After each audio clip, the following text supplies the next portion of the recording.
1. Chapter 1. Author note, weekends I can only do one daily, but Monday to Friday I can do two easily. So I promise in total around 12-14 chapters a week. Enjoy.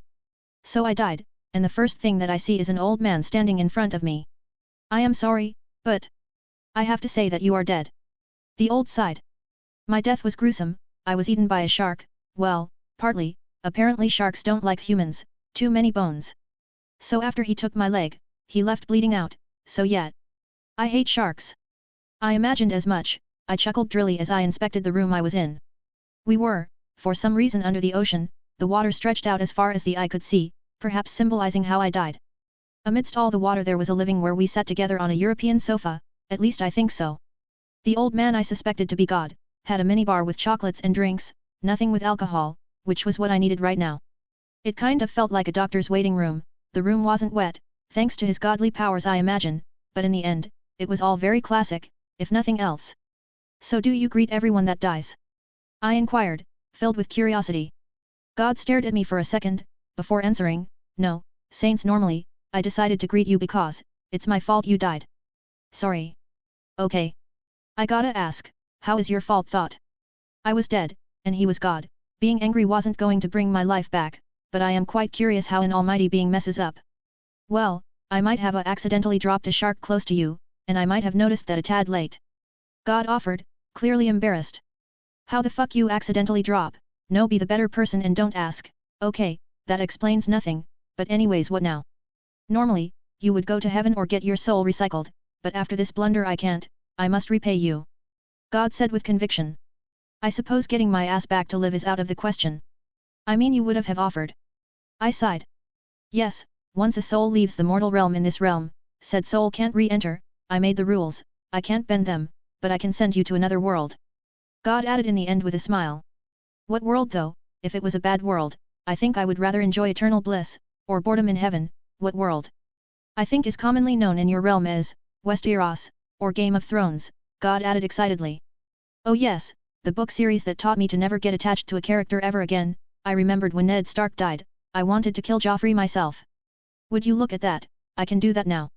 While I find the idea, really, and I mean really interesting, I would die in a matter of hours. I work in IT, my skill set is useless there, I informed him. I know that's why you will enter the Wheel of Fortune. You will get 3 random powers. Isn't that great? I mean, you can technically get something useless, like the power to control a cup of water, but you can also get the really good stuff. God chuckled. The prospect of getting 3 powers was quite exciting, and could very well prove to make my new life in Westeros easier. Alright, let's see what I get, I nodded.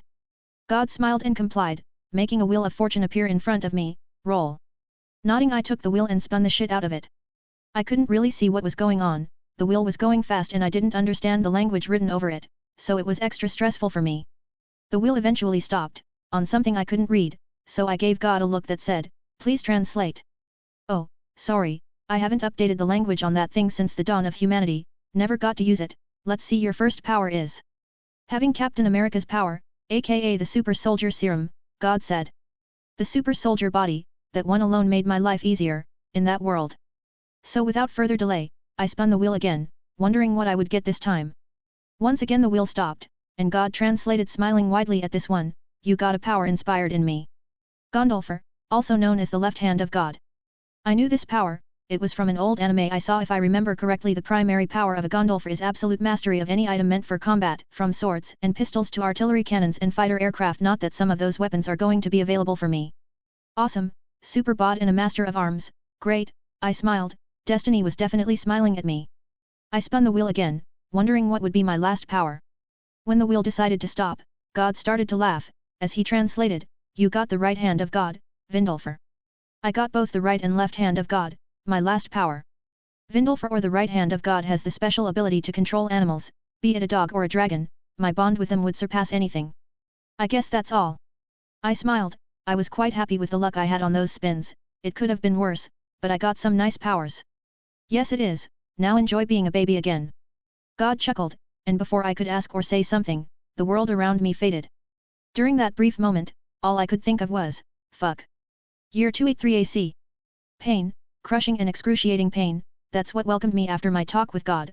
I felt I was in a wet and tight cave that wanted to crush me. Oh God, this is my birth, isn't it?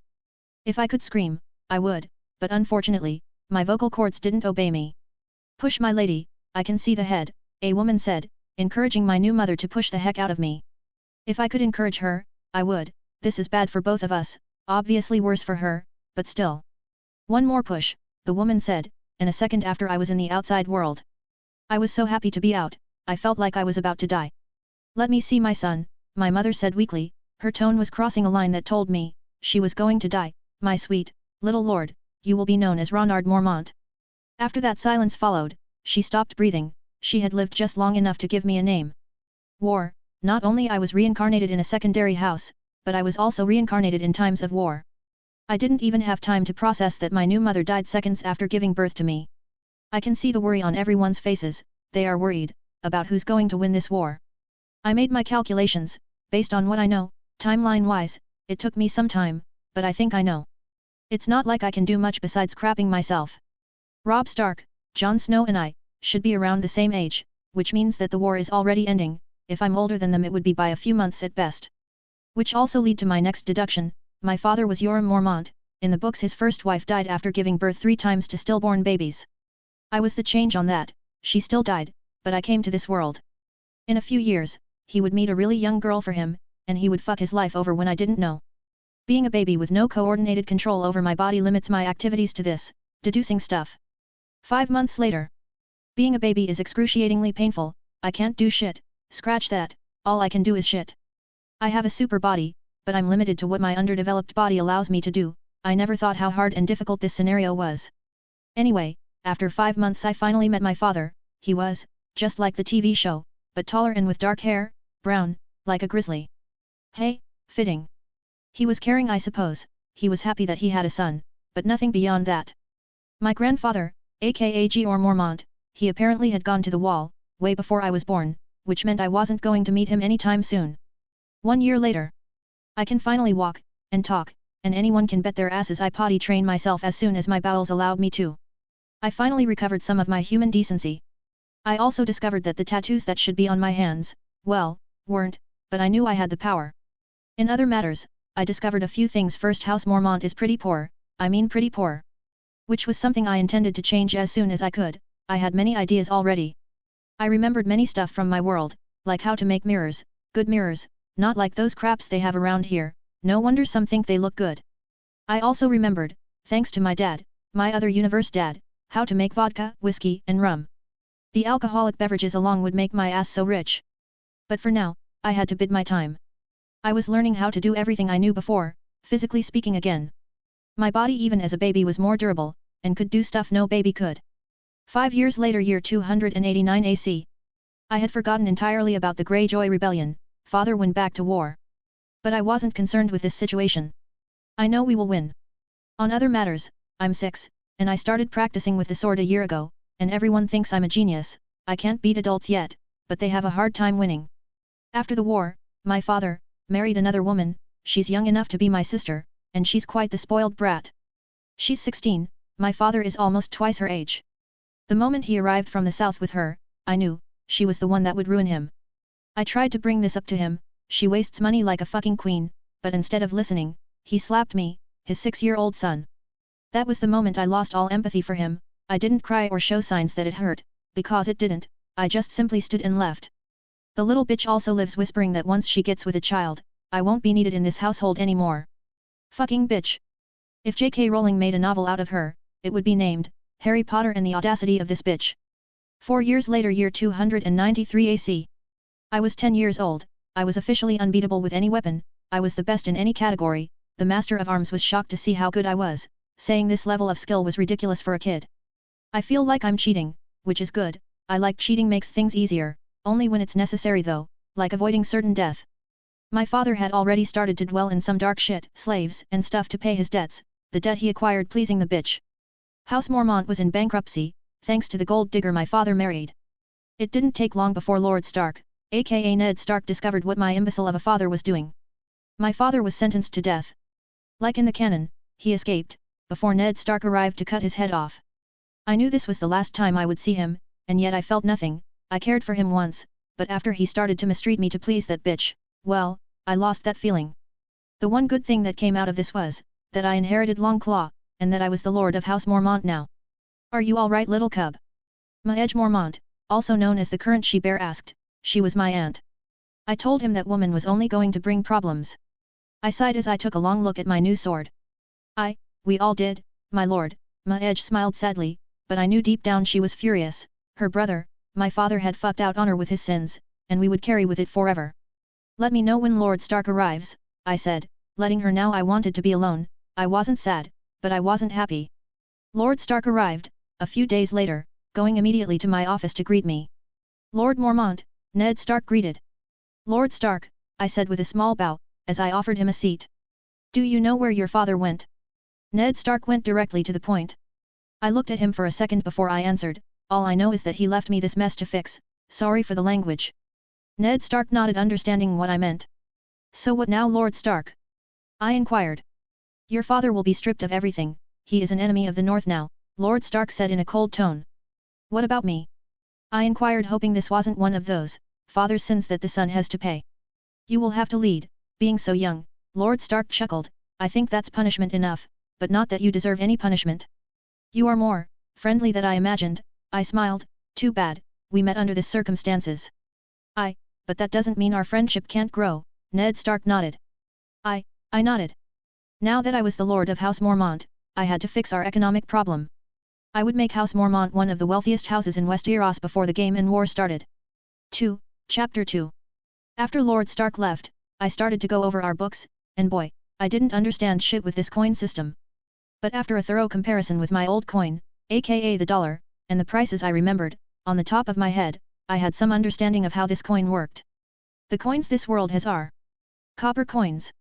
Halfpenny, lowest possible denomination. Penny equals 2 halfpennies.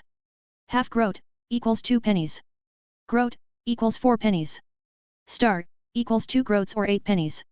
Silver coins. Stag, equals 7 stars or 56 pennies. Moon, equals 49 stars or 392 pennies. Gold coins. Dragons, equals 30 moons, 210 stags or 11,760 pennies. Now after finding the prices of stuff like bread and water. For example, a piece of bread being 1 penny, and water being half a penny. I came to the conclusion 1 penny was equal to $1. Which in turn, meant 1 gold dragon was equal to $11.760. This accurate conclusion only made me sadder, because all our house had was 19 silver stags. My dear old dad took all that was left with him to Essos, leaving us worse than ever. In the records it shows we once had over 9,867 gold dragons, we lost it all. He spent technically over $100 million on that bitch. Leaving me with $1,056 equivalent. I have many ideas, but how the fuck can I apply them with so little money? I sighed, as I sat on my office. This was going to be harder than I thought. Perhaps I could get a loan from House Stark, but that was risky at much. Father already betrayed them and made a crack in our relationship whether we like it or not. The Iron Bank would never give us shit, they only give to big houses or the crown. But I had to think fast. Not only my house was broke but we were in debt, with over 10,000 gold dragons. My lord, Lady Maege, wants to see you, a servant said, bowing. Send her in, I ordered him. The servant did as he was told, bringing my aunt to the room. How bad is it, my lord? Maege smiled sadly. Bad, we are dirt poor thanks to that man, I admitted. Maege nodded. How is little Lyanna? I asked, trying to lighten the mood. She is good, strong as her mother, Maege smiled proudly. She wants to see you when you can, of course. I will try, the gods know I have my work cut out for me. I chuckled. So, any ideas on how to fix our situation? Maege inquired, taking a seat across my desk. Many, but I need money for all of them. I need at least 1,000 gold dragons. With that I would fix our economic problems permanently, I informed. Maybe we can get a loan with Lord Stark. Maege offered. It's a sound idea, but that man destroyed part of our relationship with the Starks, I sighed. He did, but the Starks are honorable, I know they will help us, no matter how much dishonor that bastard brought us, Maege said, growling at the end. Very well, then I trust you to go to the Starks, and get me that money. I asked. You will have it, my lord, Maege smiled, nodding. Maege left soon afterwards, leaving little Lyanna with me. With Maege on the mission, I decided to train my swordplay a bit, while my blessings like the right hand of God gave me total mastery over weapons, practicing made evolve, and get to know the weapon It also helped me create muscle memory. My body, thanks to the super soldier serum running in my veins, was already stronger than the majority of adults. I could swing long claw with ease. I could only imagine how strong I would get when my body actually turned into that of a man. I wasn't anything like Steve, aka Captain America. My hair was black, and my eyes were silver-colored. I probably took after my mother. As I trained, I could head Lina giggling as she stared at me with awe. Awesome, Lina said with an awestruck expression. You want to fight, don't you? I asked with a chuckle. I knew all Mormont women had the choice to learn if they wanted to. Yes. I will be a strong bear. Lina said solemnly as she took a stick and swung it as if it was a sword. Wow, even I am cowering in fear, little she-bear, I chuckled as Lina pouted. Let's go back, I'm hungry. To my surprise, Lord Stark agreed to help us and gave us 2,000 gold dragons. Maej said the man didn't even hesitate, saying it was his duty as the Warden of the North to help us, however, he could. And I was grateful because I was close to firing everyone in the household. With 2,000 gold dragons, I could keep them and start my business. In a world where whores and alcohol rule, you need to capitalize on one of the two, and because I find the idea of being a pimp disgusting, I decided to capitalize on the other option. After a talk with the builders and the local engineer, I commissioned the alcohol factory for my whiskey, vodka, and rum. My dad, the one from my past life, had a factory that did the exact same thing, artisanal whiskey, vodka, and rum, so I knew the damn process by memory. God knows my dad made sure of it, and now I'm glad. In a year, the factory would be finished, and I would start producing liquid gold. I had to avoid expending during this time. The factory I wanted, it cost me around half the money I had borrowed from the Starks. So I had to play my cards carefully for now. Alright, time to wait, I sighed. 1 year later, year 294 AC. I had waited for this day, so long, but the grisly alcohol factory was finally complete. I was happy I would have another income source for the house soon. Not because I need it, but money is always welcomed. After the factory opened, the workers were confused when I told them what to do because they never had to do it before, but I was a good boss. I explained to them how to do it after making sure to let them know they would die if they ever told anyone. I can have other houses like the Lannisters copying my shit. But everyone in the Bear Islands was extremely loyal. So with the factory finally producing artisanal alcohol, I went back to my other business. Fishing. You see, being able to control animals came quite handy in this situation. With the help of my 12 Krakens, I had become the #1 fish distributor in the north and maybe the 7 kingdoms. Nobody knew I was using Krakens, they just thought I discovered a new and improved fishing route. The workers had no idea 12 massive monsters were helping them to catch massive amounts of fish. With the fish production alone, House Mormont was making around 50,000 gold dragons a year, or 4,000 gold dragons a month. With this, I had paid the debts that man had left and paid the Starks what they loaned us. I wasn't the wealthiest house in the north yet, but I was self-sufficient now, which was awesome. 1 year later, year 295 AC. The alcohol was a boom, a massive boom, making around 150,000 gold dragons a year. This was just the first year. The first months were slow, but after they tried my product people went crazy. Am I glad this world is run by alcoholics? It was so good I had to commission 2 other factories. The Starks had, if my sources were correct, around 500,000 gold dragons in their treasury, which meant I was about in a year or two to surpass, economically speaking, the biggest house in the north. But this sudden success brought some unwanted attention. The Lannisters, twin, had an eye on me now. So far, I have discovered over 5 spies inside my house, that sadly found themselves in terrible, terrible accidents, the key word being accident. The other part of the unwanted attention was the massive wave of proposals. Everyone wanted to marry their daughter with me. At least within the small houses. But I didn't have time for that, not yet anyway. 1 year later, year 296 AC. I was 13 and boy, puberty hit me hard. I was starting to get taller, and muscles were starting to show more. By this point, I was officially the wealthiest house in the north. Making around 300,000 a year. My house had saved so far, 500,000 gold dragons. Now I had to fix another problem, our military power. We have around 200 soldiers, that's all our power. We need more than that, so with the help of Maej, I started to recruit people. From orphans to anyone that wanted to learn how to use a sword. I put Maej in charge of that, while I expanded our forces differently. A year ago, I started to collect bears. I had over 100 bears under my command. People just assumed it was because I had a deep connection with our sigil. Little did they know I could control animals in general. But it wasn't mind control, it was more the animals loved me, like a lot. But having bears to fight wasn't enough. I commissioned a set of armor and steel claws for each and every single one of them. I would have a small battalion of armored bears. And in the sea, I would have the Krakens to stop the Ironborn. I was preparing beforehand to win the upcoming war. 3. Chapter 3. 1 year later, year 297. I was 14, and I was already over 6 foot tall. I had the same physique Captain America had, and I was officially unmatched in any type of combat. I was stronger than the mountain, faster than Oberyn, and better with the sword than Arthur Dane. My fame as a warrior expanded through the 7 kingdoms, as the prideful bear on the north. Not only I had a fame for being a genius businessman, but I also had one for being a fearsome warrior. My spies, aka animals, informed that Tywin was furious with me. He couldn't allow a house in the north to change the economic balance that has been there for so long. He hasn't planned to kill me yet, but my little birds, and I mean literal little birds, is not a metaphor. Anyway, my little birds have told me how he is close to that point. Boy, he was going to suffer. Not even a faceless man can approach me and try to kill me. I have hundreds of animals watching, seeing every person in my castle constantly. If they see even the slightest change in their behavior, I would know it. Our army has increased considerably, not as much as I would have liked, but it was way better than I expected. We went from 200 soldiers to 4,000, many commoners wanted this opportunity, the pay was good compared to most other jobs, and they would get some respect. My bear division had grown a little over 300 armored bears. And I had increased the amount of Krakens protecting our sea from 12 to 24. The Greyjoys would suffer a lot when they started their second rebellion. On a military point, I was good, not as good as I wanted to be but good. I had increased my house gold income to 400,000 gold dragons a year after taxes. House Mormont had never been better. My lord, a servant said bowing. What is it? I inquired. I usually don't get people interrupting my training sessions unless it is important. A raven from House Stark, the servant said, handing me the unopened letter. Thanks, I said, taking the letter. The Starks had invited me to their house. They wanted to discuss some stuff with me, that and Lord Stark wanted to present me his son, and future heir, Robb Stark.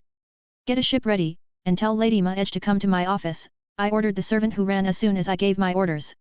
The Starks wanted something, but what, I suppose I would find out in their home. As I sat down, to wait for my aunt, I couldn't help but feel pride in what I did. I had ships, I had money, I had changed our house. I even upgraded the old wooden castle we had to a fortress. It was still in progress, but it was getting there. You called my lord? Maege said, entering the room. Yes, I wanted to let you know I'll be gone for a while, so you are responsible while I'm away. I nodded. I will do my best, Maege nodded. I knew I could trust on them, in my family in general. Ned Stark POV. In 4 years, the kid had turned one of the poorest houses in the north to the wealthiest one.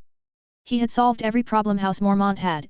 In turn, we were booming with this. The north was getting a lot of money in taxes with them alone. They were around 50% of our income in taxes. But not only that, the young lord had amassed a fame for being not only the best warrior of his generation, but a kind and honorable one. He had yet to fight to survive, but the Mormonts never bragged about something if it wasn't true. I had learned that when I lost a drinking competition with Maege, the she-bear. Ned, I don't think this is a good idea. Kat said. She was unsure of my idea. His father was a dishonorable man, and just recently his house climbed the ranks. Kat, I meet the lad, he's good, and this way, we'll solidify our alliance even stronger, I said, but I understood why she was so uncertain, but it mattered not, this was the right choice. At least my Sansa will be close to home, Kat sighed. We had discussed this for over a month. She didn't dislike the young lord, she thought our daughter could do way better, that she was fit to be a queen, and she was, but I didn't want my daughter in a lion's den if I had a better option in the north her home. I said, kissing her forehead. Varys POV. Since the young lord of House Mormont took over, I had lost all my spies inside his house. All my little birds had gone silent, but I wasn't the only one. The Lannisters and the Tyrell were in the same position, or so sang my little birds. Lord Ronard Mormont, he was an enigma, and I don't like mysteries. Especially since my little birds sang to me that the Starks wanted to marry their oldest daughter with him. This could be both good or bad to the realm. The king wanted to marry his son to Lady Sansa, that had been something they had discussed over a year. The queen would be happy to know. Lord Varys, any news? Cersei was a dangerous woman, that thought herself to be cunning. She was, just not as much as she thought. You mean about the young lord of House Mormont? I inquired. I knew she was asking about that. Yes, Cersei nodded. Not much, my little birds don't sing as much as they once did in the Bear Island, I admitted. All I know, he is soon about to be betrothed to the oldest daughter of Lord Stark. Cersei smiled at this, which only reinforced my idea of her. She wasn't as smart as she thought she was. Tywin wanted to marry Myrcella to the young lord to unite the new rich lord to the crown, but Cersei was against the idea, saying no child of her would marry those savages in the north, no matter how rich they were. Tywin, of course, didn't care what she thought and planned to convince the king of this soon. But it was too late, the most honorable man in the Seven Kingdoms had won this play, without even knowing he was playing. Good, those savages should marry each other, Cersei smiled. I smiled as I left the room, is quite ironic really, the woman sleeping with her brother, thinks of the North as savages just for their culture. What a funny thing. Back to Ronard. I was getting ready to go to winter, long claw on my back, and the shield I had commissioned for me to be made. It wasn't vibranium, but I don't have dealers around, aside from the joke, my shield was made entirely out of steel, a bit bigger than the one Captain America had, with a bear engraved on the shield. We are ready, my lord, the captain of the ship said, as I nodded to give him permission to sail. As the ship slowly started to move, I sat to eat while I wondered what could possibly be the reason for my summoning. Vodka, I ordered the waiter inside the ship, or should I say the wine boy, or vodka boy. I suppose as I thought earlier, there is no point of wondering, I just have to wait. My little birds are not as present in the north as I would like them to be, mostly because I have the majority of them in possible threats like the Boltons, the Lannisters, the Tyrells, and of course the Freys. I had all my spy network with them, of all the houses, including the small one the Starks were the less likely to pull one on me. So whatever it was will be beneficial for them and me. Tywin POV. A small house was rising the ladder quite fast. As of now House Mormont was the fourth wealthiest house in Westeros. It took 4 years for that brat to accomplish that, he was close to surpassing the Baratheons economically speaking and put himself in the third place. The pace he was growing was alarming, I needed to get him on a leash, and Myrcella would serve as his leash to House Lannister. Not only was he rich but smart, as he had proved by eliminating my spies, every single one of them. Author note. The Lannisters want to chain him, while the Starks seek to solidify their alliance even more. More of this soon. By the way, he won't have a harem. I think I should clarify that, he will have one wife, and that's it. 4. Chapter 4. I arrived at Winterfell, a few days after I got the crow. I had brought gifts with me, a couple of dresses and some jewelry I had bought beforehand in the south for Sansa's birthday that was coming up soon, and I had to send something. But I decided to bring them in for this occasion, I would buy something for her birthday later. For Lord Stark, I brought 1 month's worth of fish and vodka, for Lady Stark, silk. For Robb, Jon, Bran, I brought weapons, the best a blacksmith could make. And for Arya, well this one was hard, I knew she was a fighter, but coming with a weapon to her would put me under some bad spotlight, so I opted to get her something that she would like. Candy, lots of candy, for her and her little baby brother Rickon. Welcome to Winterfell Lord Mormont, Lord Stark greeted me as I got off my horse. Thanks for the invitation Lord Stark, I smiled as I bowed slightly. Behind him were his kids, Robb, Arya, Bran, his ward Theon, but the one that caught my adolescence hormone-fueled eye was Sansa. I never had the pleasure of seeing her before, this was my first time seeing her, and she was beautiful. Sansa Stark was beautiful, taking after her mother's family with her high cheekbones, and hypnotizing vivid blue eyes, she had a thick auburn hair. With only 11 years old, I stare in awe, not expecting her to be this beautiful. She has grown up to be incredibly hot, her figure is tall, graceful, and womanly. Oh God, I like a girl, this is so wrong. I have to stop my thinking and look back at Lord Stark, I can't let myself fall for a child, while it's true I'm in another world, I can't forget how wrong it feels. Then again, we are both teens, but I have nothing to worry about. Is not as if I could get her. Sansa POV. Mother and father had instructed me that I would meet my possible future betrothed, Lord Mormont. I didn't like this at all. He wasn't the prince I wanted, my knight in shining armor. Holy old gods! Jane said, looking to the gates, he is hot. Jane, stop. I stopped, she was right, he was tall, muscular, handsome, he was nothing to what I expected. After my father greeted him, he stared at me for a full long minute, his piercing and beautiful silver eyes, I felt he was undressing me with his eyes. It felt good, why did it felt good? Back to Ronard. After Lord Stark introduced me to all his children, he guided me to his office, where I would talk with him and his lady wife. I still had in my mind the little she-wolf, but I was safe. I want to propose a betrothal between you and my oldest daughter, Lord Stark said, breaking my calculative exterior. And this moment, my mind was starting to reset, Ronard.exe not found, and I probably must have shown my surprise because Lady Stark offered me a drink. Here you go, some water, Lady Stark said with a soft tone. Why? I inquired, this made no sense, my father was a traitor, my house was small, yes I made my house rich, and is growing, but people here see more the history than the current state of a house, and by history, House Mormont was not good enough.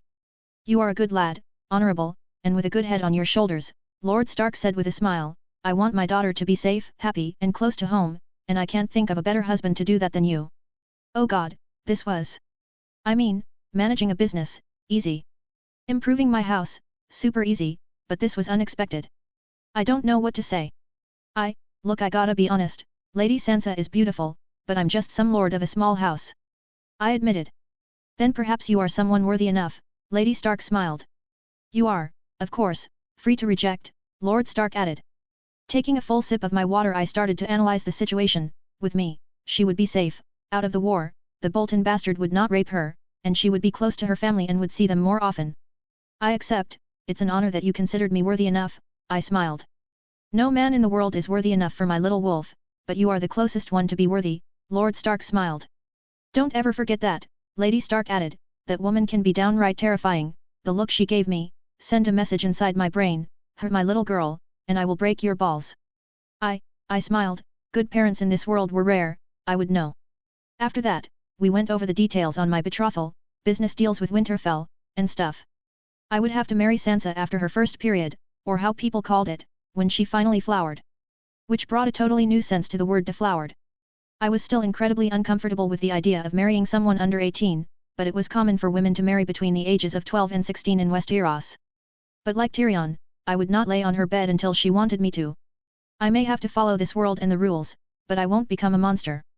Yay! After coming to an agreement, and improving with the Starks our commerce routes, I went to get ready for the party that was an honor to announce my betrothal with Lady Sansa.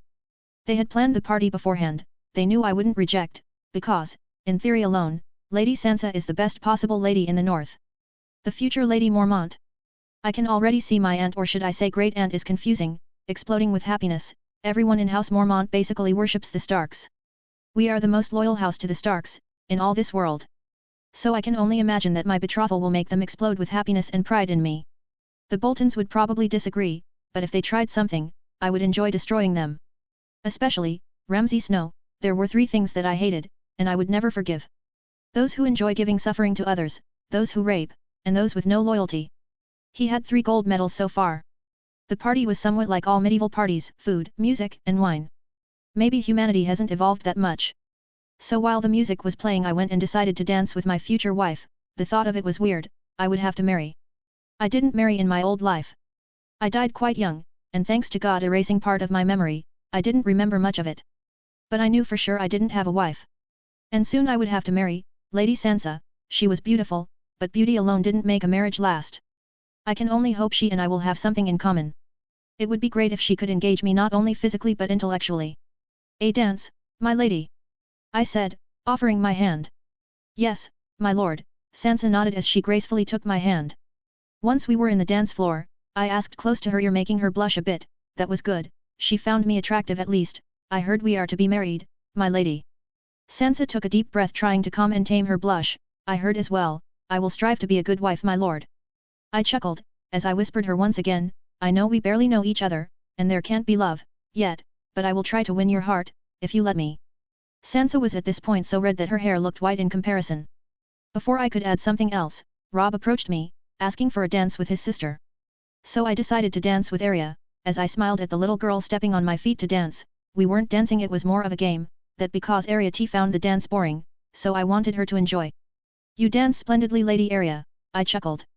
You're funny, I like it, Arya smiled, as I spun her around. Author's note, I know some of you want RMC with Myrcella, or Daenerys. But considering both would take too long for him to get the proposal, Sansa was the best option. Cersei would delay her father indefinitely, because no daughter of her should be in the north in her head. Daenerys won't even consider a Mormont until she sees what he can do. After saying that, have in mind that betrothals can be broken, depending on how the political game develops.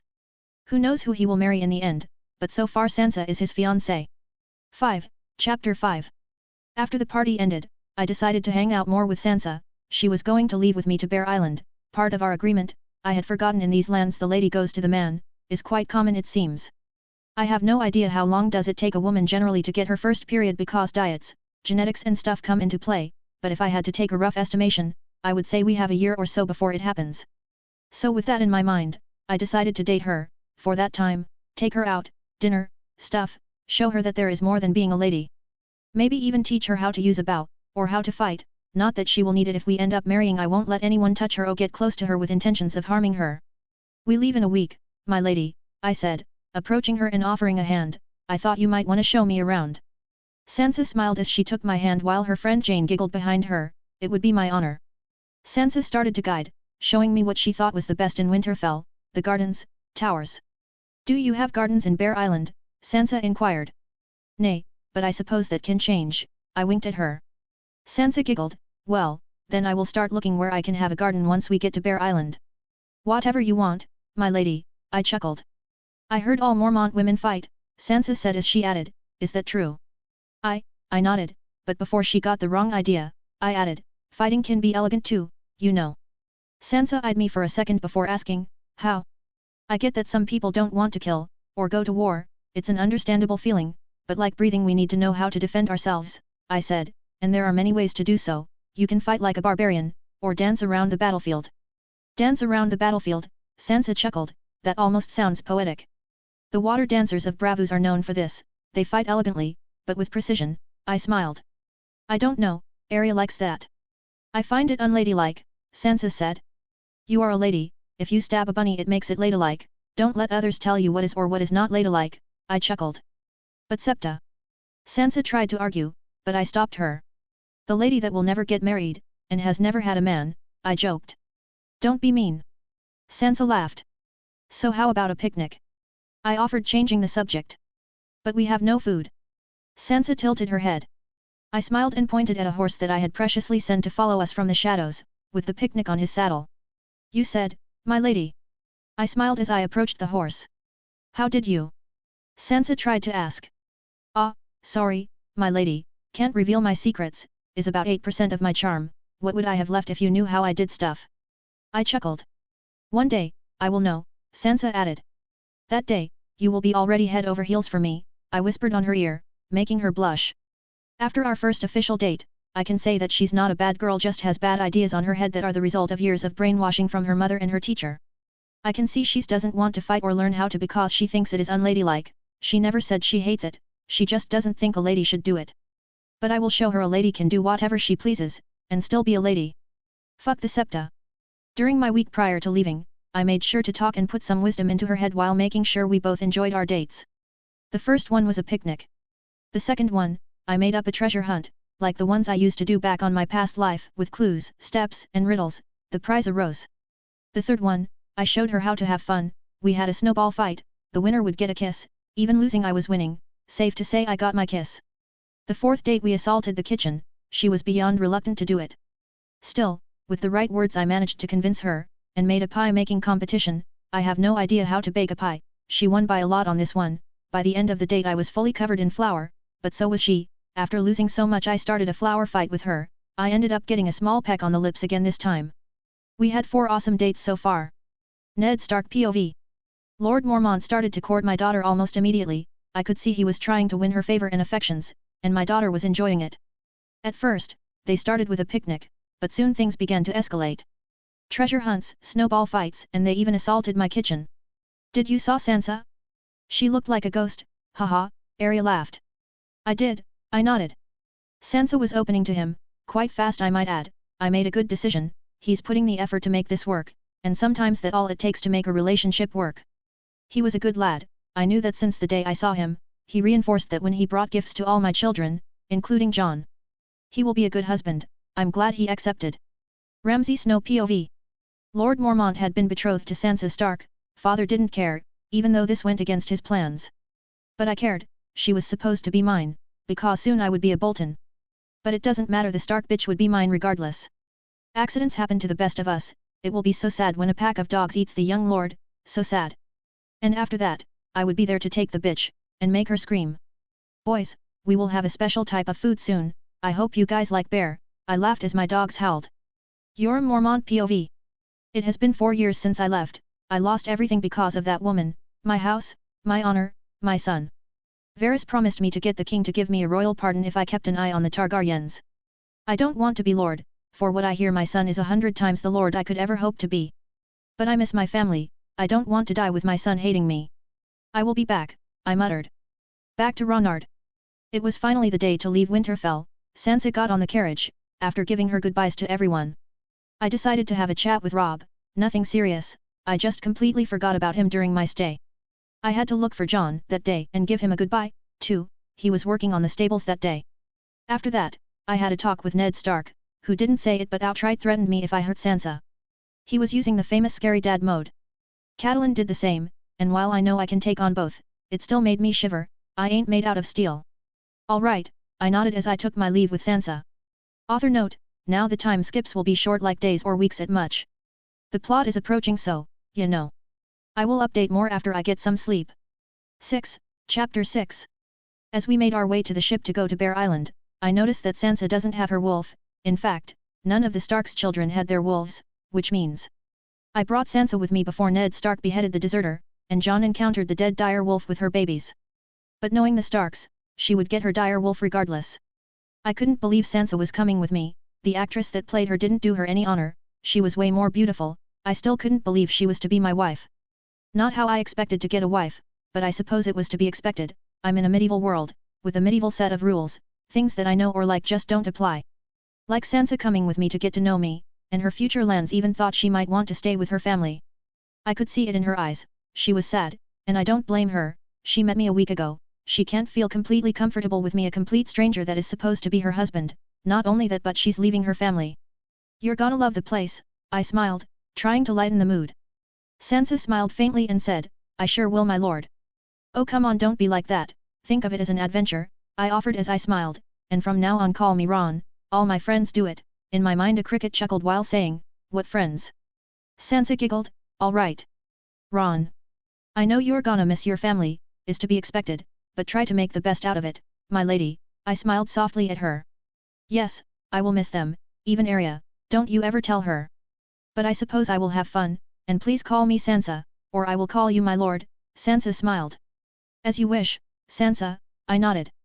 So what do you plan on showing when we arrive? Sansa asked. I wanted to teach you how to shoot and bow, I admitted, why hide my blatantly obvious plan? A bow, but that's... Sansa stammered a bit. Unladylike, PSFFF, don't pay attention to that. If you don't like it after I show you, then I won't try again, but you can't say you don't like it, if you haven't even given it a chance, I chuckled. Alright, but only because I know you won't drop the subject. Sansa sighed. Wow, you are getting to know me, I laughed. I have to, Sansa joined the laugh, I am to be your wife. The carriage started to move differently, and until it suddenly stopped, followed by a shout of one of my men, we are under attack. Sansa immediately showed fear, but before her fear escalated, I soothed her, everything will be alright, I'm your knight in shining armor now, remember. Sansa smiled softly as I left the carriage. I know I used a cringy line, but sometimes that's what it takes to calm a storm. Outside I could see that the driver was dead with an arrow on his head. My men were fighting some Northmen. These men were very well equipped and trained. But who in their right mind would try to raid or try to kill a Stark? The growls in the area gave me the answer. It wasn't someone in their right mind, it was Ramsay Bolton. I had only brought 4 men with me. I initially didn't want to bring any, but everyone in the house insisted I needed some protection. And thanks to that, they were all dead. I will make sure to give something to their families after this. Well, hello little bear, I heard a sadist's voice said, making his men laugh. You are. I feigned ignorance. The one thing Ramsay wanted was recognition, and I wasn't going to give it to him. But in the end, even though 4 of my men died, I can't help but smile at this. Ramsay was on my must-kill list. The psychopath just pushed his death ahead of time, and that of his father. I suppose you can't know me, Ramsay said, trying to hide his anger. He didn't have a chance, and it was worse now that he had his dogs with him. Animal are my subjects. So are you gonna stand there and talk all creepy and stuff, or are you gonna do something? I chuckled. A prideful one, I see. I love breaking your kind, Ramsay cackled. Threaten me with a good time, I chuckled. I'm gonna give you one shoot, so hear me well, cause I don't like to repeat myself. Come at me with everything you got. Ramsay stared at me with a smile. I'm gonna enjoy breaking you. Ramsay was at this point excited. Sorry, but I'm not into men, and even if I were, psychopaths would be really low on my list. I laughed. One of Ramsay's men approaches the carriage with the intention of taking Sansa, but it ain't going to happen. Taking long claw of my back, I swing my sword, slashing his head off with ease, making the now headless corpse fall into the ground lifeless. You wanna enter the carriage? It will take more than that, I said in a cold tone. One would generally think that killing for the first time would make things harder, but they were scum. I felt no sympathy for their type. They were below animals, below the dirt, and I don't feel anything but disgust for them. Then I will, Ramsay smiled, whistling to his dogs to attack, but none of them moves. Forgot to tell you, but I will be adopting your dogs. I smiled as I ordered the dogs to subdue Ramsay. Ramsay had a shocked expression on his face, wondering how was this happening. The other 11 men he had brought with him shared the same sentiment. With Ramsay on the floor with his dogs pinning him and biting him, I turned to the remaining men. I moved forward, kicking the first man on my path on the face with enough force to send him away. Flying against a tree, I felt on my feet his skull crack under my boot. With a smile I dashed forward, hacking at men, swinging my sword left and right, decapitating each and every one of them, their head go flying in the air, blood splattering everywhere. And now that his men are dead, all I have is Ramsay. Now, what was that about breaking me? I chuckled as I cleaned the blood of my sword. You see, I hate people that break their promises. Ramsay smiled. My father will have your head if you kill me. Oh, he is more than welcome to get it if he proves to be better than me, and frankly, he isn't. I laughed. I'm also quite attached to my head, so you see my conundrum. If you let me go, he might show mercy. Ramsay was desperate. Too bad, I don't care. I smiled as I ordered his and now my dogs to take him away and eat him, and after that they would have to regroup with me on the boat. I would have let them kill him here, but that might scare the crap out of Sansa with the screams and whatnot. With this little inconvenience out of the way, I took the corpses of my man and put the back of the carriage as I told Sansa through the door without opening. I will ride the carriage, just enjoy the trip. Your men died, right? Sansa inquired inside the carriage. They died with honor, protecting their future lady, I said. I see. Sansa said with a somewhat shaky voice. Remember what I said, I will protect you, I said as I got in the pilot seat as I ordered the horses to go move. Author note, Ramsay is gone, a bit too early into the show but thanks to his own stupidity. Sansa is on her way to Bear Island. And Ronard killed his first man and yet felt nothing. 7. Chapter 7. After the incident with Ramsay, I took the frightened Sansa to my ship, as I waited for the dogs to arrive. I decided at the end to command the dogs to leave Ramsay's dead body intact. Why? After a long consideration, I decided to end House Bolton, earlier. How? Well, by lying to the Starks, telling them that Lord Bolton had sent his bastard to kill Sansa, that would, in turn, put the Boltons under a very, very bad light. That way, I would end the most significant threat in the north before the war even started, and if I was lucky, I might get some lands on the way. How long will it take us to get to Bear Island? Sansa asked, stopping my train of thought. Above a couple of hours, I informed her, as I lead the dogs Ramsay had so gracefully given to me. I wondered if without House Bolton would the Starks win the war? Honor was the downfall of Ned Stark, love for Robb Stark, they were surprisingly innocent for this world. I had other beliefs, and firmly agreed with Cersei, when you play the Game of Thrones, you win or you die. War has no mercy, war has no honor, war has no values, war only has winners, and losers.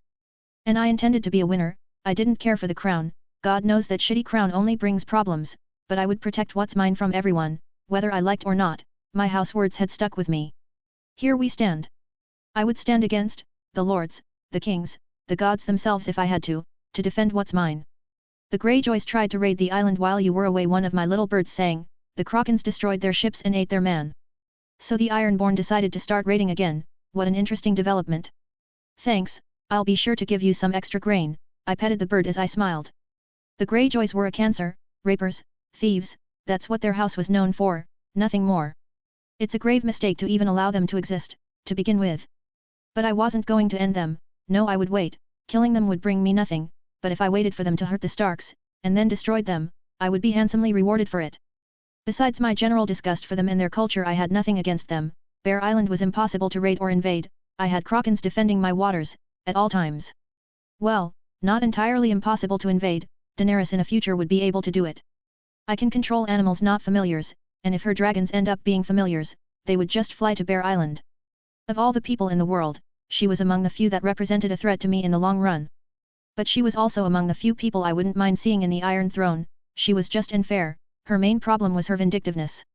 But in her place, who wouldn't want revenge, for what they did to her family? She had, while I didn't like it, every right to hate those who destroyed her family. Like the people in the rebellion had the right to dethrone her family. It was one of those situations nobody was right. It had crossed my mind, to court her many times, and help her regain her throne, it would be beneficial, but it feels like it would be a drag, to be the king of the 7 kingdoms. Sansa will do, I don't want people plotting to kill me and my kids for all eternity. But it would be delightfully poetic to see my father's face knowing I'm banging the woman he loves. I chuckled at the thought, which earned an odd look from Sansa. Don't mind me, just imagining stuff, I winked at her. Daenerys Targaryen POV. My brother had slowly become a monster, I still remember the days he was sweet and kind. Those days are long gone. I am afraid to wake up the dragon. But one day we will be back in our kingdom, and we will take back what's rightfully ours, with blood and fire. Sansa Stark POV. Ronard Mormont, the man that was to be my husband soon, he was tall, handsome, a good warrior, but he was also smart. Mother said he alone made his house rich.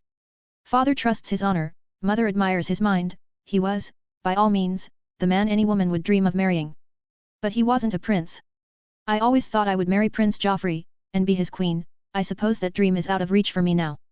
At the very least I can say I like Ronard. He is gallant, chivalrous, and swore to protect me, so my duty to my house won't be hard. Mother didn't marry for love, but ended up loving father, so perhaps I will love him one day like I would have loved the prince. But I have noticed something when Ronard touches me. He does as if he shouldn't be touching me. When he kisses me as if he shouldn't be kissing me. I know he likes me like mother says the eyes of a man don't lie, but something about me shakes this. I wonder what? Tywin Lannister POV. Varys informed my daughter about the possible betrothal between House Stark and House Mormont. The idiot of a daughter that I have can't see the bigger picture. We have no control over the north. With Myrcella betrothed to the young lord we would have ensured the major economy of the north for us. And with Sansa betrothed to Joffrey, we would have ensured the north absolute loyalty, with the Stark in the south, keeping them at bay should the rise against us. But now, we have nothing. If a war were to break in, the north would have no ties to us. I have to fix this, like always. The brat would marry all right, but not a Stark. Author note. Hey, guys, what up? Working a lot today but I came with the update.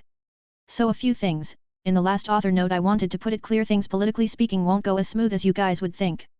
Tywin wants Ronard, his money, his loyalty.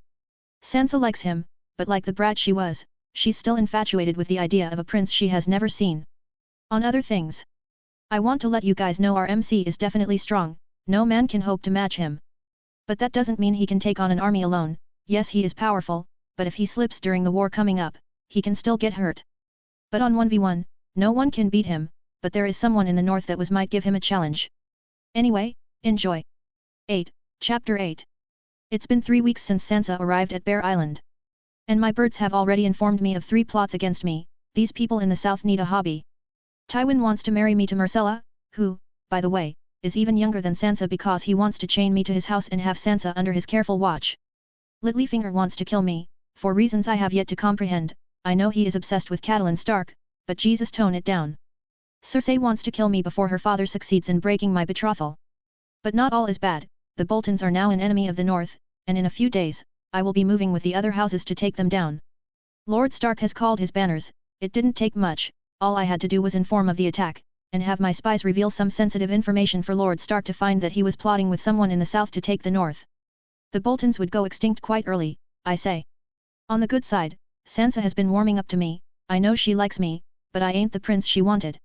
A date every now and then, a rose here and there, and some elaborated pranks to shake the concept she has of what a lady should be are making her a better person. She even admitted she found archery intriguing. She didn't say she liked it, but she didn't say she hated it, which considering she's been under brainwashing for so long I call this a win.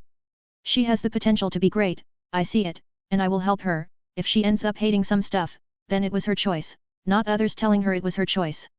You are leaving today, right? Sansa inquired. She sounded worried. But it's all right, there ain't a man that can stop me. I smiled. I'll be back. I have another overly elaborated date that will end with us covered in something, dirt or flour, maybe both. Sansa giggled. I'll be waiting then, my lord. It's a date. With that, Sansa left. Are you ready? Maege asked. Maege had 3 daughters, and they were all dangerously powerful. Daisy was tall, taller than me, and Ali was strong like a big man. The she-bear squad. I nodded. Of course, those Bolton will know what happens when you mess with our family, Daisy said, almost growling. I remember the day I arrived with Sansa. The moment they heard about the betrothal, they were about to create a black hole of happiness. That changed when I told them about what Lord Bolton had done. Maege shouted to call my men and to show that old sadistic bastard to not mess with the bears. Yes, she already considered Sansa a bear. Now let's go, I want to bash his head myself, I chuckled. Roose Bolton POV. Ramsay had gone and screwed everything up, and now the Stark had called their banners to end me. At first, I denied giving that order, because I didn't give that order. But soon, my secret letters with my contacts in the south came to Lord Stark's hands. It didn't matter now, all I could do was stand my ground and die with honor fighting. Someone had played me, and quite well I might add. Our blades are sharp, I shouted as my man got ready. Tyrion Lannister POV. Father had summoned me, which by all means was weird, to help him, which was even weirder. To what do I owe this pleasure, father? I inquired sarcastically. I need to go north, and visit Lord Mormont, Tywin said taking a sip of his cup of wine. I want to know everything about him. Hasn't every spy you have sent been killed, or worse? If father wanted to kill me, there were certainly better ways to do it. That's why I'm sending you. He can't kill you, Tywin added. He most certainly can. Have you heard how tall it is? He would demolish me, I chuckled, knowing that this would fire him up. Don't play dumb, I have enough of that with your siblings, Tywin said, rubbing his temples. Fine, I will take my leave, I nodded. It's not like I had a choice. Once father made a decision was final, whether we wanted or not. Tweeting this motherfucker. Unbeknownst to them, a bird sang, before flying away. Cersei POV. Killing a man was easy, if you had enough gold to do it. Ronard Mormont had become the most desirable man, every lord wanted a piece of his money, of his success. But I wasn't going to sell my daughter like a whore, as my father did with me. He would die, before he even had the idea of putting his cock inside my daughter. Contact the faceless man, Varys, I ordered. As you wish, Varys nodded. Height bitches. I will get my corn. Unbeknownst to them, a crow was spying on them. Back Ronard Mormont POV. I departed with 3,000 men, and 100 armored bears to House Bolton. In a few days, I would be there, and I would end them. I left 40% of my army to protect my house, and the dogs the Boltons so kindly gave me to protect Sansa.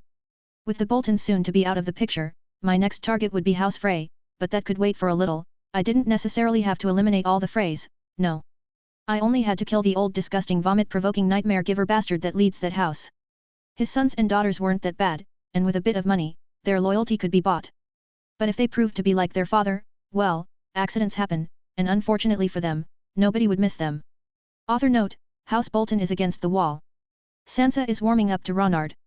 Cersei wants to kill him. Things are getting crazy. Tweet motherfuckers. 9, Chapter 9. The day to destroy the Boltons had finally arrived. The weather was cold and dry, with winds shaking the trees slightly. My men were ready. Lord Stark would be waiting for us in Dreadfort. House Stark had around 9,000 soldiers, being the most prominent military power in the north. The Boltons were a close second with approximately 7,000 soldiers, followed by the Karstark that had around 6,000 soldiers. In terms of military power, I was the fourth strongest house in the north. Economically speaking, House Mormont was now the first, with my finishing and alcohol business booming, with the lords and the peasants. But even with higher numbers, House Bolton wasn't stronger than me. A strategy often beats quantity. But unfortunately for Lord Bolton, we outnumber and outwitted him. He was going to die, regardless of what he tried of this battle. Deep down, I was a bit uncertain about how this battle would end. I knew victory was certain, but coming unscathed was not. It was true I was a super soldier, with the ability to use any weapon like a master. However, I wasn't immortal. I was still a human, a better and stronger human, but a human nonetheless. Arrows could still hurt me if I failed to dodge them, swords could still cut me if I didn't see them. I had to be careful. Strength does not equal victory, unfortunately. Chance is part of everything. Was I scared? Not really. I had come to peace with the fact I was immortal long time ago, but not being scared didn't mean I was going to be stupid about it. One thing was fighting alone, but leading in the battleground was different. I wasn't just taking care of me, I had to consider the lives of my men, my soldiers. They trusted me too. But I would come victorious. As gallop with my army to the location where Lord Stark is waiting, I see from afar the Stark banners. After a few minutes, I arrived at the war tent. Lord Stark was already discussing with his sons and the other lords what to do. I take he didn't surrender, I said, announcing my presence to them. He will fight to his last breath, Robb growled. He was angry, probably because his sister was targeted. I brought 3,000 men with me, I informed. I'm pretty sure with our numbers we can overwhelm him. While I did believe a good strategy was better than having numbers, I knew Lord Bolton didn't have any strategy. He didn't have time to plan anything, he was just delaying his demise, with the faint hope he will survive long enough to kill the Starks at the very least. Besides, if he had a plan, one of my animal friends would have informed a long time ago. He was doomed. I'm trying to avoid unnecessary bloodshed, but he is leaving me no choice. Ned Stark nodded firmly. House Bolton ends today. The lords inside agreed, me included. Thanks too for protecting my sister, Robb said with a smile. She is to be my wife, and frankly, I would have done it anyway. I smiled back. Are those? Ned Stark trailed off, seeing my armored bears. Yes, they are, I nodded. Our armies were around 14,000 men, ready to strike. This, of course, wasn't the full power of the North. The North had around 50,000 soldiers in total. Lord Stark didn't call all his banners, just a part of them, to destroy House Bolton. I was ordered to go on the first line, with Robb and Jon doing the same from the west. And just like that the battle started. I rushed into the battle in my horse with my armored bears beside me. I would stand my ground and kill as many as I could. As my bears demolished the front line, one man manages to approach me, so I swing my blade at his arm, and it flies across the battlefield. The man screams in pain and falls backwards, just to be killed by a bear. Push. I push forward with my soldiers and begin to push the front line of the Bolton's defenses back. An arrow flies towards me, but as I raise my shield, I notice that the wind changes the trajectory, and the arrow hits my horse in the head, killing it. I jump off the horse, doing a flip in the air, landing with a superhero style. I dashed towards the enemies, cutting the arrows with my sword or shield as I slash the closest enemy and killing him. I continue to slay enemy after enemy, advancing non-stop until I something. The Bolton's men are retreating. Don't let them regroup, I shouted. But then I noticed something else. An unusually large man, around 7 feet tall, carrying a giant axe with one hand and wearing heavy armor, is charging towards Robb. The first that came to my mind was, the mountain, but that can't be right. Duck! I shouted, running towards the Stark. With all my speed I managed to get close to Robb Stark, just in time to push him out of the way. The man has failed his first attack and roared at me, trying to cut me, but with a smile, I dropped into the ground doing a barrel roll, dodging just as the man swings his massive axe and buries into the ground close to me. Holy shit, that was close, I chuckled, standing up with a single jump. Robb didn't have time to thank me, because he was already fighting another guy. The man pulls out his axe and smiles at me, you are going to die. Sorry, you just lost your only chance when you missed that first attack. I was sure now that he wasn't the mountain that rides, but boy, he looked like it from afar. He was around 7 to 8 foot tall and massively big. Big words from a small man, the man roars as he swings the axe down on me. But I caught his axe by the sharp end with my left bare hand, stopping his swing. He was surprised, as he struggled to move the axe to no avail. Sorry, but size doesn't determine the strength of an individual. I then smiled at him as shoved my sword up into his stomach. He coughed blood as he fell backwards with a confused expression of his face, probably wondering how I managed to do it, but I decided to ignore it as I shoved the sword deeper into him. Monster, the man said in pain. But one that's necessary, I smiled as I punched his head with all my strength, no holding back. For the first time in my life, this, in turn, makes my fist go through his head like it was wood, blood splattering everywhere. Safe to say he died instantly as I wince while pulling my hand out of his head. I did not expect this. As I cleaned my hand of his blood, I noticed that Robb and many men were staring at me, some with fear, others with respect. Author note: this is his first battle in battlefield, so being nervous is to be expected. This is also the first time he goes all go, discovering how strong he really is. Anyway, enjoy. 10, Chapter 10. The battle continued, blood, heads, life, and death everywhere. I didn't have time to analyze the situation. I just rode on my battle bear, charging at the few enemies that were left, killing anything that had Bolton colors on my path. After my display of sheer strength with the giant man, and with us crushing the soldiers outside, the few remaining soldiers outside the castle surrendered. I can't blame them. If your lord is not ready to die with you, then you shouldn't be prepared to die for him. Now we had to destroy his castle, but Lord Bolton was cruel. My little bird sang that he wanted to use the peasants as a shield, a human shield. A shield to keep the Honorable Ned Stark at bay. Lord Bolton knew this was only a mere delay to his unavoidable demise, but every second counted. He may have hoped something would come up, maybe the Lannisters to help, I don't really know, and I don't really care. After the battle, we were once again called to the war tent, where Lord Stark started to go over the situation. The coward is with his tail between his legs, hiding inside his castle. Maedge growled, coward. I nodded, as I mock in at the plan to infiltrate the castle and kill the bastard. I had better things to do. I say we burn the castle, the rats will come right at us. One of the lords in the table offered, grinning.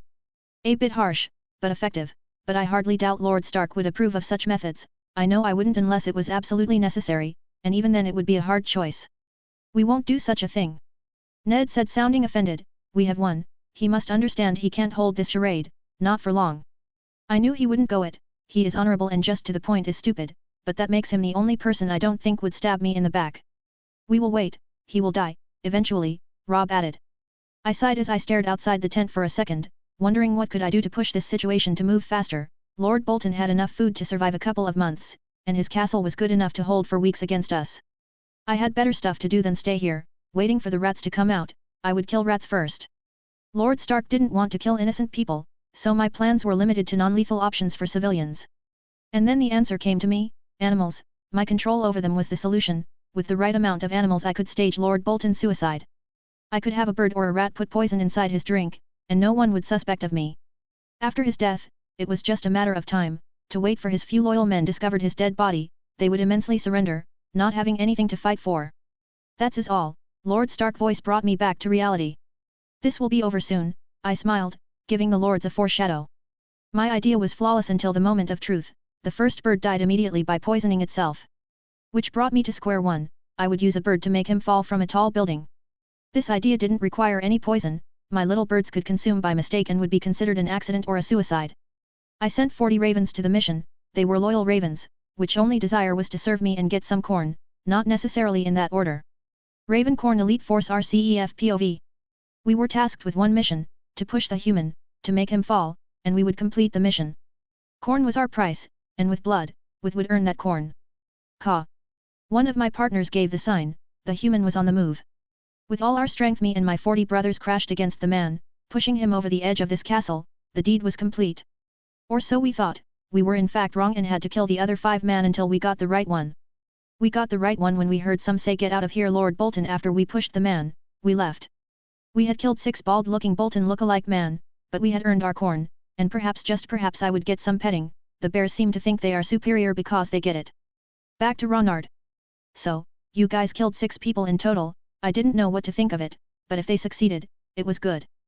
The Raven leader nodded his little head with his feathers puffing up with pride.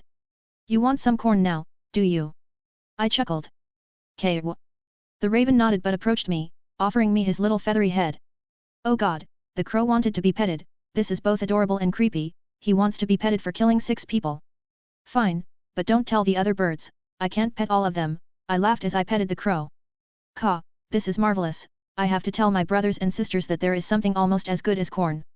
The crow was enjoying the petting, I couldn't help but wonder what he was thinking.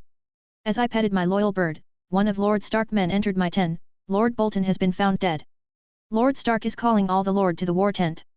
Oh, I wonder how.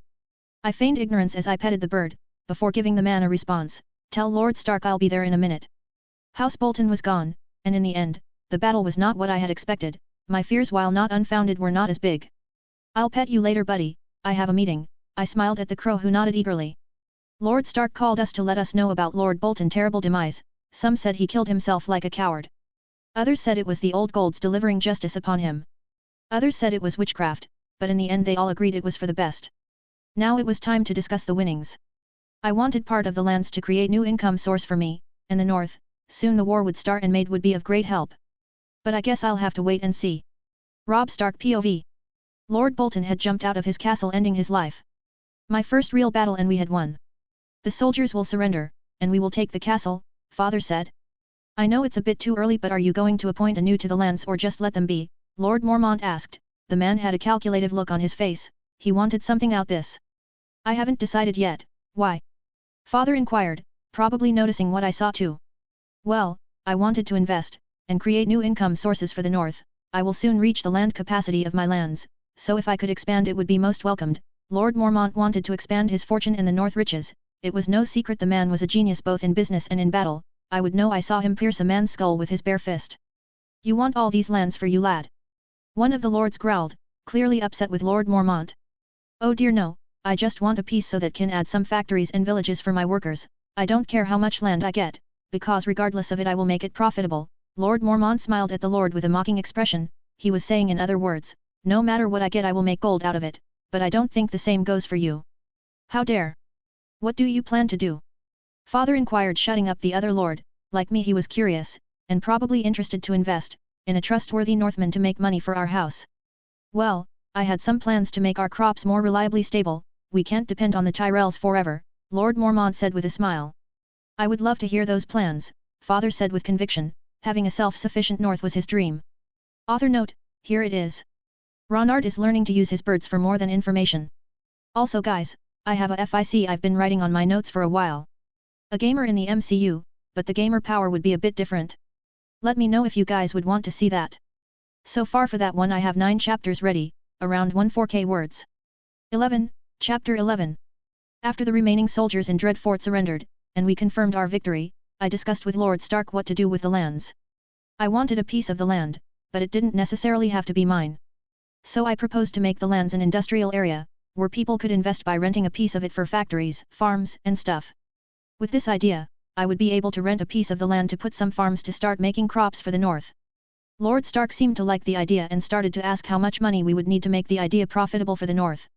My idea was simple, I wanted to create some hydroponic sheds, many of them to make our crops. While the technology in Westeros was quite stagnated, I knew this was possible. Winterfell had a garden with flowers and roses from the south that Catelyn Stark had commissioned to feel more at home. So using the same principle, I would ensure the north didn't depend on the Tyrells for food. This would cost a lot of gold, but money wasn't a problem. So Lord Stark and I made a deal, he would let me build my hydroponic sheds on the land, and I wouldn't have to pay him anything, all he wanted was to be my business partner. He wanted to invest in the idea and make profits out of it. I obliged, it didn't matter much. So how long do you think I'll take? Lord Stark inquired, trying to hide his excitement and failing at it. It was clear as the day he wanted to make the north self-sufficient, and he was quite happy with the prospect of that being close. The construction of all the sheds? Half a year, I smiled, the crops, that depends on what we try first. After that, we discussed how we would distribute the food. I offered to be the one dealing with the business, after all, I was the major investor in the idea. Lord Stark agreed to it. I might need help finding more workers, the more people we have building our sheds, the less time it will take, I said. I will have someone to find you, good reliable workers, Lord Stark nodded in agreement. Well, it was a pleasure doing business with you, but I have things to do in my home, I said, getting ready to leave with my men and bears. I understand, but before you leave, I have a question, Lord Stark said, pointing to my bears, how did you do that? You mean make the wear armor, and fight? I chuckled as he nodded, so it was time to lie, I think every house is connected to their respective sigil, me with my bears, and House Stark with the dire wolves, or maybe I was blessed by the old gods, all I know is that bears love me, I smiled as I thought, not only bears, every animals. And ravens. Ravens love you and your corn. A raven protested in the background. Too bad we don't have a dire wolf to see that, Lord Stark smiled. Hey, don't wave that idea off, who knows, the gods might put some in your future, I smiled, knowing full well, in a year or so, a couple of dire wolves would be found. Maybe, Lord Stark laughed, tell my daughter that Arya misses her, even if she doesn't admit it. I will, sir, I nodded as I finally got the green lights to leave. Ned Stark POV. Lord Mormont had offered me one of my lifelong dreams to make the North rich and self-sufficient without the dishonesty of the South. His ideas were strange but had merit. Sometimes, I forget he is a kid, it feels like I'm speaking with a maester. Hydroponic sheds, his idea to make the North make our own crops, so that we didn't have to pay almost double the price the South pays to the Tyrells. Lord Mormont was truly a mystery, I could see on his eyes he was happy with his position, but I could also see his ambition. Usually, this would make me feel uneasy. Lord Bolton had an ambition, I always knew he wanted my place. Every lord wants something, but all he desires is to make the North advance without losing our ways. He didn't want more power, he wanted to ensure progress. It was unusual to see someone like him without the backstabbing dishonesty of the South. Send a raven to my wife, I need to tell her about this, I couldn't help but smile, the North was getting better and better every day. Balon Greyjoy POV.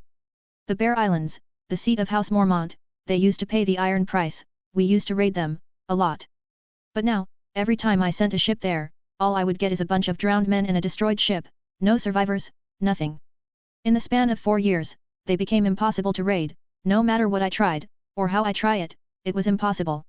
Father, we haven't heard from the last ship we sent to Bear Island, Asha informed me. Another failure.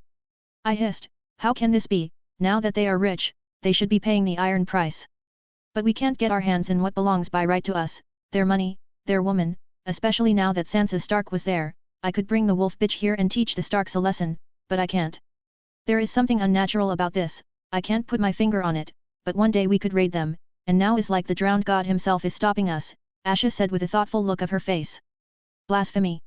The drowned god would never get in the way of the old way, the iron way, no, we just haven't tried hard enough. I will get what's ours by right, and nothing can stop me. By the mighty and delicious power of corn we the loyal and incredibly handsome ravens will inform our master of this, I swear it by the corn. Unbeknownst to both of them, a raven was on a window listening to their conversation. Author note, here, ya go, a new chapter.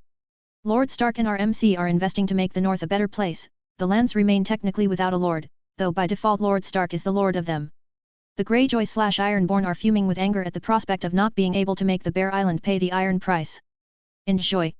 12. Chapter 12. It took me a couple of days to get back to Bear Island. I was happy with the results. I had lost around 75 soldiers during this battle, but I had also basically destroyed the one threat the North currently had, not counting Resident Evil rip-offs beyond the wall. The Lannisters, the Freys, and the Tyrells were the most prominent threats remaining on the board of this wicked game for power. While during this battle, my animals had proven to be more useful than I originally thought. They were still animals, and their accuracy on assassinations was less than acceptable. But nonetheless, they proved to be of greater use than I had initially anticipated. The North was safe, for now, so I had time to prepare. With the project of the farms being developed, it was time for me to focus on other areas. I had to prepare for the long night. All I knew about the threat beyond the wall was that they were weak against fire, dragon glass, and Valyrian steel. The fire was easy to acquire and produce. Dragon glass wasn't much of a problem. All I had to do was make a trading deal with Stannis. I was pretty sure he wouldn't reject an agreement like this because for others dragon glass is trash at best. Valyrian steel was a hard near impossible material to find. It was, in other words, the vibranium of this world. So I would hoard all the dragon glass I could, arming my men with the right weapons to destroy them. My lord, I wanted to talk to you. Sansa entered my solar. She seemed distressed about something. Sure, my lady, what can I do for you today? I said, putting what was doing on standby for the moment. Do you like me? Sansa said fast as if trying to get over it. She was asking if I liked her? This was an odd situation for me. I was making sure to treat her with the utmost respect and care. Why would she doubt my intentions? I don't understand what brought this on. I sighed. Every time we go out, and I try to initiate contact, you flinch back. If I'm that ugly, father will understand if you decide to break this betrothal, Sansa said with an angry expression. She thought I didn't kiss her that much, because she was ugly. The reality was that she was too young, and I didn't want to force her into anything. I knew she liked me physically, but not beyond that. Oh dear, I laughed, as I poked her forehead. Sansa, you are beautiful. I just don't kiss you that much because you are pretty young, Sansa. It feels wrong. How are we to fall in love if you don't at least try? Sansa complained. I didn't understand why she was mad at me for not being more forward. She didn't love me, we barely knew each other, but regardless of that, it was time to tell half-lies. I like you, and if I don't control that, I might end up with you in bed before our wedding night. I rather wait. It's already hard enough for me to control myself. What I said was partly true. I did found her very alluring. She looked like a woman already, but she was a child, and there were lines I wasn't going to cross. So you like me? Sansa asked, with a flushed expression on her face. I do. The question is, do you like me? For some reason I wanted to hear her say she did. I knew she had an idea of the perfect prince, and that I didn't fit that bill, but I for some reason wanted to hear her say it. I do, now, Sansa smiled, as I gave her a look asking to elaborate on that. When I first saw you, I knew you were handsome, but you were just some small lord. I chuckled. I didn't take offense to it, because it was right. I was a small lord, with a lot of money. Yes, but so far you have shown me nothing but kindness. You even saved my life. Sansa smiled. Perhaps this is what mother told me, that I would eventually start looking at you with fondness. I am doing what any decent human being would do. I smiled. So you want me to be more romantic? Sansa giggled. It would be lovely. And here I thought going on dates was being romantic. Haha, I laughed. What I really want is to get to know you, Sansa said after our laughter died down. If we are to be together for the rest of our life, we need to be friends at least. She did make a point. If she was to be the mother of my children, I had to be at least on a first-name basis with her. Very well, I nodded, accepting her proposition. Great. Sansa smiled. After my chat with Sansa, I went back to my solar to study more possibilities of making money in the north. One of my ideas was starting my own glasswork factory. Mirrors here are as awful as they come. I even considered this at first, so perhaps it's time to push it forward. Alright, glasswork, I muttered as I put the idea on my future list to do, wondering what else to do, and then it hit me like a truck. Silk. I was able to control animals. If I acquired silkworms, I could generate silk forever. The worms would make the silk for me, and I would be the sole distributor in Westeros. I knew for a fact everyone bought their silk from Essos. This idea was probably more profitable than my alcohol business. Alright, silk is a must-do right now, I chuckled as I wrote the idea down. K-A-A-A-A-A. A faint sound. Something was approaching my solar, but what was it? K-A-A-A-A-A-A-A-A-A. It sounds familiar. It's one of my birds. Caw-caw-caw, Raven Power Rangers. I'm the Black Raven Ranger. One of my ravens entered my solar with an over-the-top dramatic entry. We all are. Deadpanned the rest of his flock. So why are you here? I chuckled as I petted the dramatic raven. I bring news. Oh, Great Cornbringer, the Ironborn are planning to attack. The raven exclaimed. So the Greyjoys are tired of failing their raids. It seems it's time for me to acquire another island, and maybe a seat with the big boys, aka the big lords. Author note, new chapter Ye. The Ironborn are moving against our dear MC. Sansa is feeling more and more attached to Ronard. And Ronard might take the seat the Greyjoys occupy, who knows what will happen. 13, Chapter 13. Author note, so now the notes will be up here. Soon the prologue arc will end, I think 3 or 5 more chapters to start the canon. But the game will have some players missing. So far for Ronard things have go relatively easy, but he has yet to meet the big players, anyway enjoy. The Ironborn would soon experience my wrath, but to make it, so I don't get in any political troubles, I need to let them win one thing. They need to think they could make me pay the iron price. If I attacked them out of the blue, I would do nothing but ensure the wrath of the 7 kingdoms, as hypocrite as it sounds. But if they attacked me first, then it would be fair for us to retaliate. After all, that is the iron culture, the iron way, the iron price, but I wasn't going to pay the iron price. There were other ways to start a war. I wasn't going to let them take my family or anything, not even if that won me the fucking throne, but like they said, there are other ways, sometimes you have to risk something, so I would let them raid me, and then I would destroy them. I still can't understand how they even allowed them to live in the first place. Or how Lord Stark sent his daughter here, effectively putting her in danger, then again, he let her go to King's Landing. Perhaps Lord Stark must have assumed the Greyjoys would keep themselves from raiding Bear Island with his daughter here because he had Theon, but in reality, all he did was make it, so they want to do it even more. Regardless of that, I had a plan that would give me a motive. Letting them attack me would suffice me as a good enough reason to kill them all, and as a plus would render Theon as a non-threat. Without his house, he would never betray the Starks. Boys, let the Ironborn raid us, I commanded. As you wish, Master, the Kraken said. Now with the plan on rails, time to hang out with Sansa before being kidnapped by the Ironborn. I spent a couple of hours with her. She has taken quite the liking to archery, being quite good at it. She still doesn't admit she likes it, but when offered to go, she doesn't say no. I feel I'm getting better, Sansa said with a smile. Now you know how to shoot those who annoy you, I joked. Arya would be the first one to get an arrow then, Sansa laughed. See, I told you, I knew you would like this, does this makes you any less of a lady? I inquired. No, but... I never said I liked it, Sansa said.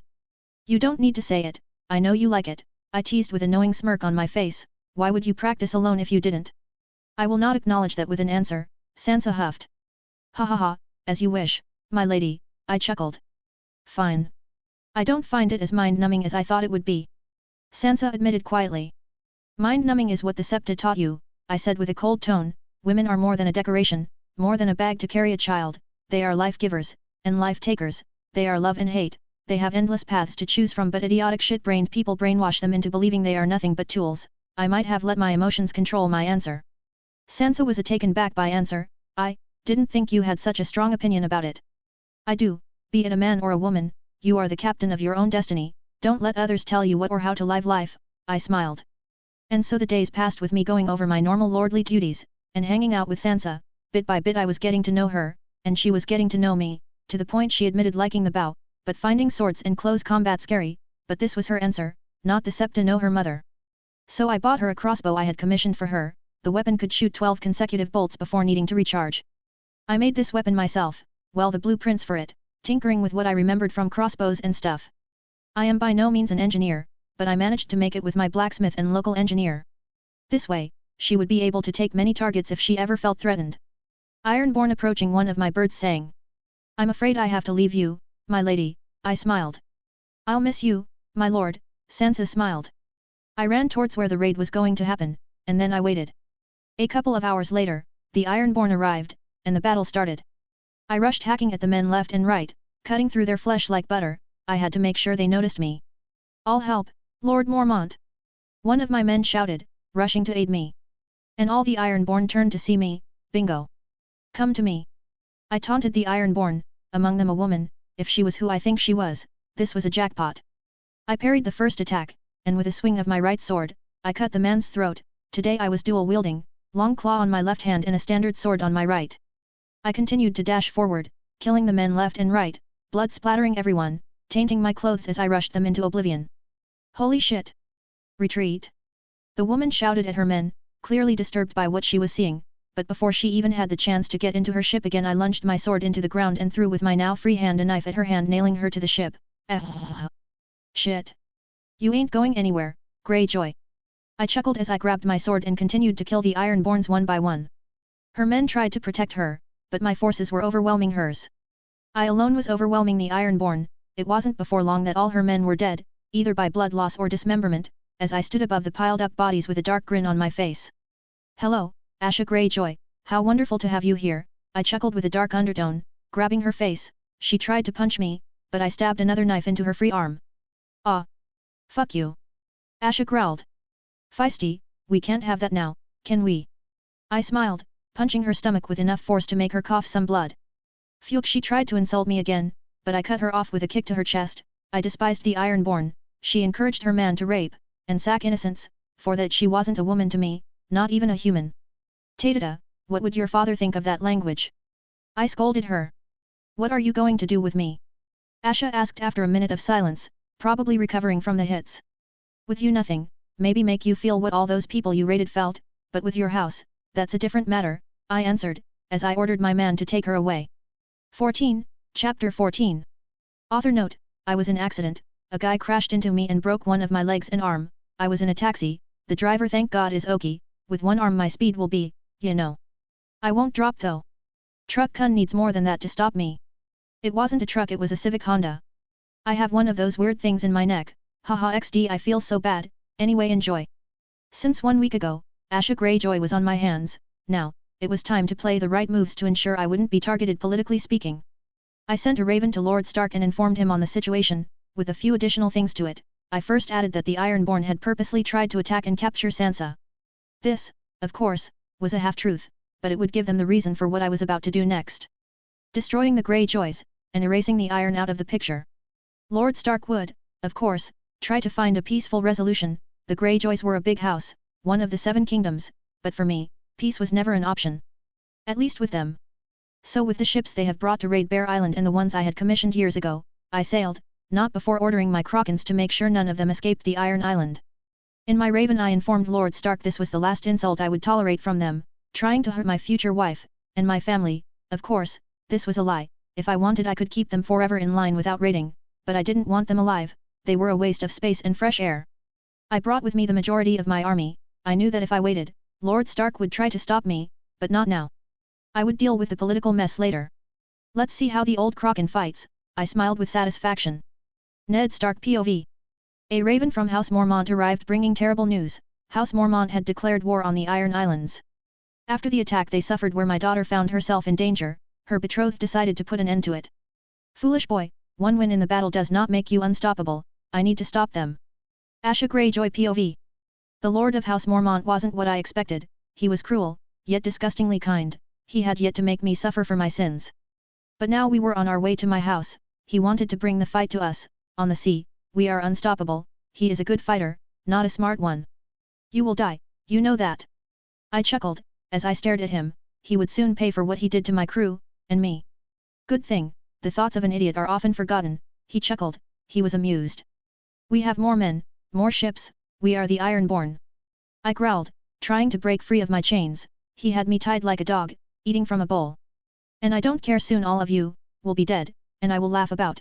I might even fuck my future wife this day every year. He smiled, he was so confident. Why was he so confident? We outnumbered him, by a lot. Say what you like, asshole, you can't win. I spat at his feet, not being able to aim higher. I see, you are one those that need to see to believe. Alright, I can respect that. I was like that, and then I died. He chuckled as he took my chain off the wall, and pushed me outside his office. Outside in the ship I could see the water moving furiously. The drowned god was angry at him. All I see is our victory. A smile formed in my face, but his faint and devoid of emotion smile made me shiver in fear. Fear of the unknown. Why was I feeling so much fear? Look closer, he ordered, and what I saw surprised me. Krakens, many of them, but how? They obey me. How else do you think I made the Bear Islands unraidable? He smiled. Did his crew knew about this? And if they did, how could they be so calm? Fear of the unknown, what a delectable delicacy. They don't know, nobody but me knows. Every animal is mine to do as I please. and soon these boys will crush the Greyjoys. Don't you guys have Kraken as your sigil? Quite poetic, he laughed. We were doomed, there is no way we can win in the sea against him, he was vastly superior, one Kraken alone was a problem, but a dozen, this was our end. I won't kill you, I want you and your brother to remember forever that you lost everything because you refused to change, unfortunately for your people, change is unstoppable, he smiled patting on the head. This is what he meant, he would take everything from us, using the Iron Way. Tyrion Lannister POV. My welcome on Bear Island was less than warm, people were tense, the Lord wasn't here. May I speak with someone in charge please, I have better things to do than to wait in line to enter, I complained, they kept me on a line to enter the court, I was the son of a lord. Wait or leave dwarf, a guard grumbled. Tyrion Lannister, my apologies, a old and scary woman said, the she-bear, we didn't expect your visit. Yes, that usually happens, I smiled as she let me enter. Inside she served a cup of wine and went straight to the point. What do you want? Maej asked with her gaze on me. Many things, but today I'm here to talk to the Lord, but he seems to be missing, I sighed, just my luck, father wants me to do something and I get obstacles. He is on his way to the Iron Islands, to kill the Ironborn, Maej said with a gruff. The kid wanted a victory, too bad he was going to die, his army is small compared to them, it seems father will have to marry Marcella to another. Let's hope for the best, I smiled, I may not know the child but he was still a child, and I didn't want him to die, no matter how impossible it was for him to win. Maej said, clearly annoyed by my presence, Lannisters don't do well in the north after all. Raven Elite Corn Forces POV. We are the Elite Corn Force. We are Legion. We do not forgive. We do not forget. We are loyal. Ka ka ka ka ka, ka ka ka ka ka, ka ka ka ka ka, ka ka ka ka ka. Ravens and not ravens were ready to die for their lord and Cornbringer, all 1,000 ravens, and those that are not ravens, we are one in this battle. 15, Chapter 15. Author note, I will have a Patreon where I will have up to 20 chapters ahead, once I have enough chapters ready I will post the link for you guys if anyone is interested. Here I will post 7-10 chapters a week and in the Patreon I will have always between 15-20 chapters ahead. As right now I have 5, and that's with one arm. By tomorrow I should have more, I will post the Patreon once I have at least 10 chapters ahead of the web novel update. Love y'all. Asha Greyjoy would die, while it was true, I told her she would survive, all I wanted was to give her a taste of her own medicine, like her people I would take all from her. My lord. We are getting close to the Iron Islands, one man entered my chambers inside the ship. Good, soon everything would be over, they are to blame, forcing me to play the game, I never wanted to play the game, but if I have to play it, I will play it like a pro. Asha was practically mute after I showed her one of my abilities, and I can hardly blame her, this was what I intended to show her the meaning of true fear before taking everything. One would think you would be more happy, after all, I am taking what is your with the iron price, isn't that what your culture teaches? I laughed, but even that didn't bring a reaction from her, she just stared at the floor. It seems all her snark and potty mouth died with her spirit. I stood outside my chamber, and I could already see the ships of the Ironborn, the massive navy, but unfortunately for them, I had ordered my army of Krakens to stop anyone from leaving. Making the strongest navy force in Westeros nothing but a fancy decoration.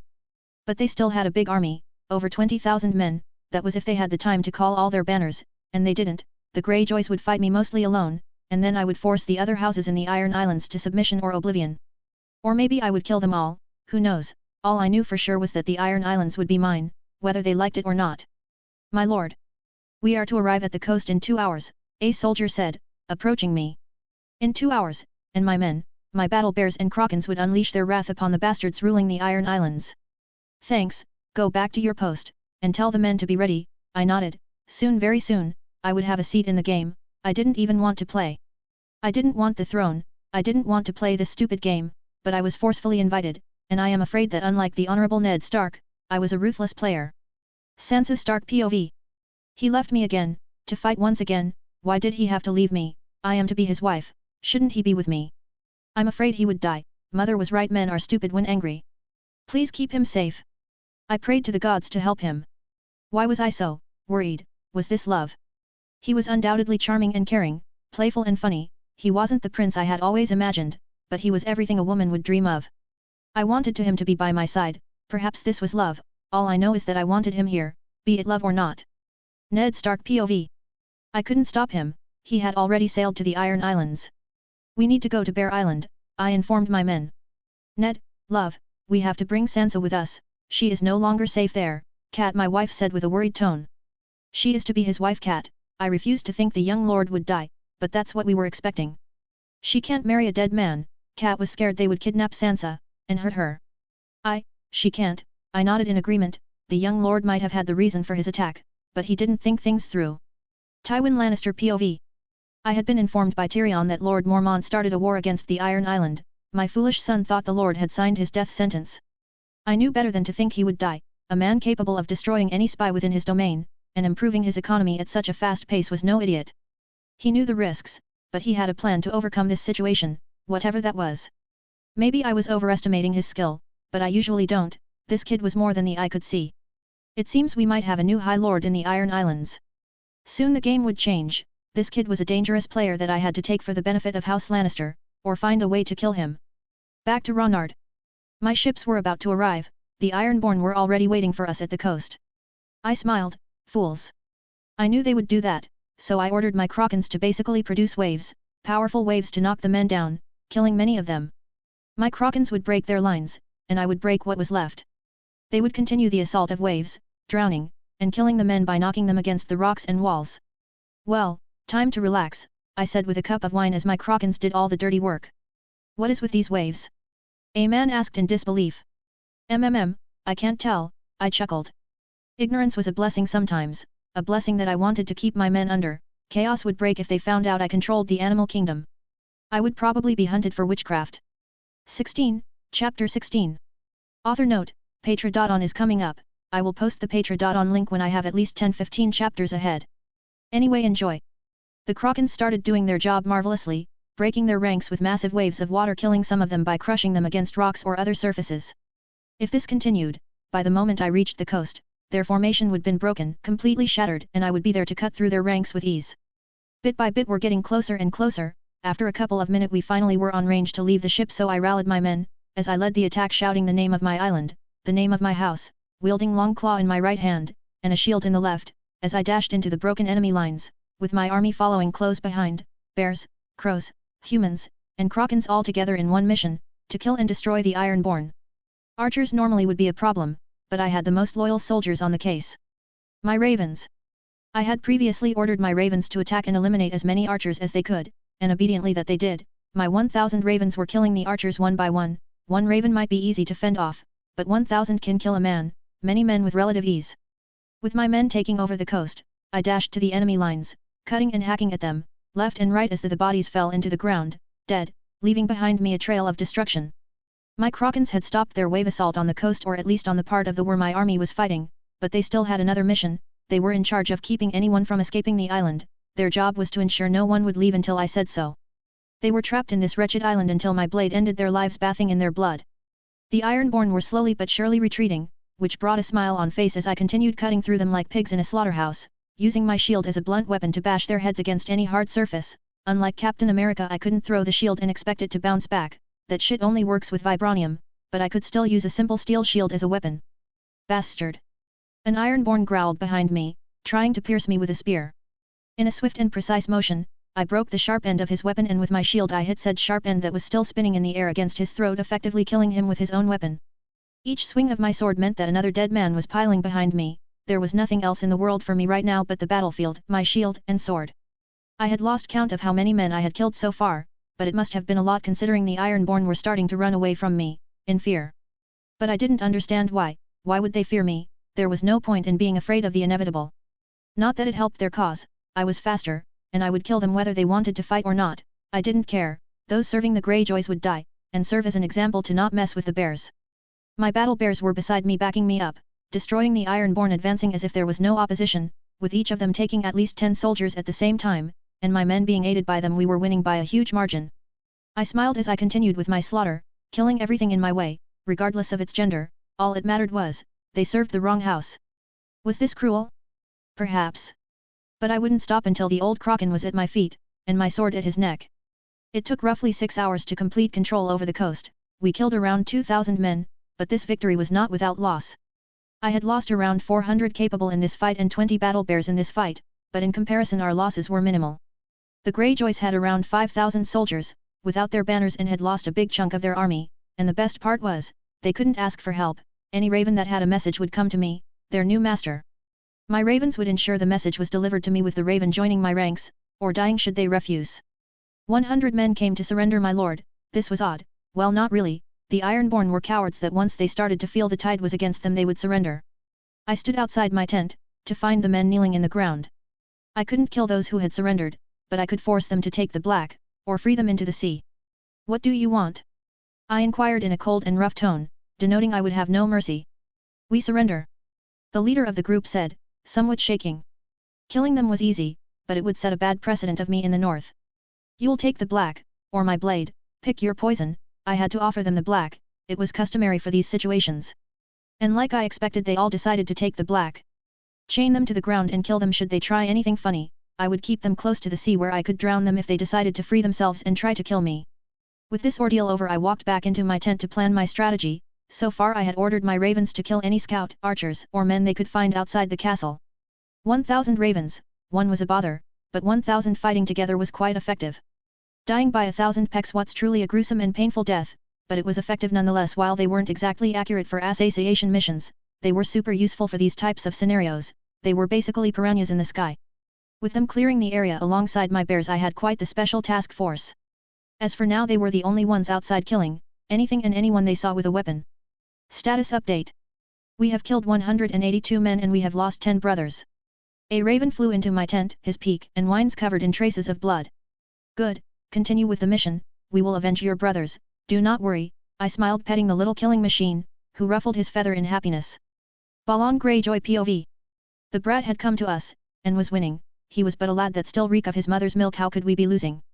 My men were getting slaughtered, none of my banners were answering my call for help. At this rate, in a couple of days the little bear would make us pay the iron price. The ultimate iron price. Send more ravens. I growled, after this I would teach my banners what happens when you don't obey your king. Send all the ravens, all 100 of them, I want my banners here. And I want that bastard's head on my solar now. As you wish. One of my men nodded as he ran to do as I asked, sending all my ravens to all my allies, perhaps this way they would answer my call. 17. Patreon. So after a bunch of messages I decided to publish my Patreon with what I have. I will update the Patreon daily with 2-3 chapters. As of now the Patreon is 4 chapters ahead, later I should add 1 or 2 more, I haven't had the time to write much today with the hospital and stuff anyway. https://www.patreon.com/cornbringer. Thanks in advance for all the support. The updates here will continue to be 1 chap daily, that will increase when I can start using both arms, and I can update both the Patreon and here faster. Enjoy. 18, Chapter 17. Author note. Patreon is here. So far I have 5 chapters ahead, but I'm updating it twice a day at a minimum. So if you guys want to check out my chapters before I publish, please feel free to check it. https://www.patreon.com/cornbringer, fan_landing equals true. Have in mind that for the moment my writing speed has been cut to half with one arm broken, but that ain't stopping me. After chapter 20 chapters are larger, the prologue aka the things before the first book end on chapter 25. Anyway, enjoy. Balon had given me 100 loyal ravens to serve me, poor man, if only he knew that every time he tries to send a message, a cry for help, he is only making me stronger. During the first few days in the Iron Islands, I stabilized a camp in the coast, making sure to kill all opposition, with one kraken nearby to defend it should any trying to sail away. So after quite a significant amount of planning, it was time to move forward. It was time to claim the Salt Throne for me, and I would take immense satisfaction in doing so. It would be the ultimate poetic justice for what his people had done. They took everything from others, and now I would take everything from them. My Raven squad were still on their rampage, killing man by man. They really have earned their corn by this point. The screams of pain filling and thundering inside the island, bringing terror and despair to my enemies and allies alike, mostly because my allies didn't know those screams were a product of my own making. It was time to take what was mine. In the end I had resolved to not kill all the Ironborn in the Iron Islands, just the Greyjoys, the ruling house and those who follow them, but I would allow the other houses to kneel and pledge their life to me, or die. I knew this blind loyalty I wanted from them was not easy to obtain, so I had a plan to make them follow me. When faced against crazy psychopaths that kill, steal and rape for a living, that also happen to be incredibly religious, there is only one option: make them believe you are the chosen one by their god. And with my Krakens I would make them believe their god chose me. If I played my cards correctly and they were as stupid as I thought, I would get around 15,000 soldiers, loyal ones. There was always the case they didn't fall in line or didn't stay loyal. In that case killing them would be easy. In the sea I was a force to be reckoned with, My Krakens made me the best in this battle environment, so if they ever betrayed me, I would drown their men and families under my thumb. The castle is right ahead, my lord. I see, start your formation, I ordered them. My bears divided between my 3 squadrons, attacking from all directions making a triangle, while thinning my army, would usually be bad, with this I would. Let's show these Krakens why you don't mess with the bears. I shouted, rallying my men up. My men shouted in agreement, morale was high thanks to how much we were crushing them. Ned Stark POV. I arrived at Bear Island with Cat and some of my men, we wanted to take Sansa with us, in case the worst came to happen but we found a problem. I apologize, father but I won't leave. Sansa didn't want to leave, she wanted to stay. Sansa, we are doing this for your own good. Cat countered angrily, you are not married yet, this is not up for discussion.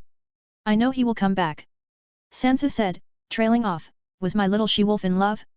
The last raven we got from him said they took control over the coast, Maej offered, in disbelief, like her I couldn't understand how he was winning. He is winning? Cat inquired, as if she was just lied to. It seems, Maej nodded. Sansa, if something were to happen to him, he would want for you to be safe, I said, I honestly believed he would, he started this war with the Greyjoys for her. Sansa, this is not up for discussion, you will come. Cat added she was worried about what would happen once the young bear died. Fine, can you keep me posted? Sansa agreed glaring at Cat, I never saw her this challenging, as she asked the she-bear to keep her up to date. We could have forced her to come with us, she was still my daughter, my responsibility, but I didn't want her to resent me should he die. I didn't expect she would fall for him so soon, while it makes me happy, this situation makes it hard, especially since Cat was to break the engagement whether he survives or not, she doesn't consider him a good match anymore. Back to Ronard POV a week later. Pike was the stronghold and seat of House Greyjoy, which was happened to be located on an island of the same name, quite creative if you ask me. It took quite a while to reach within their walls and enter the castle, after all, the castle is an ancient stronghold with outstanding defenses. But anything can be broken with enough force.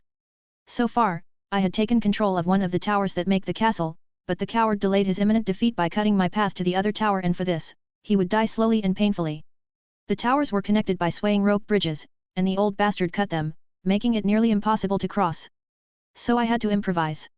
I put some of my men to make wood bridges with the wood we had collected in the first tower to cross the breach, while my raven swarm killed any men stepping out to shoot arrows at us.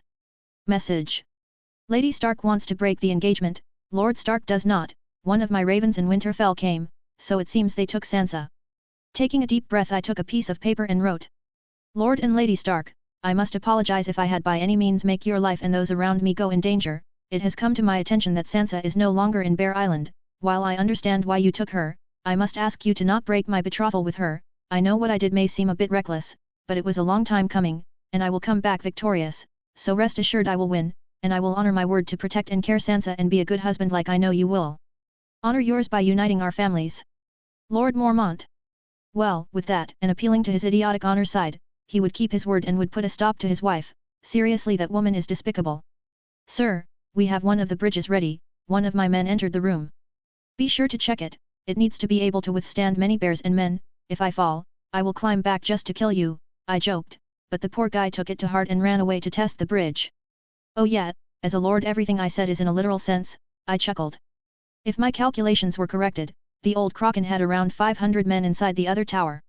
I still had above 60% of my army, including my bears and ravens. The bridge is solid, the bears are walking back and forth, the same man said again. Very well, I will go first, I nodded as I approached where the bridge should be, the breach between towers was large, and the fall was big. I still haven't put the bridge, my lord, the man said. I don't need it, but be sure to put it, I smiled as I took off running at full speed, using all my super soldier juice to jump to the other side, landing on one knee on the other side. Holy! The man said in awe. Stop staring at me and put on the damn bridge. I commanded as I entered the other tower. The man nodded. 19, Chapter 18. Author note, what up guys? Here with another update. If you want to see my unreleased chapters go my Patreon and enjoy. https://www.patreon.com/cornbringer, fan_landing equals true.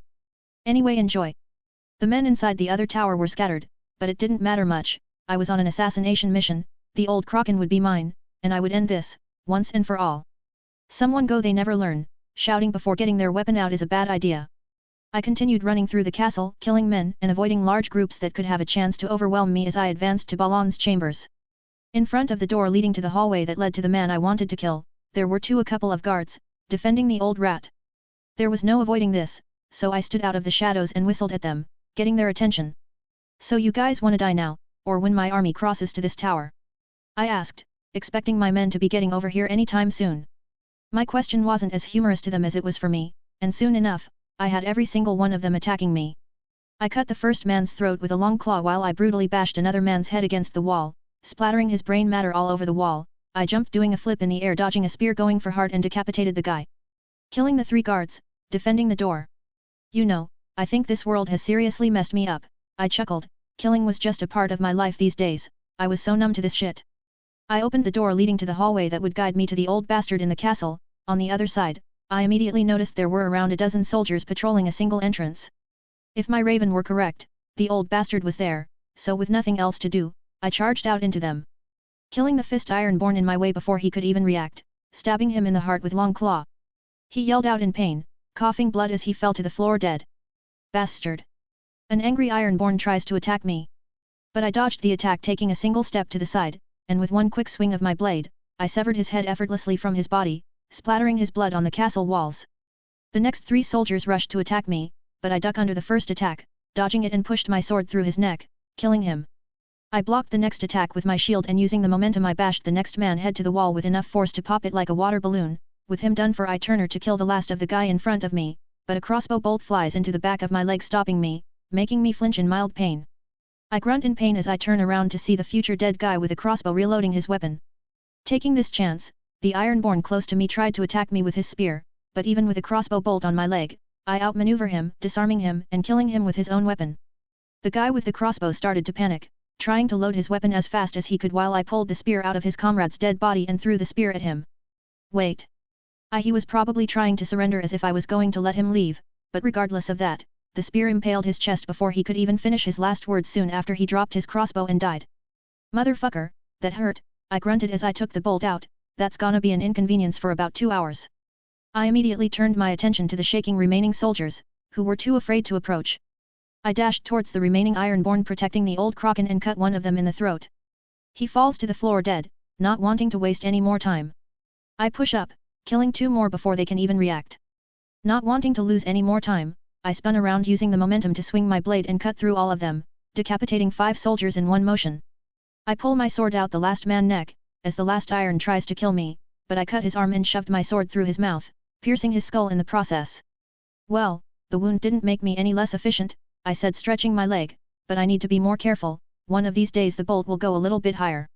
Finally, after all this shit, there I was in front of the door where the salt throne was patiently waiting for me. With a sigh, I kicked the door wide open, as I entered. Hello. I entered the throne room, trying to make an epic yet threatening entrance, but I was greeted by Balan shooting his crossbow at me. I simply dodged the bolts as I approached him.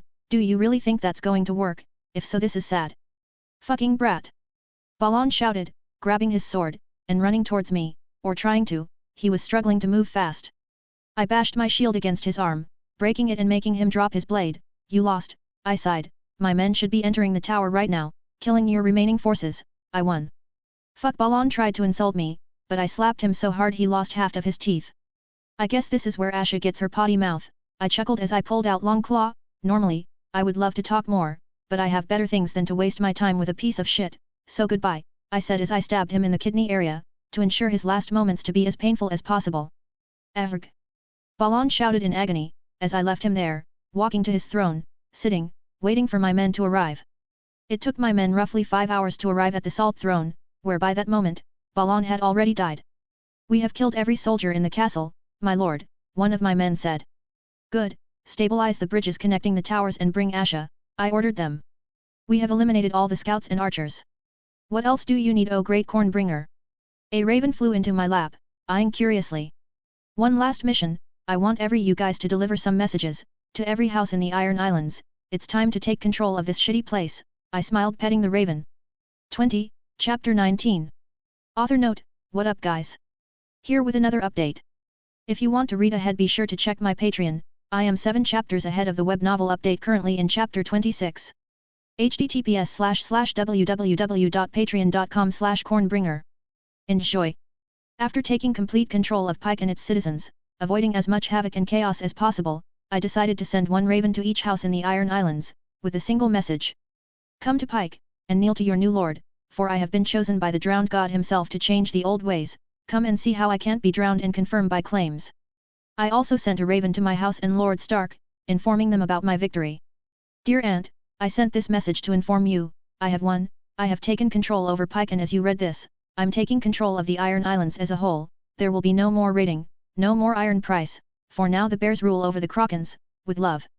Lord Mormont. Lord and Lady Stark, I happily inform you that the Iron Islands are mine. I have taken control over Pike, and as you read, the lords of the Iron Islands are coming to pledge their loyalty and banners to me. Once this all over, I will go to Winterfell and pick up Sansa.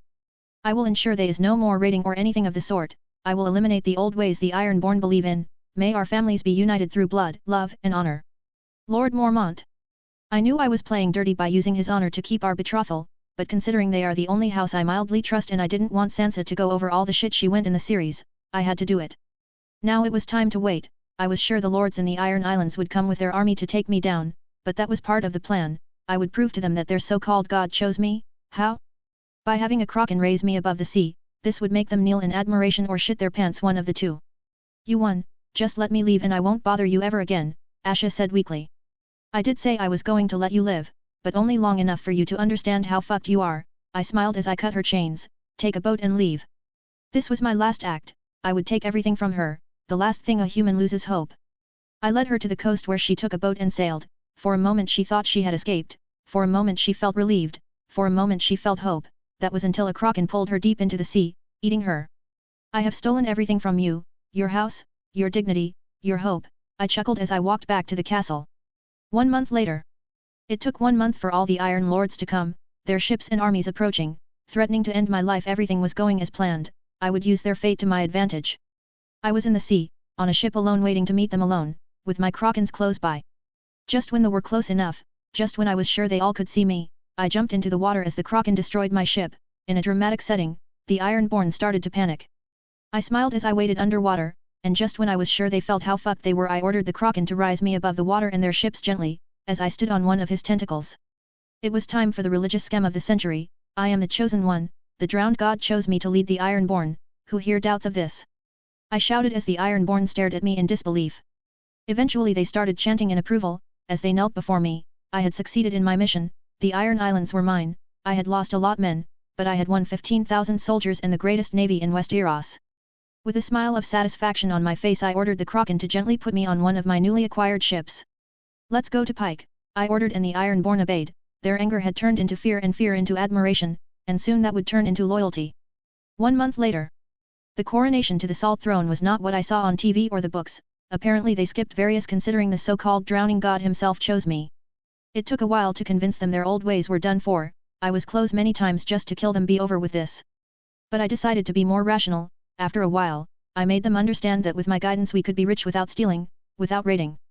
The new rules of the Iron Island were clear. They were basically the antithesis of their old ways. Let me make one thing clear, my lords, if any of you break my rules, I will kill your family, friends, and anyone serving under you. Don't think you can hide things from me. I will know, and I will make you pay. Is that clear? I asked every lord in the room with a cold tone. The lords nodded, some in fear, other in admiration, because to some I was some kind of deity now, but mostly fear. Good, now leave. I will send ravens with my orders to stabilize the economy here. For the moment we will focus on fishing. The drowned god has blessed our seas, so go, I said, knowing full well my Krakens would keep an eye of them and help the fish, but if they step out of line they would die. I left a pair of Krakens per island to ensure I had a way to kill them should they rebel. Tywin Lannister POV. Like I expected, the young lord won, and was now on his way to become the new High Lord of the Iron Islands. Tyrion would only ruin this. I needed to make him our ally, myself. Set a carriage, I am to leave to the north in a fortnight, I ordered a servant. Cersei POV. The young lord of House Mormont had won the Salt Throne, to protect his future wife. Men are pathetic, anything with tits will drive them to war. He will by now be a High Lord, Jaime smiled, pouring me a cup of wine. Of thieves, and rapers, what an accomplishment, I smiled, kissing my brother, as he stripped me. Theon Greyjoy. I had lost it all, my family, my birthright, everything. I lost everything to that bastard. he took what was mine, he sat in my throne, he will pay for this. I will kill him. 21, Chapter 20. Author note, this is Chapter 20 yet. If you wanna read ahead, go to my Patreon where you can read as of now up to 7 chapters ahead. https://www.patreon.com/cornbringer. Anyway, enjoy. In the end I had to stay another month in the Iron Islands before leaving to Winterfell. I had to ensure all the Iron Islands started fishing, and collecting pears, as I commissioned alcohol factories to the islands. After everything was ready, with the factories being designed and the iron-borne fishing, I took off with some of my men to Winterfell. I left the majority of my men behind to ensure they fixed some stuff in the castle. As I sailed, I couldn't help but wonder if I should take Pike as my main seat, or keep it on Bear Island. We'll be in Winterfell in a fortnight, my lord, one of the Iron-born said, as we took off. Perfect, I nodded as I went to my cabin to sleep, something I haven't done properly in a while. Catelyn Stark POV. Ned refused to break the betrothal, why couldn't he see what I saw?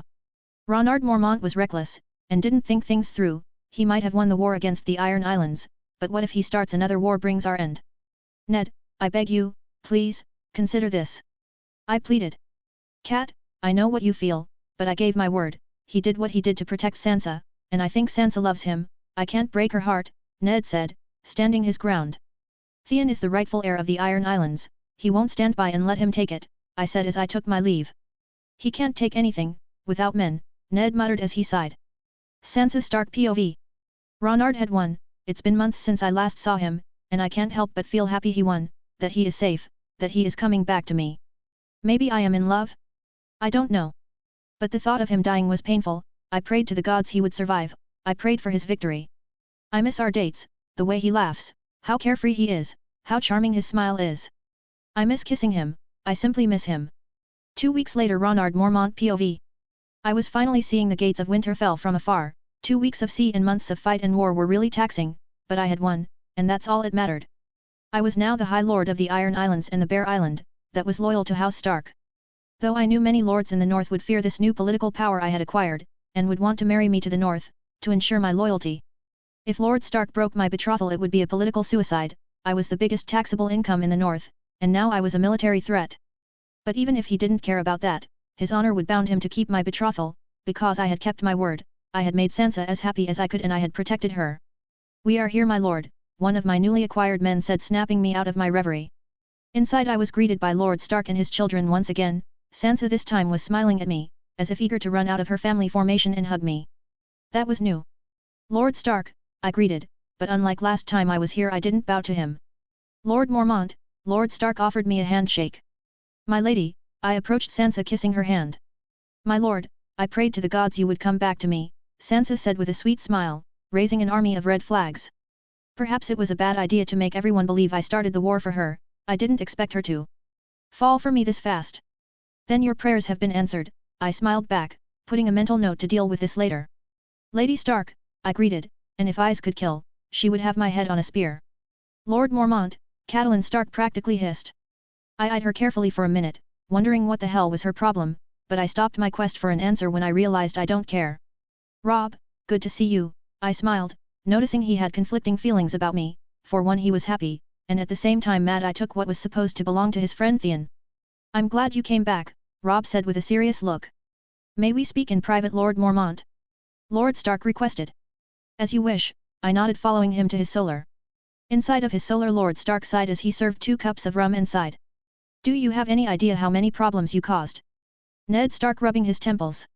I do, but I assure you, the list of problems I took care of is infinitely bigger than the one I generated, I nodded. My wife wants to break the betrothal, Ned Stark admitted. I got that vibe when she stabbed me with her eyes, quite a dangerous glare she has, I chuckled. To my surprise, this made Ned Stark laugh. She can do that. I did what had to be done. They were a disease spreading and destroying everything in their way, I said with a cold tone. I had taken control over the disease, and I will cure it, no more old way.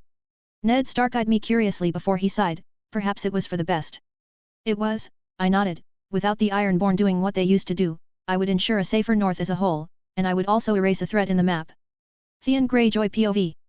The man that destroyed my life was here, the man that took everything from me was here, this was my chance, he would die. He would pay the iron price, I would make sure of it. I would avenge my father and sister, and all my fallen brothers. I would claim his head, and the Salt Throne as it was my right. Theon, think this through. Rob said with a worried look. He will die by my sword, Rob, one way or another, but he will die today. I growled as I put on my armor, and got ready to challenge the bastard to a duel. Unbeknownst to them, a raven was carefully listening to their conversation and flew to warn his master, "Caw caw caw you bitches." 22, Chapter 21. Author note, here you go. If you wanna support my endeavors and see what I have ahead, go to my Patreon.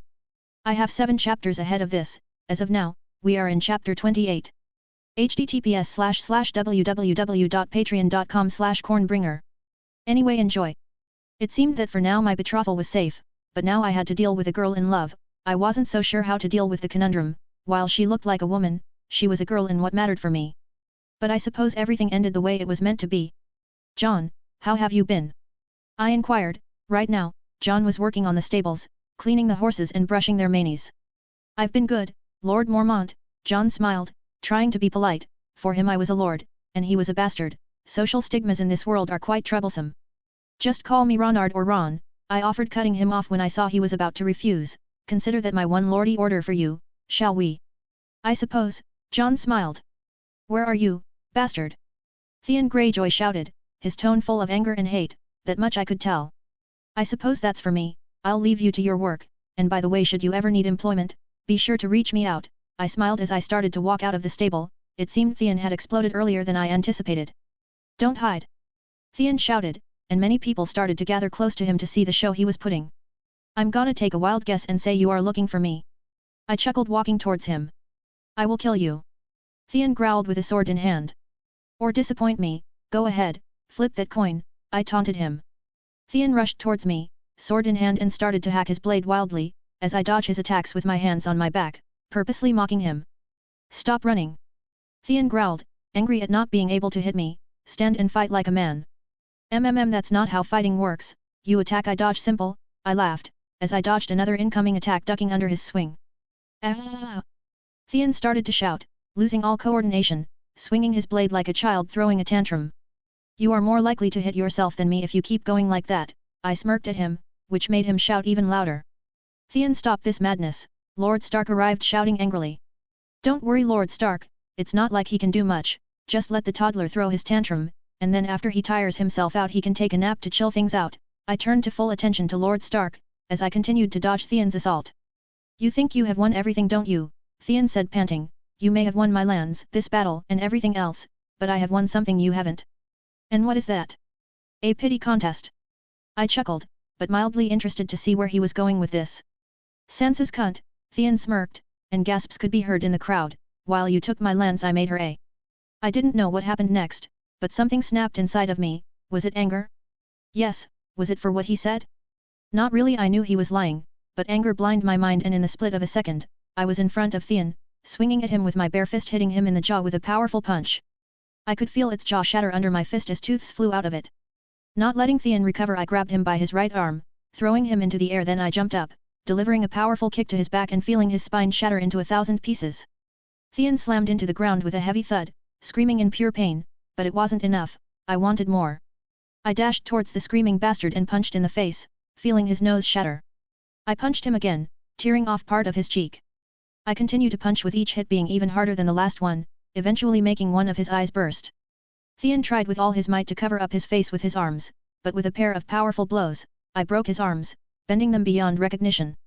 With nothing stopping me now, I punched him again and again and again, shattering what was left of his jaw, destroying the remaining teeth he had, crushing and deforming his lips. Theon was barely recognizable at this point, no longer looking human-like, but I don't care. I want him to suffer more, so I continue punching, tearing pieces of its flesh off with each punch. That was until I feel someone holding my fist softly. "That's enough, please," he lied. Sansa said, holding my blood-covered fist with concern in her eyes, with her delicate hands covered in blood. Sorry you had to see that. I didn't love her, so why did I react so violently when he used such an obvious taunt? Why I felt the need to torture him so much? I could have ended this in a single attack, if death was my goal. I know it's your right to kill him, but please let me punish him. He not only insulted your honor but ours," Lord Stark requested as I stood up. "Do as you please, but if I ever see him again, I will kill him," I sighed as I turned to the deformed Theon on the ground. "If I didn't do it already." "You won't see him again," Lord Stark said grimly. "The Maester informed Theon will most likely die, and if he by miracle survived would be a quadriplegic blind cripple, apparently the damage I had delivered was beyond any modern medicine to repair. I was holding back, mostly because I wanted him to suffer, so I held back. I wanted to see his life fade as I punched him. HRRMMM. Anger during that fight you let control, powerful inside of you, the dark side of the corn I feel. A raven said as he walked towards me. Great, just what I needed, a raven Yoda, go away before Disney sues me, I chuckled. HRMMM, come back, I will, for help I bring, the raven said as he flew away. But Raven Yoda was right, I let something so obviously fake fire up my emotions, and the worst part was, I was not even in love with Sansa. Yes, it would have angered me if she slept with another while I was fighting, but not to the point of going full batshit crazy. Knock knock. It's me, Sansa, can I come in? I heard Sansa request through the door. Sure, come in, I sighed. Sansa entered the room with a picnic kit on her hands and a soft smile. You still owe me a date, how about we have an inside picnic? Sansa inquired, smiling as if she didn't see me beat to a pulp someone she had known longer than me. Fine, that sounds lovely actually, I nodded as I sat on the floor of my room, seeing Sansa set up the picnic. Extra cheese on your sandwich, right? Sansa inquired with a smile. Yeah, go easy on the tomatoes, I nodded. All right. Here you go, Sansa gave me my double cheese meat sub, as she turned to make hers. So, how you've been? I asked, taking a bite of my sub. I've been great, well. Now that you are here, being apart made me realize that. Sansa flushed in a cute pink tone as she stared at me, that I love you. That might be a bit of a stretch, right? I mean, I know I'm charming, but... I coughed. You are everything I have ever dreamt in man. I can only hope I am everything you want in a woman, Sansa said without hesitation. I sighed. While I would have wanted her to fall for me on a later date, this was an inescapable event that would come one day. I wanted her to love me so she would be safe from all the shit she went through in the original timeline. But I wasn't mentally ready to speak with an 11/almost 12-year-old girl above love, so time to change the subject. Did Arya find out about your new hobbies? I chuckled. She did. I never saw her more happy and friendly with me, and now uses me as an excuse to learn. Mother was furious, saying a lady does not partake in such things. Sansa laughed. I imagined as much, and what did you tell her? I chuckled. Whatever a lady partakes in, be it cooking or sword fighting, it's ladylike, Sansa said, laughing even harder. Oh, no wonder she hates me so much. Haha, if I knew you were going to tell her that, I would have won the war faster, just to see her face, I laughed. It was all good until she sent me to my room, and punished me, Sansa pouted. I'll say it was worth it, I laughed. Arya seems to agree with you, she says that we are a new breed of ladies, the cool ladies, Sansa giggled. Oh god, ha ha ha, your sister is adorable, I laughed, choking a bit on my sub. She can be, sometimes, Sansa agreed with me. What did your father say, though? I inquired, cleaning my tears. He didn't say much, he found it amusing, but let mother punish us nonetheless, Sansa answered. We continued talking for hours as we ate, and drank, juices of course. I really needed this, I haven't laughed in quite a while. 23, Chapter 22. Author note, here you go. If you wanna read ahead what I have done so far, be sure to check my Patreon. So far I'm 8 chapters ahead on chapter 30. https://www.patreon.com/cornbringer. After my little incident with Theon, I took some time to cool off, and roughly a couple of days after, I decided it was time to go back to Bear Island. Lord Stark so far had decided to keep the betrothal and unite our families even more. Theon on the other had died during that time, blood loss, severe trauma, and infection, but nobody can blame me. Robb was angry, but understood things like that can happen in duels or the likes, but he was also angry at Theon for insulting his sister. My situation with Sansa was weird now. Sansa was quite infatuated with me now, becoming a bit too clingy, but I suppose it is because she thinks I started a war to protect her, which was not the case. I did it because it had to be done. She was just a good excuse to do so, without getting any repercussions. This of course is not all bad, it was my end goal, and it will make my life easier once we marry. But it was too soon perhaps. Nonetheless, it was time to continue with my business ideas and evolve the north. With the hydroponic sheds being built in the north, I had to focus on finding who could provide silkworms. With them I would be able to create one of the most expensive items in the world, but for that to happen I would have to create some sort of warm environment for them. The harsh cold of winter would kill my poor silkworms in a matter of seconds.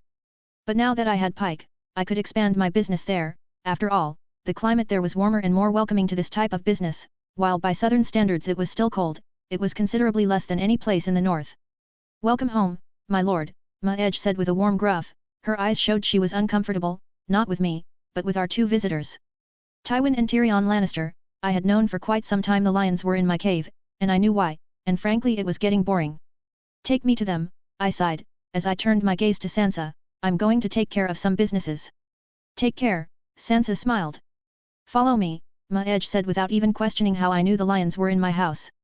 The room was dimly illuminated by candles, and had 3 chairs and a table. In one was sitting Tyrion drinking wine, while his father read a book.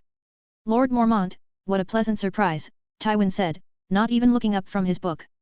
Likewise Lord Lannister, to what do I owe this unexpected surprise, I inquired, taking the last empty chair, as I dismissed Maej out of the room.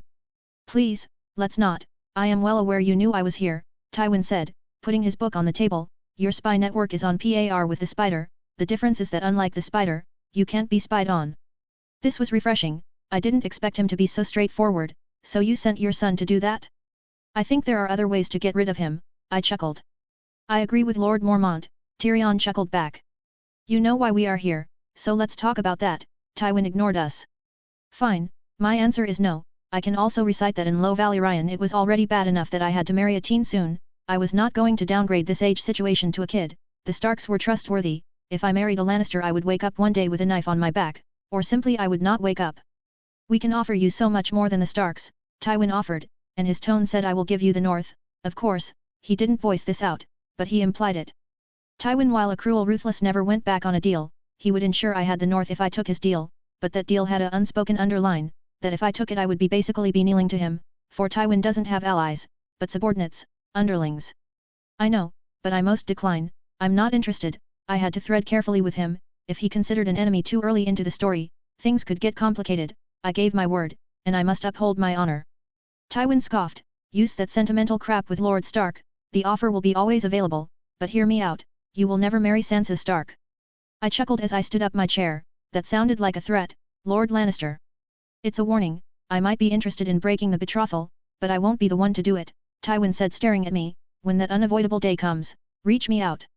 It was pretty clear what he meant. Robert Baratheon will break this betrothal. To be honest, it had crossed my mind once or twice, but I never really considered this to be a real possibility. Robert loved Ned like a brother and would never force him to do that. But what if someone whispered to him, that just like Rhaegar Targaryen, I was stealing Sansa from Joffrey? That alone would be enough to push the drunkard piece of shit to make something rash. You plan on manipulating the deck to your favor, I glared at him.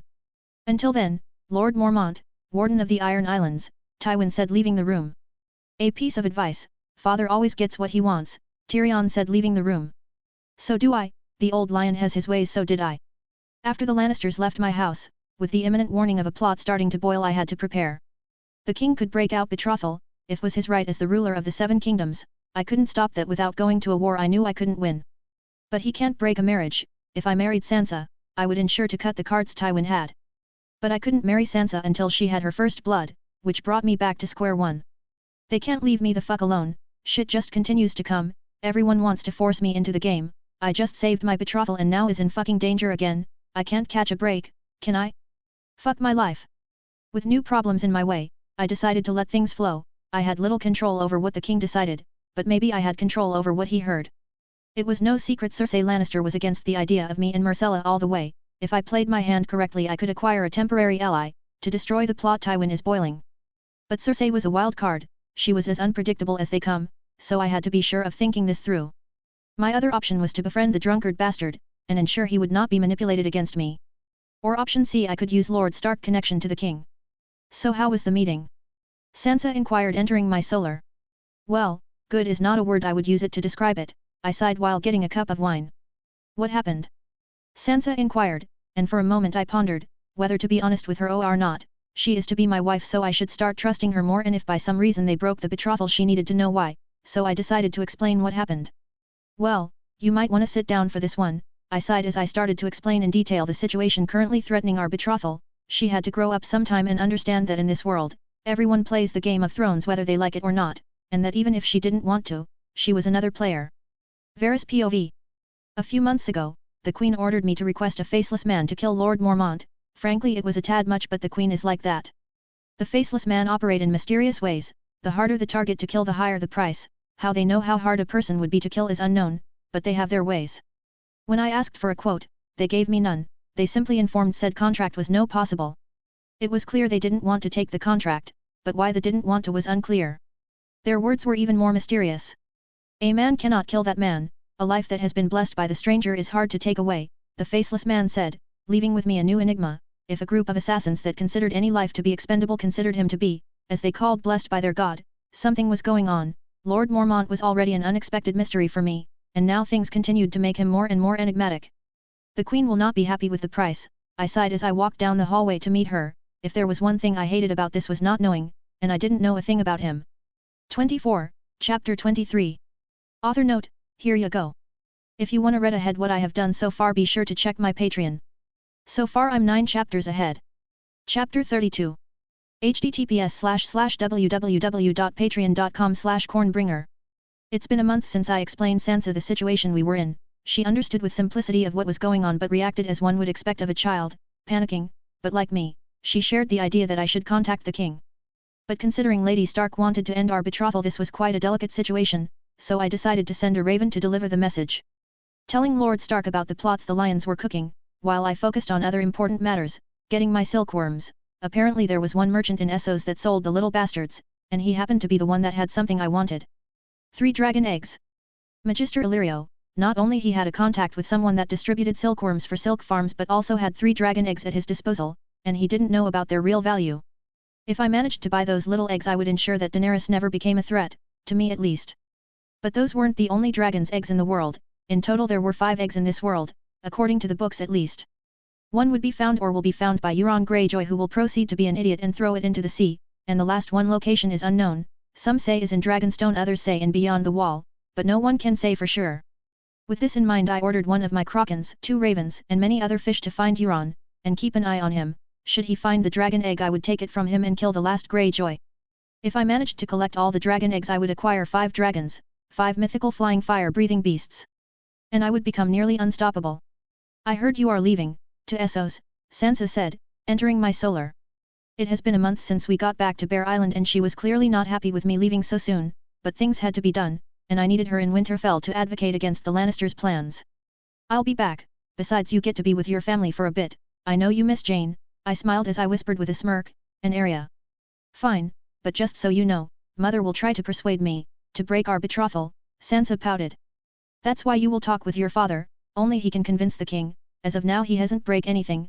I knew Sansa would talk with her father, and that Lord Stark knew thanks to my messenger what the Lannisters were plotting, and the wolves hated the lions, so with all this information he would at the very least show resistance to any idea about breaking my betrothal. I know, I have to be the one in our side, now that Mother is against us, Sansa sighed, grabbing my hand softly. Yes, you have, until we marry, I nodded, reciprocating her gesture. Be safe, I'll be back in a couple months, after I ensure some trading routes with Essos. And I'll be waiting, Sansa smiled. With Sansa going to stay with her family for a bit, and with me going over to Essos, things were starting to align in my favor. Everyone kept pushing into the game, one way or another they wanted me to play, so perhaps I had to play, so that I could destroy the game once and for all. I wasn't entirely sure, but one thing was sure, if I didn't play, they would keep poking me, testing my limit until I snapped. But to play the game I needed more than what I had, so I was determined to buy the dragon eggs the Magister had, and by the information I had, those 3 babies were quite expensive. But I would pay their hatched weight in gold if I had to. 3 dragons would highly increase my possibilities of winning. Sir, the ship is ready, one of the Ironborn said, respect and some light adoration in his eyes. No one would believe they wanted to kill me a couple of months ago. Then let's go, I ordered, getting inside the ship. My trip to Essos was, as I expected to be, boring and incredibly long. It would take a couple more days to arrive. Part of me was excited to see this new unknown land, but another part of me was stressed. The possibilities of finding my father and the bitch he married to were big. But I didn't have time to cling into the past. Without him being an idiot letting his dick control him, I wouldn't be here. I needed control to have success, and by no means the idiot of a father I was given in this life had the brain nor vision to understand that. We should be there in 5 days, my lord, the captain informed me. Good, I nodded, letting him know I wanted to be alone. But other thoughts crowded my mind. What if Sansa didn't succeed and Tywin managed to whisper the right words to the king?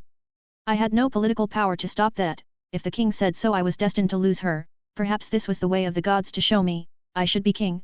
Only then, I would have the power to break this wretched wheel of plots and power. Ronard Mormont, the first of his name, I chuckled as I served a cup of wine. The things these political sharks push me to do. Perhaps this was the only way. Why aim for lordship when you can aim for kingship? Well, I hope you are happy, Tywin, because I'm in. Let the game begin. Cersei Lannister POV. Father wanted to break the betrothal between Ronard and Sansa, saying we needed to strengthen our bonds with the North. And had succeeded in manipulating the idiot I have for a husband. All it took was a couple of words to revive his emotions to what happened with Lina, and Robert started to consider breaking the betrothal. I don't know how, but he convinced Joffrey of supporting this charade, probably appealing to his sadistic side. Joffrey is into this just because it will bring sorrow to others. Robert has yet to make a decision, but one way or another the old lion gets his way. Robert Baratheon POV. Tywin came to visit. That old lion is nothing but trouble, but brought something to my attention that it was worth noticing. Tywin said that Sansa should be betrothed to Joffrey. At first I didn't mind, but Joffrey all of the sudden was infatuated with her. What if this was like Lina and me? I can't allow that to happen. What should I do? Damn it. Ned. It should have been you in this fucking chair. I growled as the wine boy poured more wine in my cup. HRMMM idiot the king is, YRSSS unbeknownst to the king an incredibly wise and powerful raven was seeing everything. Joffrey Baratheon POV. Grandfather came and offered me a deal. He said I would make 2 important people suffer if I accepted. All I had to do was to make father believe I wanted Sansa Stark. I was delighted with the idea. The only bad part was I had to marry an ugly northerner, but I was to be king. And a king can do as he pleases. After I'm done with her I'll just kill her and make that bastard in the north suffer even more knowing he never had her. I can't wait to see them suffer. Varys POV. Tywin had made his play, quite a dangerous one might I add. He is manipulating the king to do his bidding, so that the crown has the north, and so that he can betroth his granddaughter to the young lord. This will end bad, I can feel it. The tides of the game are changing, and the realm is in danger. I wonder if this will make Lord Mormont enter the game? He is now one of the big players, things are just getting complicated. 25, Chapter 24. Author note, here you go. If you wanna read ahead what I have done so far be sure to check my Patreon. So far I'm 10 chapters ahead. Chapter 34. https://www.patreon.com/cornbringer. Essos, or to be precise Pentos was quite a charming place, it almost made the month-long trip worth it. The place was like most tropical places with sun, beaches and a lot of business. But I didn't come here for pleasure, I had a mission, or I should say I had 2 missions. First I had to get some silkworms to produce silk and sell it in Westeros, and 2 I needed to buy the dragon eggs Magister Illyrio had. There was always the possibility the eggs would not hatch while in my possession, but even if they didn't hatch it was infinitely better than to allow someone else to have an edge on me. Even if they didn't hatch they were worth their price, because I would be taking a threat out of the equation long before it became a threat. You guys stay in the ship and protect it, I ordered my man as I stepped out of the ship. Aye my lord. The men shouted in agreement. Finding Magister Illyrio wasn't that hard at all it took was ask a couple of locals, and I was soon heading in the right direction. Though there was a little cloud of doubt looming above my head, what if he refused to do business with me because he supports the Targaryen? And if he did accept to make a trade route with me, would I meet Viserys? For what I read in the books he was quite the pretentious moron, so he might want to make me kneel for him. That or offer me Daenerys' hand in marriage if I give him my army, which was tempting by itself. If he did, he would die and I would have a claim to the throne. Of course this was in the case Robert Baratheon was stupid enough to make an enemy of me by breaking my betrothal to Sansa. I didn't want to break my betrothal not because I loved Sansa, because I didn't, but because I wanted to stay out of the game and have a lordly life. I didn't care before who sat in the Iron Throne. But they kept pushing me, testing me, plots within plots to make me their ally, to kill me, or to manipulate me. They forced me into the game. And if the worst case scenario came to happen, and Tywin Lannister succeeded in his mission, well, I would formally enter the Game of Thrones. And Daenerys would give me an army if that happened. Military alliances with Dorne, which by itself was a step in the right direction. I of course would save Sansa even if I didn't love her, she was someone I came to care about, I wouldn't stay and watch her suffer under the lions. But all this was just based on the hypothetical scenario Tywin succeeds in breaking my betrothal. Sometimes I wondered, what would have happened if I killed him in Bear Island? A man can dream. I just don't understand what is he thinking. I understand he wants Sansa to keep the north, but what makes him think I will accept Myrcella after all the shit he is putting me through? Does he really thinks I will just fall in line and bend my knee to him? I will enjoy killing the old man, I chuckled drily, fantasizing of all the ways I would torture the old lion before cutting his miserable head. I might even make a weekend out of it. Robert Baratheon POV. Jon Arryn, that man was like a father to me, and all of a sudden he was death. One day he was scolding me for spending too much gold on whores and drinks, and the next he was gone. I was left alone in this nest of vipers. I needed someone I could trust. I needed Ned with me, here ruling for me while K-Horde, the way it was supposed to be. I also needed to ensure my son didn't marry someone like his mother, full of vile and hate. In the end, Sansa was the best choice for him.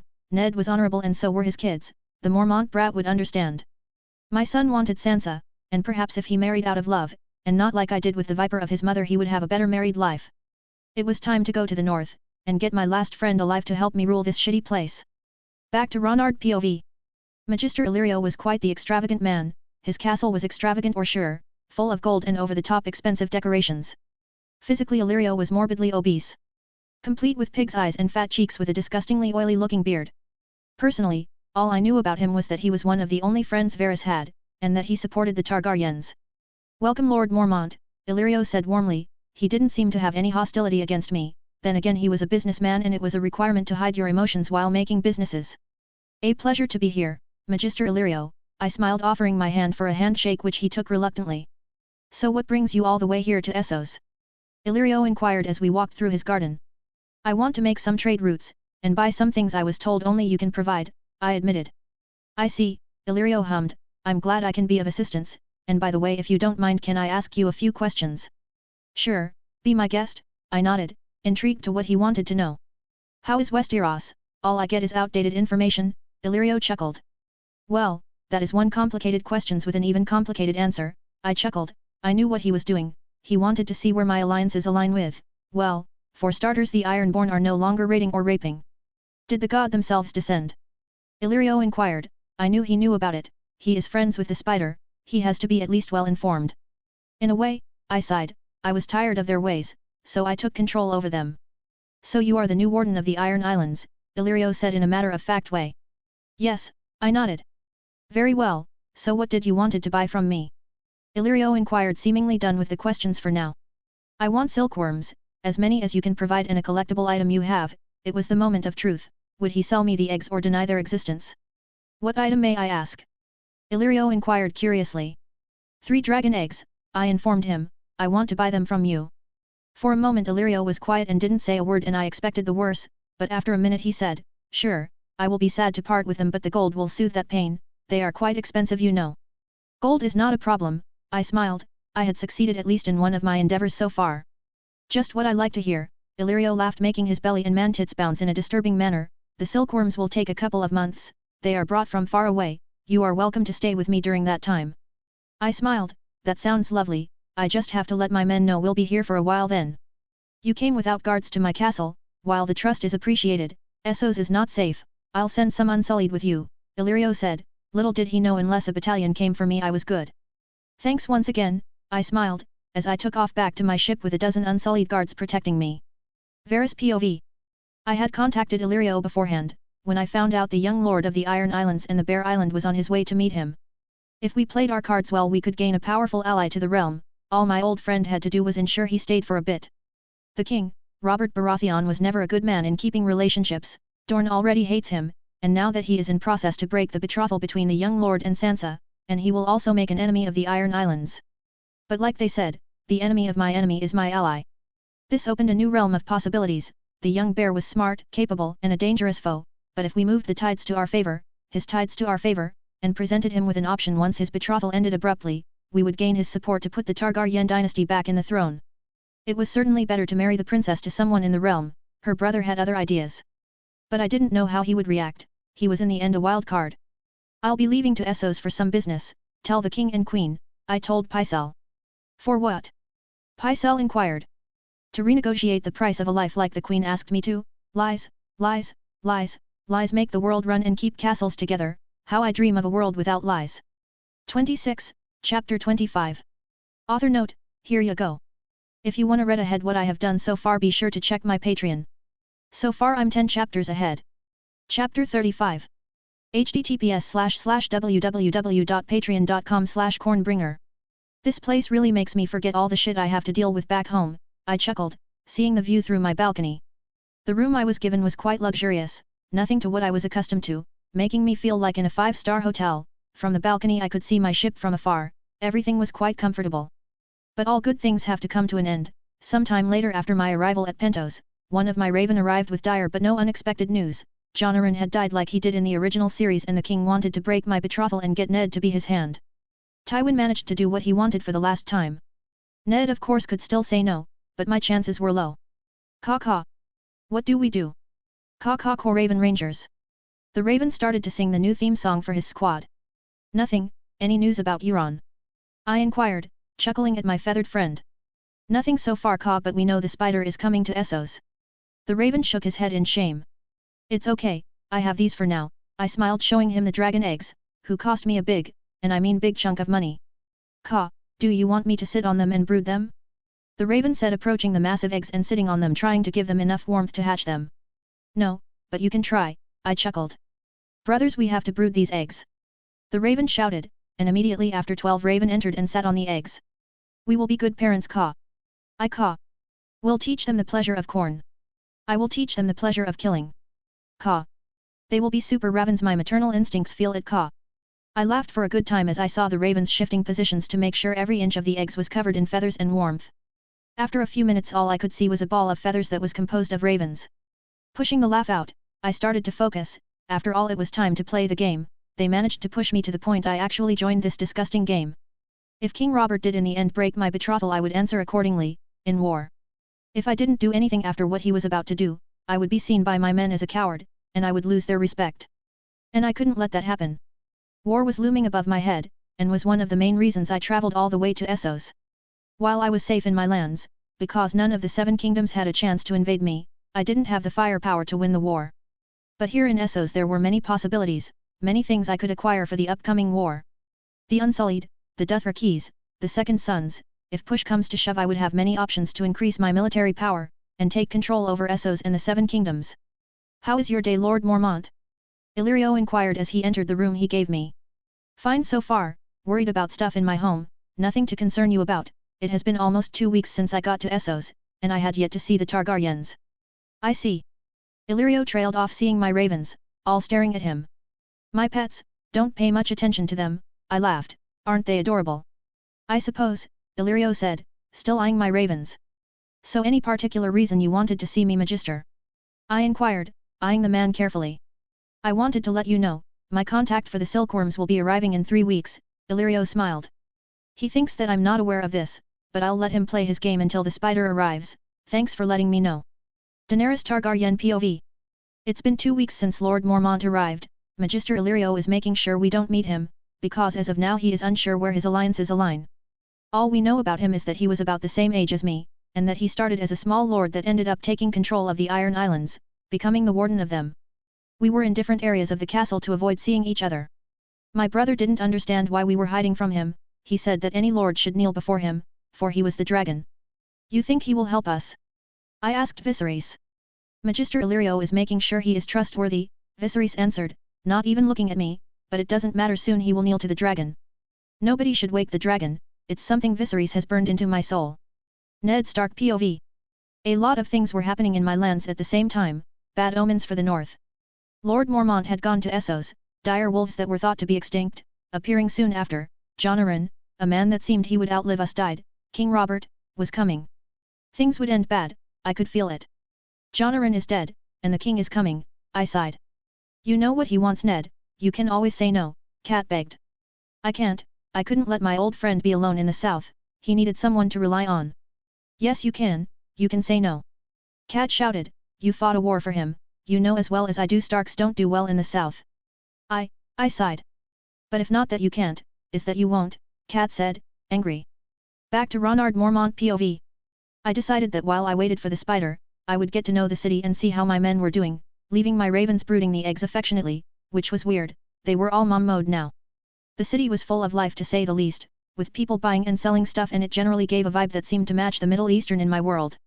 But I wasn't out just exploring, I was gathering information. With the war looming above my head I had to explore new possibilities. Like how much did the Unsullied cost, how much did the Second Sons cost, what were the Dothraki believed and how to exploit them. For the first one, the Unsullied costed a fucking ton of gold. The Second Sons were almost as expensive as they were. Now the Dothraki were an easy target if I wanted to increase my army exponentially in number. It was quite simple, they believed in some kind of horse god, and I happened to be able to control animals. All I had to do was make their horses kneel and they would take it as an omen that I was the great stallion that would ride the world or something. But like the Ironborn, their culture was disgusting and had to be molded. Without even noticing as I pondered with the many scenarios where this could go, I arrived at the coast, where my ships were.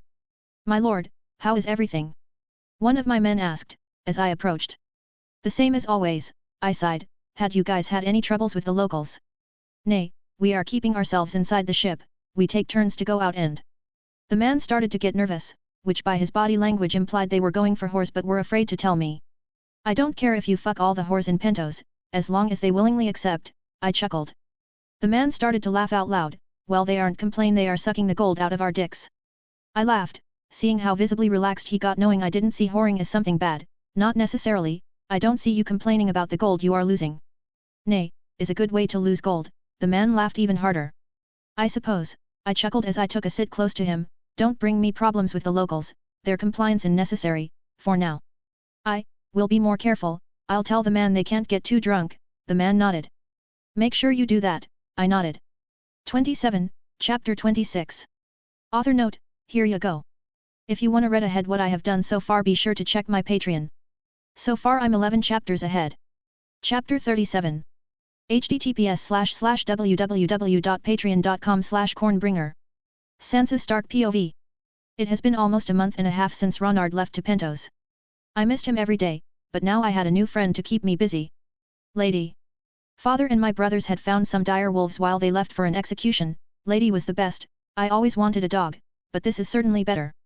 I wonder what Ronard is doing, he is going to miss the king and the royal family coming. I miss him, a lot. Come on Lady, we have to get ready, I petted Lady, who stretched a bit and proceeded to follow me. Ronard Mormont POV. Today like any other day I was walking through Illyrio's garden, wondering how things will end up playing. It has been a month since Illyrio told me that his contact aka the spider would arrive in a fortnight, and he still hadn't and by now the novelty of being in Pentos had worn out. The last raven I sent to check the estimated arrival time told me that the sea was wild at this moment and it would take some time for the spider to arrive. The spider has arrived, a raven informed me slowly descending into my shoulder. Finally, the Master of Whispers arrived, let's go and get ready to meet him, I smiled. Things were calm for the moment, the king had yet to break my betrothal, that would in turn open a metaphorical box of Pandora. Taking a deep breath, I cleared my thought as I walked to my room, to get a bath and get ready. The spider was already in Pentos. How are the eggs by the way? I asked the raven on my shoulder.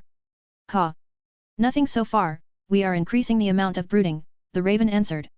All right, keep me posted, I chuckled. Varys POV. It took a bit more than I expected to arrive, the sea was particularly on my side this trip, but I managed to get to Pentos in one piece. Long time no see old friend, Illyrio greeted me with a smile. It's always a pleasure, I smiled, where is the young lord? Taking a bath, getting ready for something, Illyrio answered. Impressive, but hardly unexpected, the young lord knew I was coming, I wonder if he knows the Targaryen are here? He never stops to surprise me, he knows I am here. How could he know? Illyrio inquired with puzzlement.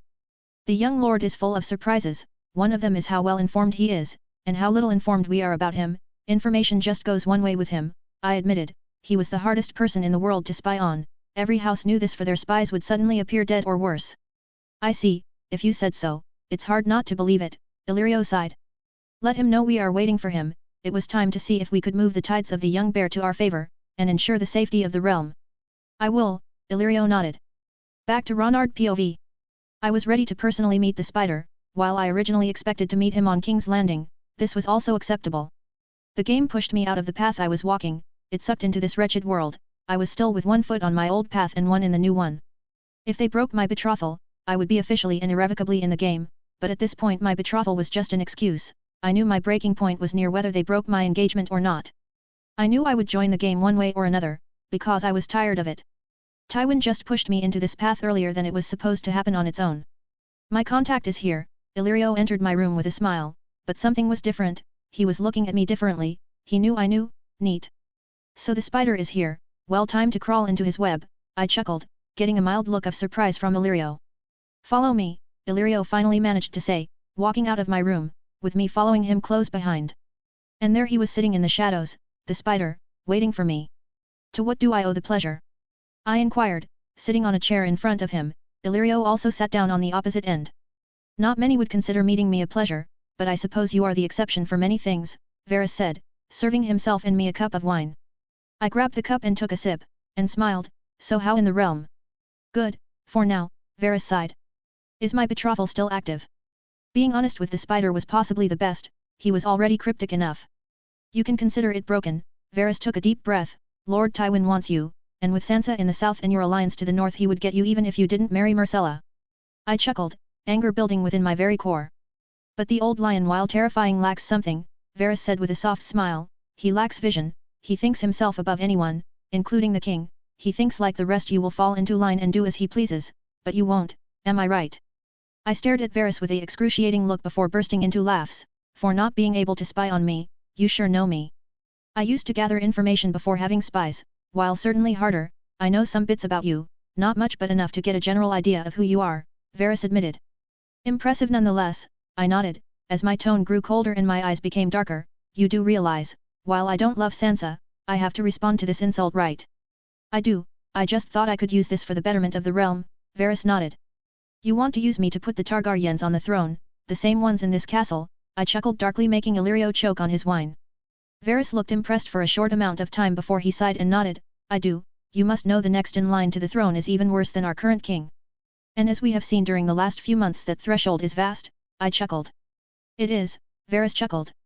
I suppose this is the part where you propose me a deal, I said, cutting to the grain.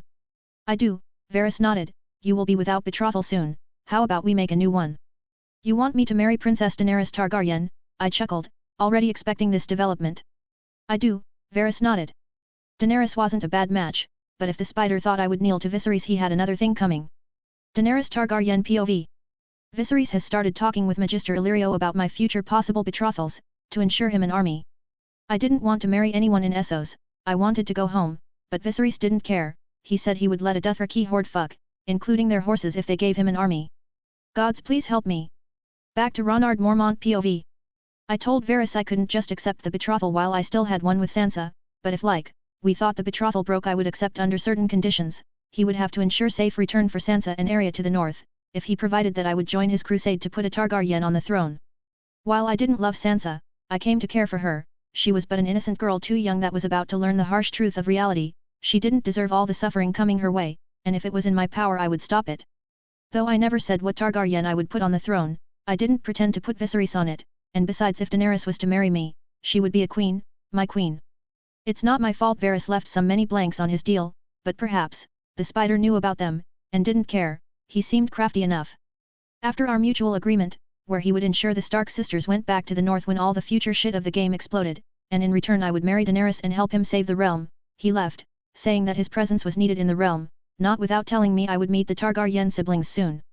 Time to plan, I sighed in my room, as I heard my ravens talking about how good they were brooding. 28, Chapter 27. Author note, here you go. If you wanna read ahead what I have done so far, be sure to check my Patreon. So far I'm 11 chapters ahead. Chapter 37.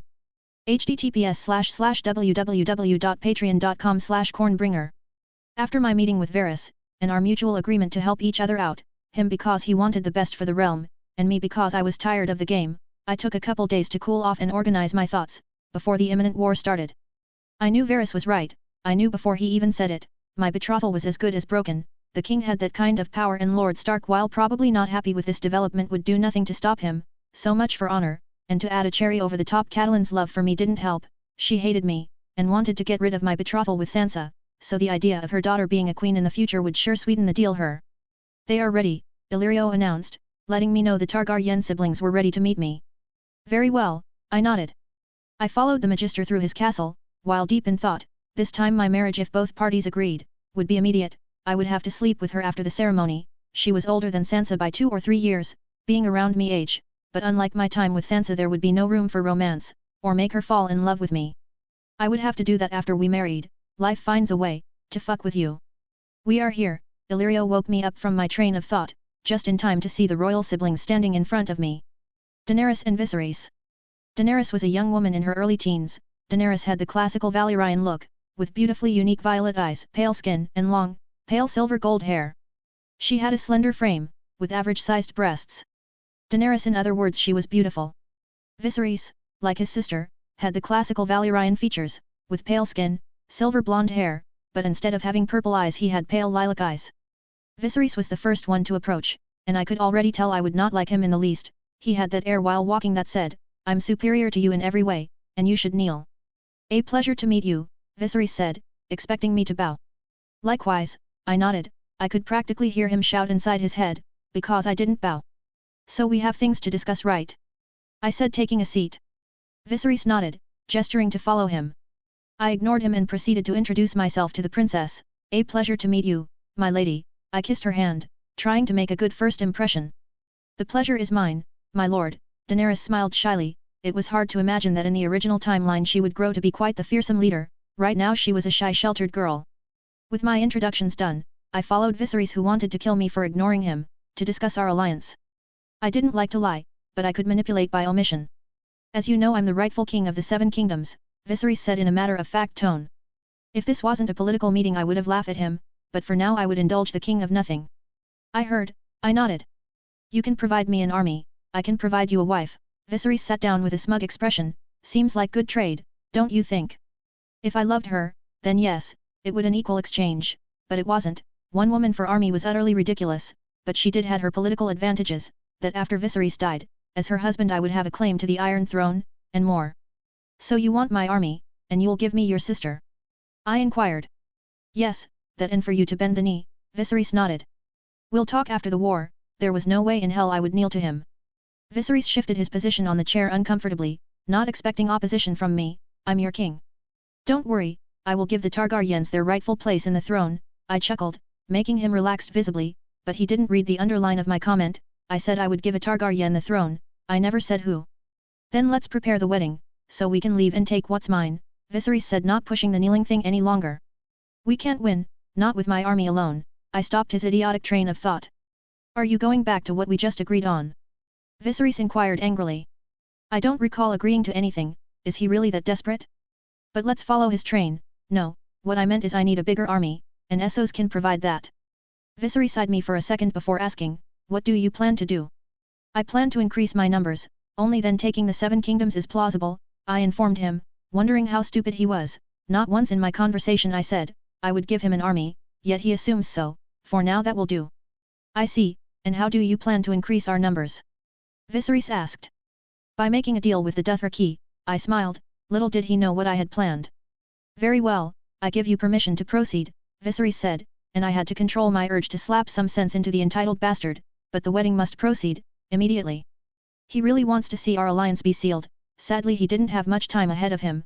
Sadly he wasn't going to be here to see his family back on the throne, well, me on the throne, but with his sister, which still counts. As you wish, I nodded. I never expected to marry Daenerys. I considered her a threat until the lion fucked my chill path over. Sansa Stark POV. My betrothal was broken. It didn't matter how much I begged father or mother, they simply didn't care. I loved Ronard. I was to marry the prince. There was a time I wanted to marry the prince. Yes, he was handsome, but I didn't want him anymore. I wanted to be his lady, Lady Mormont. But there is nothing I can do. The king was the one to break it. There was nothing Ronard could do. Why life had to be so cruel with me. I'll miss him. He was so kind and nice with me, I said between tears as Jane tried to make me feel better. Maybe the prince will take your broken heart and mend it. Jane offered. It seemed I was destined like mother to marry without love, but unlike mother I loved beforehand. I loved him. Would I love another after my heart was already taken? I don't care. I couldn't see any positive side to this, but perhaps Jane was right. Perhaps the prince would be kind and soothe my broken heart eventually. Ned Stark POV outside Winterfell bunting with Robert. As we left Winterfell, all I could think was how Robert broke Sansa's betrothal and how he had put me in a political whirlwind of, like he would say, shit. The Mormont invited in my household that day left with their soldiers without saying a word, and so did the Ironborn. They took it as an insult. Robert said to let them go and to not worry, that he would call for the kid to bend the knee, like he should have done after taking control of the Iron Islands. For fuck's sake, Ned, stop with that face, Robert grumbled. I broke my word. You made me break my word. I growled. It's not like it's the first time, or the bastard was an honorable action, Robert growled back. The brat will understand or his head will roll. Simple as that, Ned. Our families need to be together. I couldn't be with Lyanna. I won't let my son suffer the same fate. If only you knew who really was the bastard as you called it, you would have my head, Robert. I still don't like it. The lad was nothing but honorable and I broke his trust and possibly my relationships with his family. He alone made the fucking North better, and with this shit you pulled I might have fucked that. Fuck the kid. If he brings your boy problems I'll smash his head myself. So stop crying, Ned, Robert laughed. I eyed him. Maybe in the past that promise would have had some weight. Now he was the one with weight, not his words. I might be fat, but I still can swing my hammer, Robert said as if reading my mind. I see the lad fight. You'd better lose some weight if you want to fight him, I chuckled drily. Ha ha ha, that's it, Ned. Lighten up, Robert laughed. 29, Chapter 28. Author note, here you go. If you wanna read ahead what I have done so far, be sure to check my Patreon. So far I'm 10 chapters ahead. Chapter 38. https://www.patreon.com/cornbringer. When Viserys said he wanted to proceed with the marriage immediately, I did not expect to be so literal. We spoke about our pseudo-alliance a week ago, and today was my wedding day. What a joy. I wasn't particularly thrilled with the idea. I guess I'm still hang-ups with the social spectrums of my first world. There is something about marrying so young, and marrying without any kind of love that makes it feel devoid of anything. But I suppose it was a long time coming, though I originally expected to be marrying Sansa. After all, while I didn't love her, I was fond of her, but in the end it appears that wasn't meant to happen. Now here I was getting ready for my big day. Normally marriage customs in this world vary considerably between the lands, cultures, and major faiths. Considering I was from the north, but Daenerys was from the south, and taking note that I was now the Lord of the Iron Islands, it kinda left me with problems to pick the ceremony style. For a South-style wedding I would need the presence of particular sacred witnesses, aka the Septon, mostly because the faith of the Seven was the major religious cult in the South. For a North-style wedding I would need to marry in front of a heart tree to pay respect to the old gods. Now for an Iron-style wedding I would need a priest or priestess to pay our respects to the drowned god while we said our vows. What all these things have in common is that the wedding is followed by a feast, where the bride and groom, aka me, eat, drink and dance with everyone. Afterwards comes the tricky part. The bedding ceremony takes place, where the marriage is finally and absolutely consummated, or like some say, babies are produced to ensure the family line. So basically I was left with no other choice than to marry Daenerys in the Iron Way and bed her. But because we didn't have a priest that worshipped the drowned god, we had to get a red priest, the ones that worshipped the Lord of Light. Everything is ready, Illyrio said as I walked to seal my fate with a girl I only knew in books. Let this wedding start, I smiled as I followed him. The priestesses agreed to marry us according to our culture, but the blessing would be on the Lord of Light. The red priestess that we got assigned was like I expected, very similar to Melisandre, and I couldn't help but wonder, did she have the same magic powers the Red Witch had? Shaking the thoughts out of my head, I walked to my position. As I waited, eventually after a few seconds Daenerys came with her brother, walking side by side, until she was in front of me. The priestess smiled as she started the ceremony. Who comes before the god of light this night? Viserys replied, Daenerys, of the house Targaryen, comes here to be wed. A woman grown, trueborn and noble. She comes to beg the blessing of the gods. Who comes to claim her? This was my cue, so I took a step forward and said, Ronard of House Mormont, Lord of the Bear and Iron Islands. Who gives her? Viserys replied as he stepped off the scene, Viserys of the House Targaryen, who is her brother and protector. Yes, sure, like you have done such a good job at protecting her. The priestess smiled as she began, we are gathered here today in the sight of God of Light and men to bear witness to the joyous occasion that is marriage between Lady Daenerys and Lord Ronard. This was it. After today my vows I would have an entirely new responsibility, an entirely new mission, there would be no going back, I would have to take the throne. The priestess added, snapping me out my revere, Lady Daenerys, do you take this man? Daenerys hesitated for a second, and I didn't blame her, she hardly knew me, but after a second of silence she said, I take this man.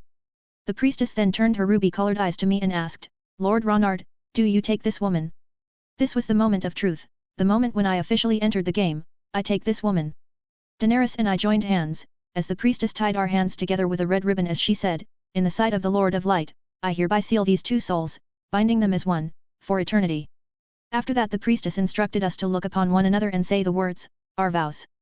At this point, I was staring at Daenerys' purple eyes as she stared into mine, facing each other as we recited the following vow in unison, I am his/hers and she/he is mine from this day until the end of my days, we are one. After a second of silence, we joined our souls, our destinies with a kiss, sealing our fate with fire and ice. The party started with all the invited people dancing, drinking and eating. I didn't know any of them except for my men, who were enjoying the feast to its fullest. Every now and then, someone would come and present me or my wife a gift. Illyrio gave Daenerys a beautiful chest with extremely expensive jewelry, Viserys gave her sister a silver-colored mare, that put me into alert mode, considering Drogo was the one to give that to her. Did he contact the Khal? How else did he acquire such horse? I had no men to fight 40,000 Dothraki, were they here? After a second of consideration I decided to ignore the obvious red flag for now, considering that the Dothraki were many things and had many skills, but subtlety was definitely not on their list, so if I didn't see them, is because they weren't here. As people continued to come and go, one among them caught my attention, he was looking at me with regret, it was someone I haven't seen in 5 years. Yoram Mormont. Anger I didn't know I had saved up against him was suddenly quite tangible, I wanted to kick him, beat him up, frankly I wanted to break him. But not today, I had other problems today. So, wife. I chuckled. Daenerys turned her beautiful purple eyes to me and said, yes. I know we are both in the unknown here, I hardly know you, and you hardly know me, but we can try to get to know each other. I offered. This was bound to be harder for her than it was for me, by a big margin. Daenerys gave me a look that said she didn't expect me to be so human as she said, that would be nice.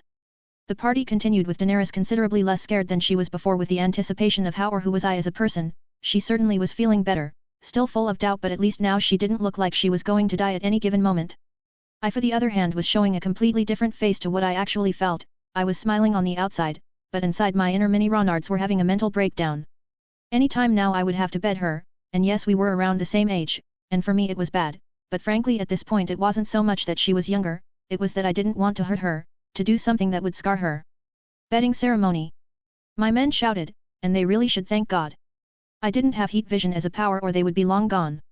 It didn't take much to make everyone start their chant, as they pushed us, gently into the room. All I could think or process inside my mind as the door to our room drew closer was, fuck. 30, Chapter 29. Author note, here you go. If you wanna read ahead what I have done so far, be sure to check my Patreon. So far I'm 10 chapters ahead. Chapter 39. https://www.patreon.com/cornbringer. After a poll with my Patreons, they have decided to make chapters even longer OWO. So after chapter 40 expect an increase of at least 500 words UWU. And so wedding night started, the big point changer in my story, where I had to accept my new life as it was with all its ups and downs.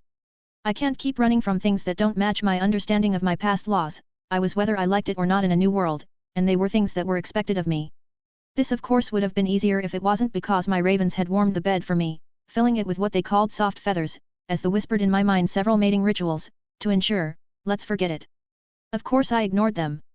All I could do was accept my unavoidable destiny, so with that in mind I decided to get to know Daenerys as I could before we consummated our marriage, but getting to know someone in less than 10 minutes was impossible to say the least. For her I was stranger, for me she was someone I read about, we were basically in the same position, in the unknown, but for her it was more difficult, her brother practically sold her for an army. Would she end up as mad as she did on the TV series? Or would my presence in this world prevent such development? It will hurt, I sighed. I had experience with women in my past life, but I never made love to a virgin, all I knew was what I have heard or read about. I will be as gentle as I can. Daenerys shifted uncomfortably, not knowing what to say. She had yet to give me consent, and no matter what I was not gonna take that step without consent. I won't do anything if you are not comfortable, I smiled trying to sound as soothing as possible. I know that I'm a stranger for you, and frankly it's not easy. Daenerys looked at me for a second before she smiled. No. I want to do this. And our marriage started with a kiss. I knew warming the bed and making it softer with our feather was the best idea. Hooray! Ravens for the win. I don't know how many hours we were in our room, consummating our marriage, but time started to feel loose of meaning. I was in the bed, looking at my wife, as she eyed with curiosity the dragon eggs that I bought, that were originally intended for her. I always wanted to see a dragon, Daenerys smiled. Life might surprise you, life might, one day you might, who knows. Daenerys looked at me as she put the egg back in the box. That sounds like a dream. And often dreams come true, I chuckled, as my wife went to bed with me, resting her head on my bare chest. I dozed off into sleep as I brushed my wife's hair with my fingers. Underneath us were our blood-stained covered sheets, that marked me as her first and last man, because unlike Drogo, I was not going to die and leave her alone. I took a vow to keep her safe and that I would leave long enough to sit in the Iron Throne and rule it all. I woke up next morning with Daenerys cuddling close to me, her naked body touching me ever so gently. My wife, the future mother of my children. I was not stupid to think I loved her already, but one day I would, and one day she would love me.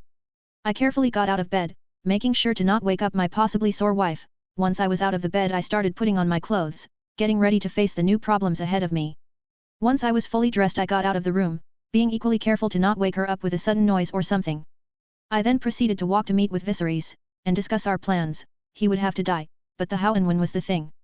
So you finally come out. It is unwise to leave you king waiting, Viserys said with a somewhat angry attitude, as he stood there with a smug demeanor on his face. I stared at him for a second wondering if cutting his head would improve his attitude, but for now I had to wait for the right moment, but regardless of that I wasn't going to let this pretentious bastard tell me what to do. Get used to it, I practically growled in response, daring him to take that obviously borrowed sword out. Viserys ignored my comment as he asked, "Where is my sister?" "Sleeping," I informed him. "Go and wake her up." Viserys turned her attention to a maid who nodded. But before the maid was able to leave I blocked her path. she's sleeping, and she will remain sleeping. I want her here, Viserys hissed.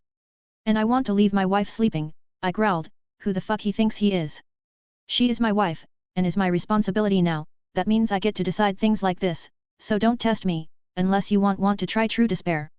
I left the room, leaving a threat floating in the air. Daenerys was mine now, mess with her and I'll cut you pretty head off.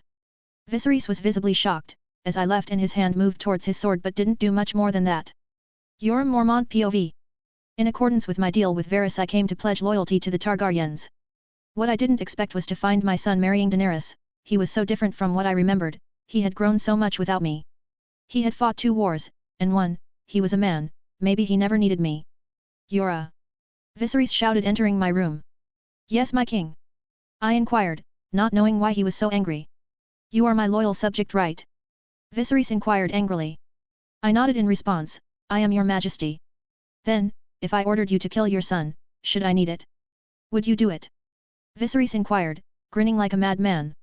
I would not, I have hurt my son enough already, but I had to play the part, and it's not like I could beat him. Something about my son, something about his glare at me yesterday made me feel a beast was hunting me. I would, your majesty. Good, I might need it, if he keeps disrespecting his superiors. Who does he think he is, speaking like that to a king, speaking like that to a dragon? Viserys hissed in anger. Unbeknownst to them an incredibly wise raven was listening to their conversation.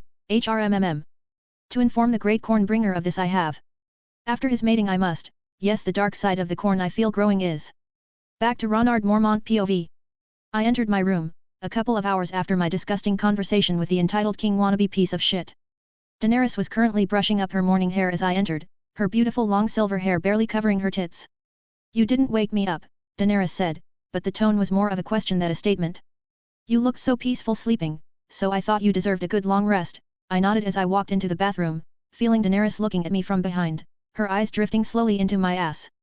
So you finally found the best ass is Westeros, I chuckled as she blushed looking away. Hey, you can look and touch, or bite, is yours after all. I might, Daenerys giggled, surprisingly teasing me back. Haha, I chuckled. After having breakfast with my wife I started to machinate the best path to the Iron Throne. With or without me Westeros would go into war, I knew that much. King Robert would die, and soon after Ned Stark will see the fruits of his idiocy. If I started my campaign for the throne now, I would make myself the sole target, and while I was somewhat confident in myself, it would be a suicide, but if I waited for them to start their own wars, it would be easy for me to dismantle them. A broken kingdom is easier to defeat. Not to count I also had Daenerys by my side, and she probably was the only one able to hatch my dragon eggs. As I was deep in thought, a raven flew into my lap. HRMMM. Bad news I bring, plotting the fake dragon is, HRRMMM. Take care of him we must. YRSSSSS. Raven Yoda, was back. Good thing Disney doesn't have interdimensional lawyers, so the entitled gecko is plotting. What an unexpected development, and by unexpected I mean I totally knew it would happen. Raven Yoda, Rhoda. Took a step forward, HRMMM. At your call the corn order is, Cornbringer.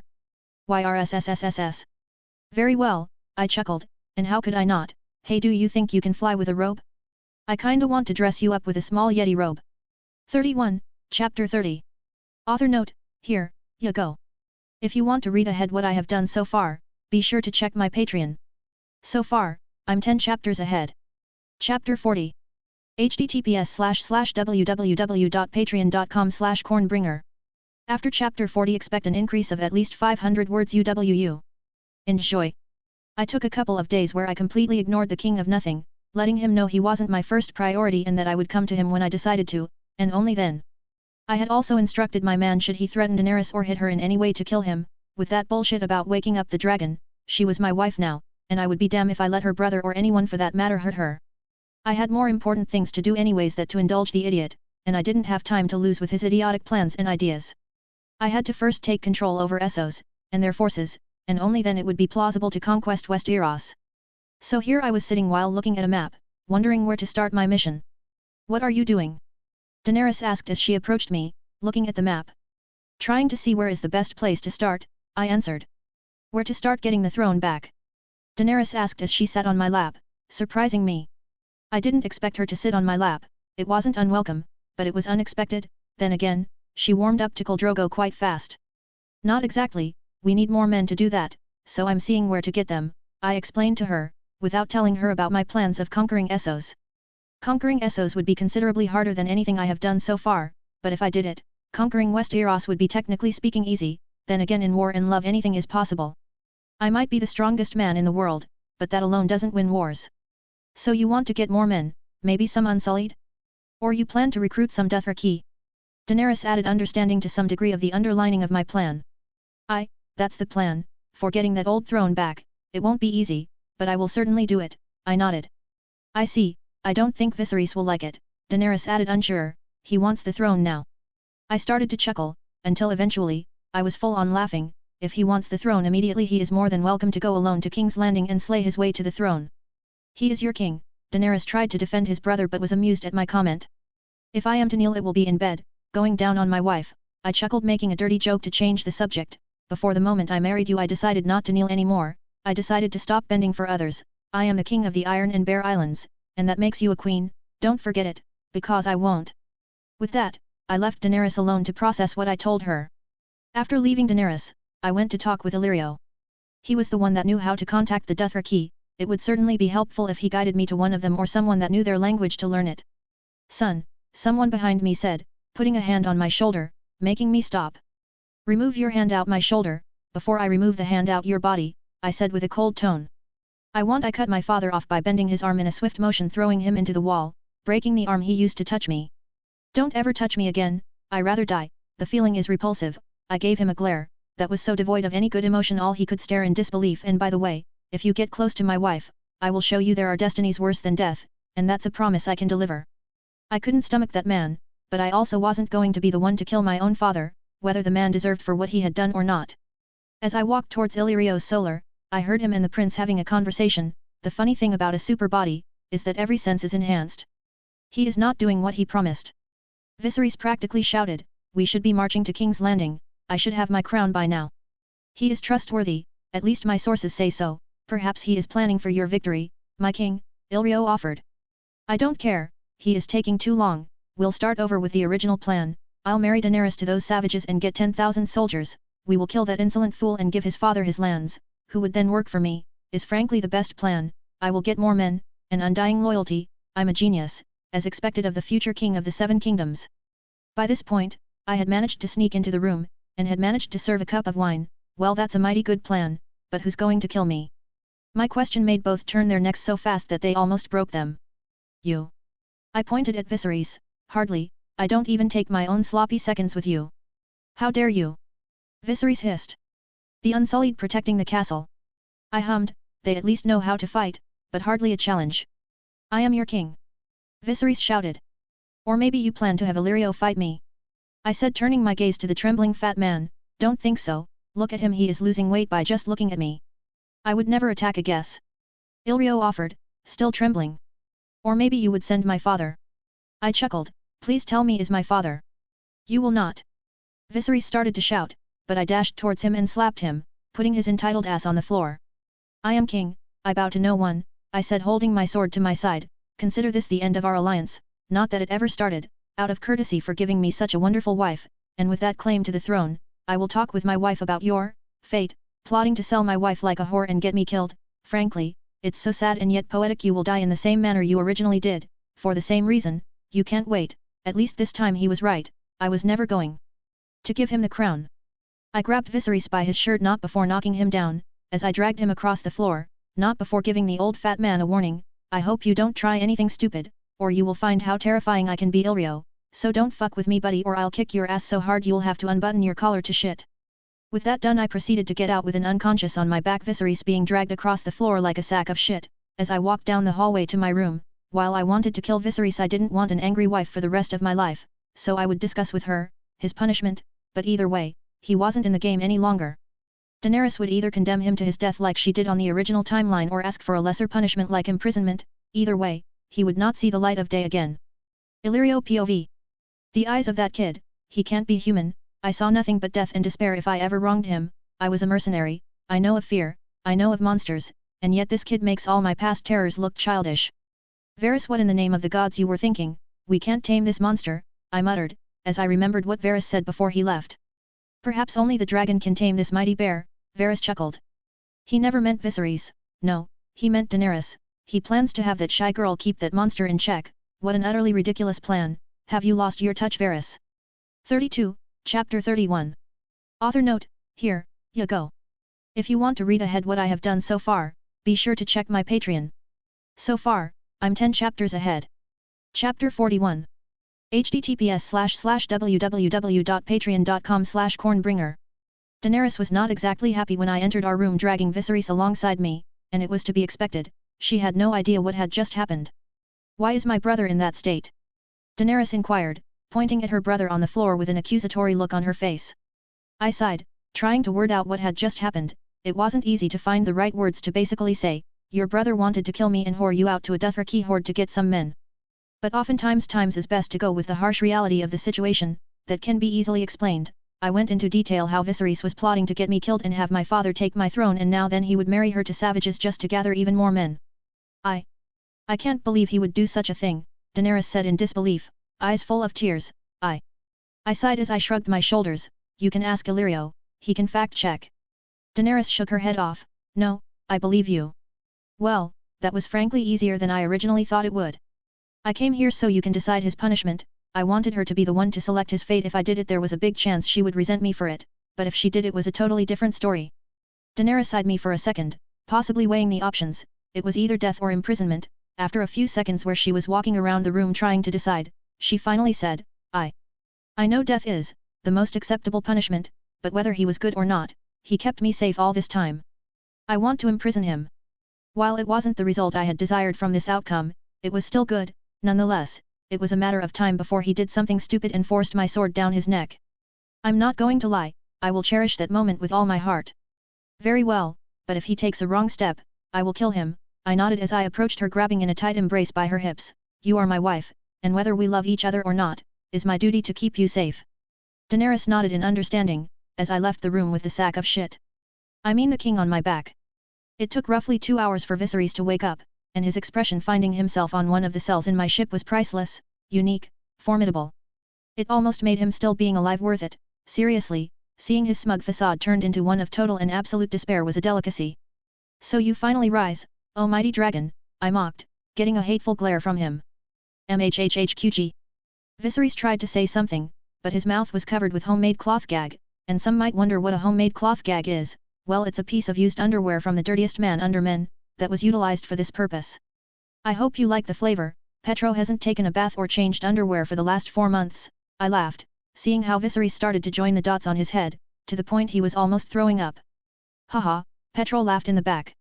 Don't get all fancy on me, Viserys, I chuckled. After all, your life in prison will be quite harsh and disgusting. Petro will take a bath, and that will be your drink water unless you rather drink other body fluids. Viserys' eyes widened in shock, fear rushing through his very core. I promised Daenerys I would keep you alive, I smiled, and I know torturing physically will not make her happy, but oh boy, physiological torture is quite better, once you break a man. But not physically, but mentally he can't never be mended back together again. Viserys started to try and talk again, but I cut him off. You know, I can understand the general idea of you trying to kill me, I won't let you, but heck I can even respect you for it. I mean it takes balls to try that knowing you will ultimately fail, but to hurt your own blood, that is simply despicable. I left, giving my men instructions to keep him alive. He, unfortunately, was loved to some degree by his sister, my wife. After leaving Viserys to suffer, I went back to Illyrio Castle, to discuss a meeting with the Dothraki, and possibly getting someone that could teach me their language. I needed to speak their tongue for my plan to work. This is one of the books I have in Dothraki culture, and more. Illyrio offered, somewhat fearful what had happened earlier. Thanks, I waved him off as I started to read. The Dothraki people are a culture of nomadic warriors in Essos who range across the vast grasslands of the Dothraki Sea in hordes known as Kalassars. People of the Seven Kingdoms and the Free Cities also refer to the Dothraki as horse lords. The Dothraki live in hordes called Kalassars. Their chieftains are called Khals, while the wife of a Khal is known as a Khaleesi. The heir of a Khal is named the Khalaka. A Ko is one of the Khal's commanders within a horde. According to a semi-canon source, a Khaz consists of the personal guard of important individuals, such as a Khaleesi or a Ko. Blood Riders fulfill the roles of guards, brothers, shadows, and friends to the Khal in ways that run deeper than the oath of the King's Guard to the King on the Iron Throne. The Khal and his Blood Riders commonly refer to each other as blood of my blood. Who would have thought they had such a complicated ruling system? For savages they have quite the operational, political system. I chuckled as I read. Unfortunately, the book didn't have anything useful their language so far, and the book had even less their migration patterns because these were pretty random, so to hunt them all down would take quite a while. I had to find an interpreter, someone that wasn't my father. I knew he knew how to speak their language, but the idea of asking him for help was repulsive of its own. So I continued reading. The Dothraki language is considered a rough, harsh language by Westerosi standards. They use descriptive names, for example, Rish Andali, meaning the land of the Andals, for Westeros, Shirak Kia, which literally means bleeding star, used to describe the red comet, or the term milkmen for the Karteen, pointing towards their paleness. Again, nothing but general, and I mean very general descriptions about their culture and language. As I continued reading the book, trying to find anything useful, Daenerys entered the library with a quite provocative dress. "Is late, come to bed with me." Daenerys was trying to seduce me. I mean, it's not bad. I'm her husband, but frankly, I didn't expect her to try and sleep with me after I bitch-slapped and imprisoned her sister. I mean brother. She was wearing a Karteen dress that I had yet to figure out where or how she acquired it, but to be honest, I didn't care. The sight was quite nice to behold. Now that you said it, I kind of feel like going to bed, I chuckled as I approached her, running my fingers through her hair down to her uncovered tit. If I didn't know any better, I would say you are trying to seduce me. Daenerys smiled as she took a step forward, kissing me quite passionately, and as our lips separated whispered, "I am, my king." Well, I don't know what kind of evil and malevolent plot she's cooking, and I don't care. If these are her plots, she can sign me up for a couple of them. In the end, I will win, and we'll have a great time along the way. 33, Chapter 32. Author note, here, you go. If you want to read ahead what I have done so far, be sure to check my Patreon. So far, I'm 10 chapters ahead. Chapter 42. Also in another great news. I got an editor that will make sure everything is neat and perfect. He is currently working on chapters 132. This is all thanks to you guys. Thanks for the support. https://www.patreon.com/cornbringer. Daenerys was unexpectedly quite the passionate wife, maybe part of her dragon blood, and more often than not I found myself just getting used to this type of treatment. If I was going to hell, it would be for all the men I have killed, not for betting my wife. But I still had yet to figure out if she was trying to manipulate or not. She was genuinely sweet with me, but I had just incarcerated her brother. For me it just didn't add up. Was I being too paranoid, seeing plots where they weren't any? Maybe. Perhaps she was just trying her best to make this marriage a successful one. And yet, I had something stopping me from just trusting her, besides the fact we were strangers a month ago. I should really just let this go, I thought, as I stood of my bed making sure to leave Daenerys sleeping soundly. She tried to make it work with Drogo. I have to at least give her a chance. She was never a manipulator anyway. Now Cersei, that bitch is crazy. With a sigh I sneaked out of the room, to meet with Illyrio and have him find me a Dothraki interpreter. My first step was learning their language, then I would have to start conquering all the tribes. I had no issue with waiting and planning for the long run. The 7 kingdoms would be there waiting for me, weaker than ever, ripe for the taking the moment I decided to go back. For now I would let those idiots play their games, because the moment I secured Essos would be the moment Westeros would be mine. "Hey Illyrio, I need another thing for you." I approached the Magister with a wide smile, which by some reason startled him. "Yes?" Illyrio asked, cleaning his silk robe off the wine he had just spilled on himself. "I need you to find me a Dothraki interpreter. I want to learn their language," I informed him. "I don't know why, but I feel it's not my place to ask." Illyrio chuckled as he accepted his mission. "Thanks, and you are absolutely right, it's not your place to ask." I smiled as I left the room. My destiny, the training grounds. It's been a while since I had a good workout, that doesn't involve me and my wife. Not that I complain, but I can't fuck my enemies to death. I mean is a possibility but is certainly not efficient. The training ground, the unsullied use in a close environment, why I have no idea, but I don't care. I start training hard, as minutes turn into hours until I hear someone entering the training ground. Daenerys Targaryen herself descend from the comfy bed to look for me, as she rushes in to give the incredibly sweaty me a kiss. She was wearing a blue beautiful dress with gold regalia and a gold dragon crown. That was one of the gift Illyrio gave her. "You have to stop waking up without waking me up," Daenerys smiled. "Sorry, but you look so adorable sleeping. I can't do that," I said as I booked her nose. Daenerys giggled as she eyed my ass for a second. "You are right, I married the best ass in the known world." I laughed. "My ass takes the compliment." "So training?" Daenerys inquired. "Well, I have to occupy my free time." I scratched the back of my head as I turned my gaze to the door, feeling someone behind, while I wait for the Dothraki teacher. I signaled Daenerys to step behind me as I rushed towards the door. She immediately understood, and soon after I was kicking the door down. The other side was empty, no one but me was here. I'm going crazy. I could have sworn I felt someone staring at me a second ago. I really need to relax, or be really careful. I thought making a mental note to order my ravens to keep an eye on everyone. If I wasn't crazy and someone managed to sneak and disappear without being caught by me, well, it was bad news. After my little incident where I felt I was being watched, I decided to send some ravens to get some of my men over Essos. I would need them for my plans. I had also ordered my Krakens to protect my islands, and some ravens waiting for the war to start to deliver the message to my family we weren't joining the Starks in their war. They insulted me first anyways. I had already done higher than enough for them and they still took a shit on my hard work. At least Ned did. If Rob couldn't beat his last remaining death flag, the phrase, and avoid his fate, then frankly he was destined to die. My only duty was my promise to Sansa. I might not be able to marry her anymore, but I promise I would always keep her safe regardless of our relationship, and that I intend to keep. I already had a deal with Varys, and he was one to keep his word. But that brought me back. If the phrase betrayed the Starks again, Sansa would either die or worse end up marrying the old disgusting freak. So in the end I might as well kill the phrase. No, why would I? The Starks need to fucking do something for themselves, so instead I'll warn them, a raven here and there, and soon enough their heads will roll. If that didn't ensure her safety, well, I would have to unfortunately get more involved. Either way I would keep my promise. I also wanted to protect Arya, but not because I promise anyone. That one was more of a personal goal. I liked the little rascal. She was a free spirit that didn't deserve all the shit she got, and while she ended up being badass, there were other ways to do so without getting all those emotional scars. Noticing it was getting late, I started to walk back to my room, wondering how would this war end. Victory was never 100% secured. I was pretty confident I would win anyways, but what clouded my mind was, how many would die for me to get the crown on my head. Shaking the thoughts off my head, I entered the room, and what I saw surprised me, one of those good surprises. Daenerys was sitting on the bed with a very sexy dragon-inspired bedroom clothing. "I've been waiting for you," Daenerys said, crawling to me, "my king. She is getting good in the art of seduction, that much is sure." "Well, let's not wait anymore," I smiled as I eagerly dived into the bed. That night I had a dream, a really vivid dream. It was so realistic it made me feel it was real. I woke up inside a tent. Inside there were some Dothraki chanting something. "Hlizif Cub! Hlizif Cub! Hlizif Cub! Hlizif Cub! Hlizif Cub! Hlizif Cub! Hlizif Cub! Hlizif Cub! Hlizif Cub! Hlizif Cub! Hlizif Cub! Hlizif Cub!" What were they chanting? They were happy. I was happy. Why was I happy?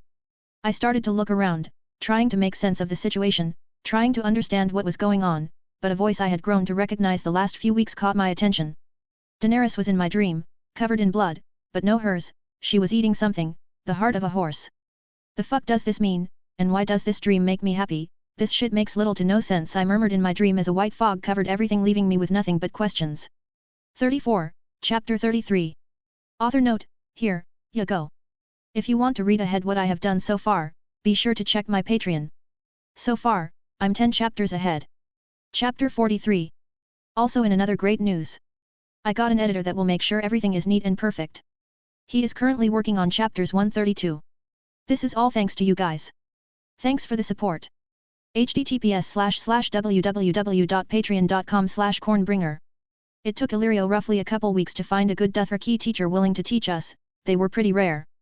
But once he found the teacher, I found the Dothraki language was quite dull and limited in its uses, with a very short vocabulary, making the classes go smooth and fast, but even though there were still some concepts hard to grasp.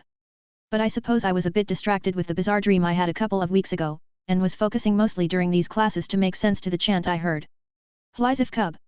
Those words echoed in my head like a butterfly in a cage. Daenerys on the other hand was doing a bit better than me, absorbing the language like she was born for it. She was quite excited to learn this with me. And I didn't see any problems with her joining my classes. In fact, it was mostly beneficial for me and her, so I happily paid the teacher extra to teach both us.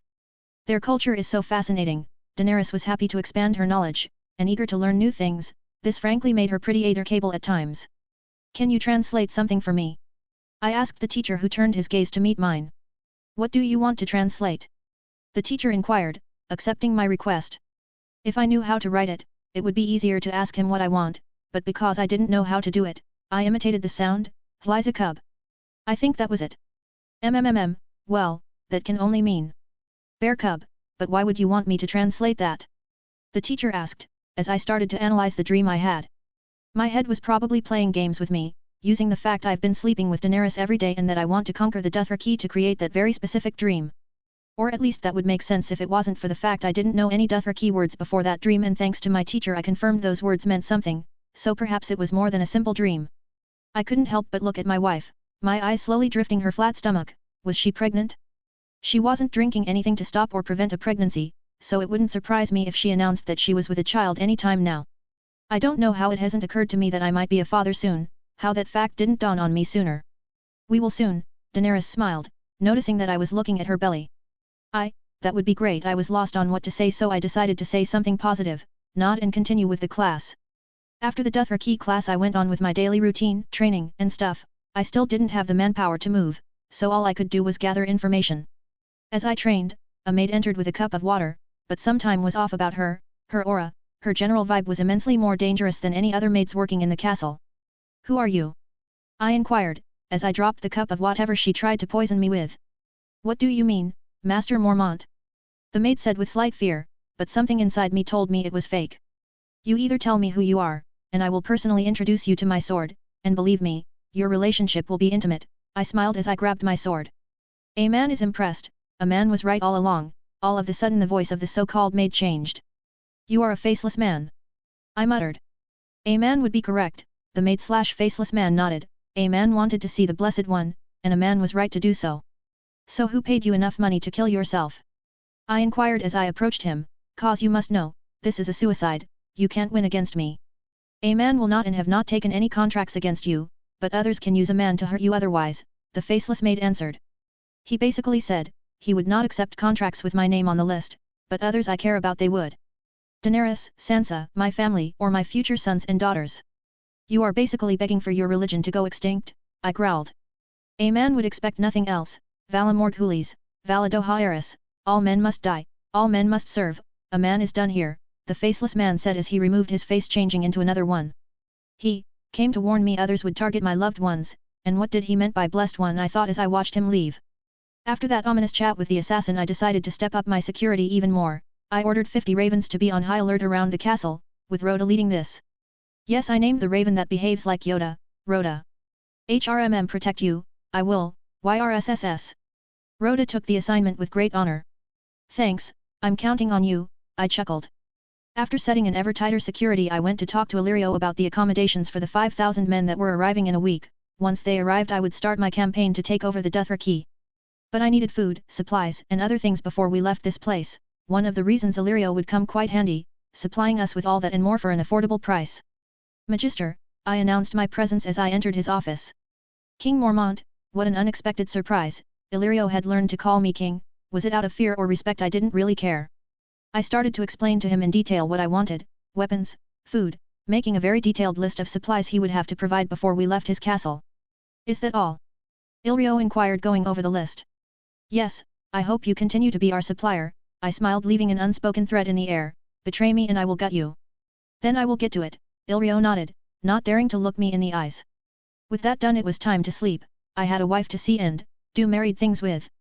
After another passionate marital night with my wife, I fell asleep soundly in a matter of minutes, but again instead of darkness, a quite vivid dream awaited me. Snow, lots and lots of snow, covering every single corner in my dream world. I felt cold anyways, my body seemed to accept this dream, or possibly vision as a reality. Where am I now? This doesn't seem like the north, maybe beyond the wall. I thought as I walked aimlessly trying to find something to make sense of what I was seeing. I don't know for how long I walked inside my dream, but it felt like hours, and all I could see and feel was cold, and a sense of dread filling me, fear. I haven't felt that in a while, not like this, and to feel it in a dream is idiotic, but when I dreamed of Daenerys that time, I was happy. And that fact made this even more serious. What if this was a dream? No, if this was vision warning me of the other, the White Walkers. I was prepared for them. I have been hoarding dragon glass for a while, and I can pretty sure take on the Night King alone, so what is the weird vision trying to warn me about? My thoughts are halted when an undead dire wolf appears, looking at me. Is this a vision warning about Jon, and how he will die? Not that I hate the guy, but why would that even affect me? I thought as I observed the wolf in detail. But there it stood doing nothing, but looking at me. There must be something relevant to me here, but what? I thought, but before I could think on that further a loud noise behind me caught my attention. I immediately turned around to see the source of the sound, finding something I didn't expect to find. An army of undead White Walkers with a dragon that wasn't any of the ones I knew or had. It was massive, around the same size the dragon originally named Drogo would be, and on top of it mounting it there was someone smiling at me. I wanted to get a better look, to see who was that person mounting the dragon. It wasn't the Night King, it was someone new, but before I could get my answer something pulled me back to the real world. Wake up!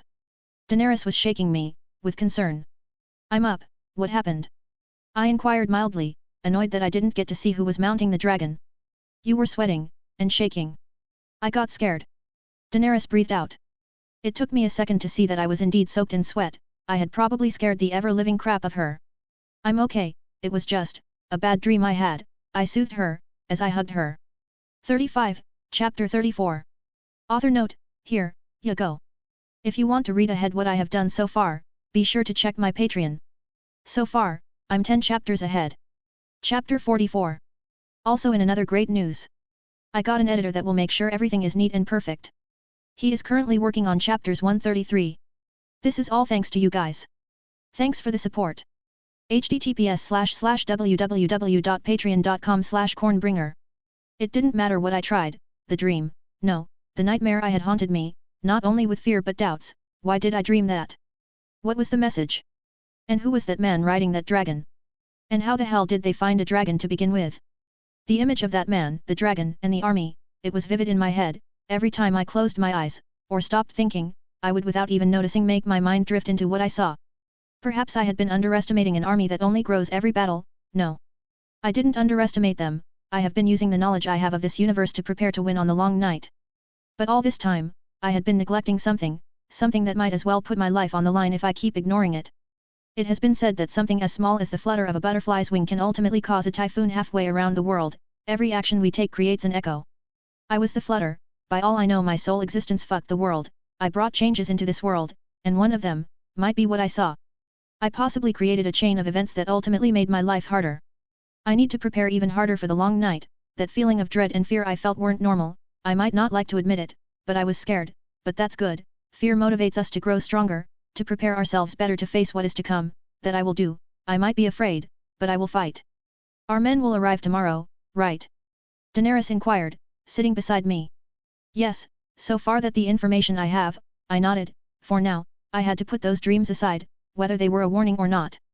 I still needed the crown to have a chance to stop the long night from ever occurring.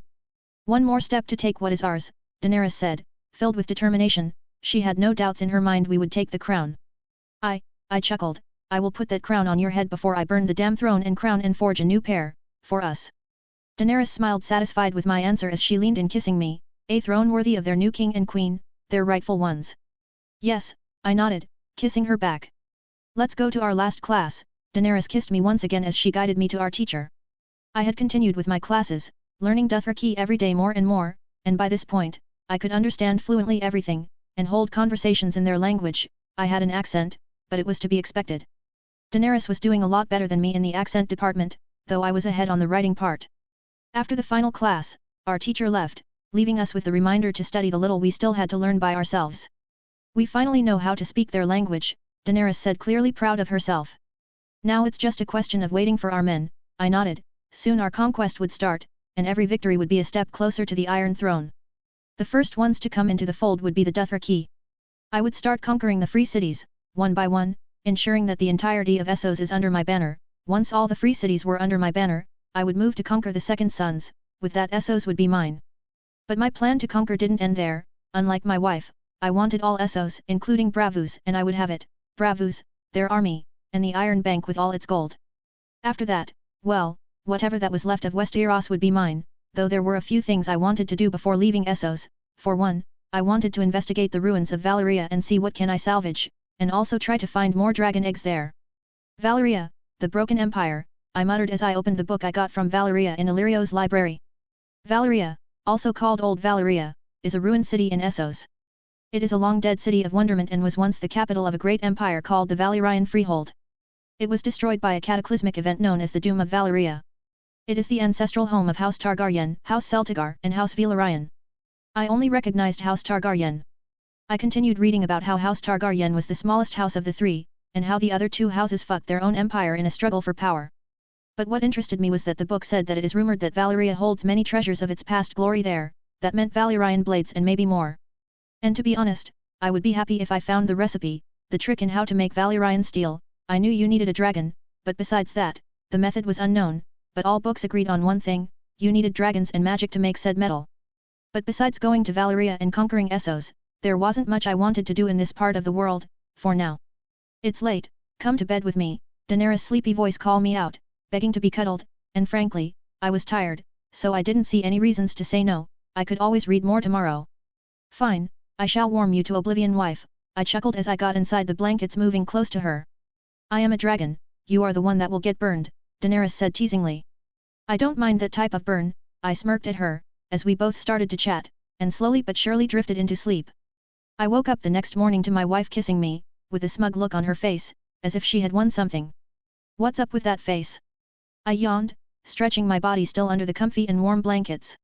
You didn't wake up without me, Daenerys smiled adorably, biting her lower lip, as she added, it seems you are finally getting comfortable in bed with me. So that was her victory call, that I overslept today. Frankly, I couldn't understand what part of that could possibly make me a better husband or make her happy, but if it makes her happy, who was I to judge? I see, well, if me waking up with you makes you so happy, then it shall be done. Frankly, I didn't wake her up to let her sleep more, but if she wanted to wake up with me, then she was more than welcomed.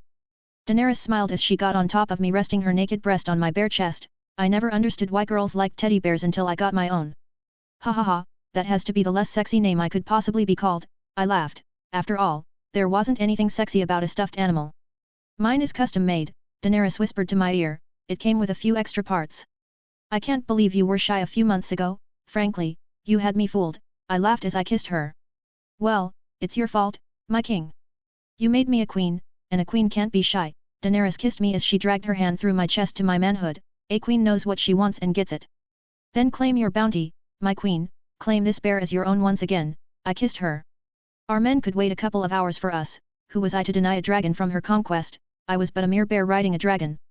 36, Chapter 35. Author note, here, ya go. If you want to read ahead what I have done so far, be sure to check my Patreon. So far, I'm 10 chapters ahead. Chapter 45. Also in another great news. I got an editor that will make sure everything is neat and perfect. He is currently working on chapters 133. This is all thanks to you guys. Thanks for the support. https://www.patreon.com/cornbringer. Join the Discord channel. https://discord.gg/8474223b. My men had arrived, though for reasons they didn't have to know nor I wanted to share, they had to wait on the coast for hours. But after my shenanigans with my wife, I went down to greet my men, Daenerys by side. So this is our fleet? Daenerys inquired, head high full of regal air, she was so different to other and yet so warm with me. It is my queen, I smiled as I pulled her close to me by her waist, do you like it? Daenerys giggled as she nodded, I do, but I think I like the man leading it more. What a lucky man that must be, to be loved by a queen, I grinned, giving her a quick and sweet peck in the lips. He is quite lucky, indeed, Daenerys teased. Frankly, she made me forget at times what world I was in, it was hard not to get lost in those purple mystifying eyes. Well, while I would love to kiss you all day, my queen, we have some matters to attend to, I kissed her one last time as I added, shall we? Unfortunately you are right, let's, Daenerys nodded. We approached the ships, as we were greeted by one of the lords, who bowed to us, which was in itself weird, I still had yet to declare myself king of the 7 kingdoms. Your majesties, the lord bowed, seeing my look of befuddlement the lord elaborated, you married a Targaryen, we might be dumb, but we ain't that dumb.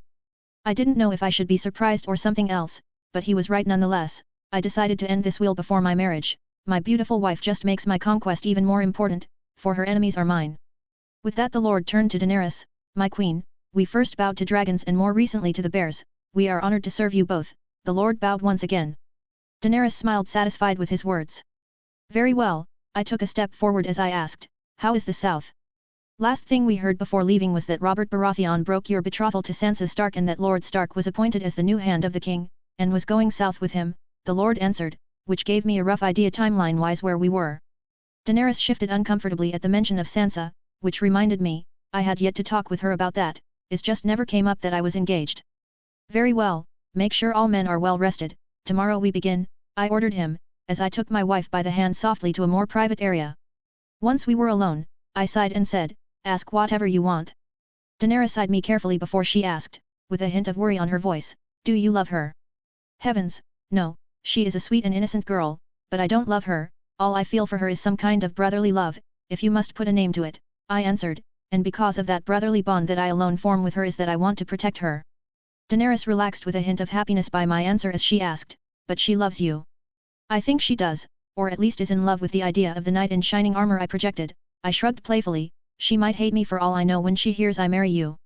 Good, let her, only I get to mount this teddy bear, and if I must be hated for it, so be it, Daenerys laughed, as she gave me a passionate kiss.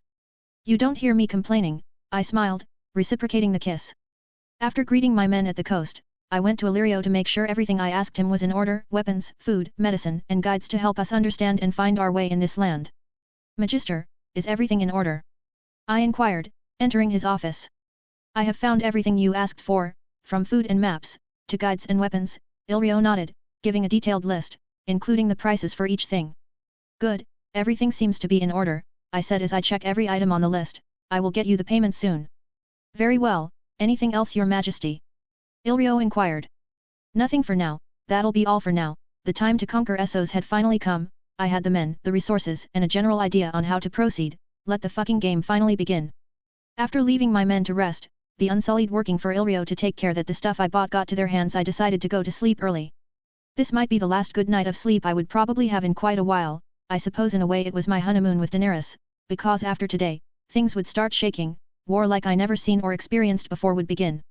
But for today I would enjoy my last free day with my wife, and with that in mind, I entered the room that has been our room since we married. I've been waiting for you, Daenerys smiled as she approached me, putting her arms around my neck and legs around my waist as she kissed me. Tomorrow our destiny awaits, my king. It does, my queen, I chuckled, as I kissed her back. I wanted to talk to you about something, Daenerys said with a somewhat serious tone as if she had done something wrong. That never ends well, but go on. I eyed her with curiosity. I don't think there was something besides trying to kill me that would make me angry with her. Is about your father, Daenerys said. Well, maybe I was too hasty to say she can't get me angry, but I wasn't angry at her, I was angry at the soon-to-be-dead man that ignored my threat. I grabbed my sword and started to leave. I'll be back, I have an old bear to kill. Wait, hear me out first. Daenerys said, with eyes that said if what I have to say doesn't convince you, you are free to kill him. Very well, I sighed, pushing the huge need to bash my father's skull against the floor. I know what he did, he told me so, how he abandoned you, and left you with a broken house, Daenerys said as she grabbed my hands. I know the sins he committed trying to please that vile woman, instead of thinking of his family. I know all of that. Then you know why I want to kill him, I inquired, curious as to where she was going with this. Let him pay for his sins in blood, let him pay what he owes us by fighting for us, Daenerys said with a cold tone. He wronged you, let him pay with steel all he did, so that his miserable life amounts to something in our name. Frankly, I was both incredibly aroused and somewhat intrigued. I did not expect her to offer such a deal. So in other words, we let him serve, so if he dies is by helping us, I said, summarizing what she said. Daenerys smiled. Yes, he will pay for your suffering with blood, or with fire, but he will pay. All right, I don't see anything wrong with that, I nodded as I scooped her over with one hand. Now how about we make this night a memorable one? Don't we do that every night? Daenerys giggled. Is it so bad that I want every night to be memorable? I smirked. 37, Chapter 36. Author note, here, you go. If you want to read ahead what I have done so far, be sure to check my Patreon. So far, I'm 10 chapters ahead. Chapter 45. Also in another great news. I got an editor that will make sure everything is neat and perfect. He is currently working on chapters 133. This is all thanks to you guys. Thanks for the support. https://www.patreon.com/cornbringer. Join the Discord channel. https://discord.gg/8474223b. The next morning, I woke up early to the dawning rising sun, and my first thing on my to-do list was to start coordinating the logistics of what we were going to do once we were outside of Pentos. I had already ordered my ravens previously to spread out and look all over Essos. Their mission was simple: to find as many Dothrakis tribes as possible. The bigger the Khalasar, the better. Once they located some, they would have to come back to me giving me their general location. That way, I would find them, giving me the element of surprise and time to plan how to subdue them. So far, I had the location of 3 small Khalasars, with each one having around 1,000 to 3,000 riders or able warriors. While I wanted to know where the biggest Khalasar were and absorb them, I would target the small Khalasars first, because while my plan of using their horses might work, it might also backfire me terribly. If the awful case scenario they for some reason believed I was using some kind of black sorcery, things would go bad, especially if I was outnumbered. I was a super soldier, not a god. It would be stupid to target cows like Drogo at first, he would obliterate me in sheer numbers. That's why I wanted to target smaller Kalasars, because if my plan went wrong, I would have enough manpower to subdue them. Today is the day, Daenerys smiled, snapping me out of my long reverie, standing right beside me. I nodded, as I walked to the coast with my wife and some of our men guarding us. My men had rested and were ready to march. Illyrio had provided them with all the items I had ordered for this specific campaign. We are ready, my king, the commander of my men announced. Good, I acknowledged, as we started to move out of Pentos. After making sure everything was ready, we left Pentos, following the directions one of my ravens gave me to the smallest Kalasar they had found so far. This would be the perfect target to test run and see if I could do like I did with the Ironborn and make them believe I was some kind of chosen one. If that didn't work, I would have to resort to plan B, either kill the Khal and claim the Kalasar, which I wasn't entirely sure it would work considering there was nothing in the books I read about them that said or even hinted that foreigners could be named Khal of a Kalasar. And if B didn't work, I would have to go down to sea kill everyone in the Kalasar. It would take us roughly 4 days before we even arrived close to the small Kalasar that was if we didn't stop, and while I was eager to see if I could use the Dothraki for my conquest, I was not going to make my men suffer for it, so we would rest after a day or two. I knew I could win from what my ravens had found out. They had about 1,000 able soldiers or riders. 3 days later. The terrain was beautiful yet unforgiving, both majestic and terrifying. The plains were covered in gold-colored grass, with animals roaming free, both predators and prey. So far it has been 3 days since we left Pentos, and so far we haven't found any type of problems in our path, besides the scorching sun and the harsh climate, but all our effort was about to pay off because we are finally close to the Kalasar I had targeted. My ravens had informed me that the Kalasar had set up a camp a few miles away from us, which meant it was time to prepare for what it was to come. The first thing I did was to instruct some of my men to set up camp and protect Daenerys should things go wild, not that they were, but it's always good to have a backup plan just in case. While they did that, I discussed with my general and lieutenant in the war tent how to proceed. I wanted their inputs, because who knows, they might have a good idea. One my lieutenants had the idea to simply go and talk to them with basically what I call a white flag, but Dothraki didn't have white flag culture, which meant approaching them with non-hostile intentions was not only stupid and suicidal if I were to go alone, but it would also end with me fighting the horde alone, which didn't appeal to me at all. From what I read, they even attacked other Kalasars showing no mercy whatsoever, so if they did that with their own people, which they shared culture and blood, it would be pretty safe to assume they will try to destroy me as soon as they notice my presence.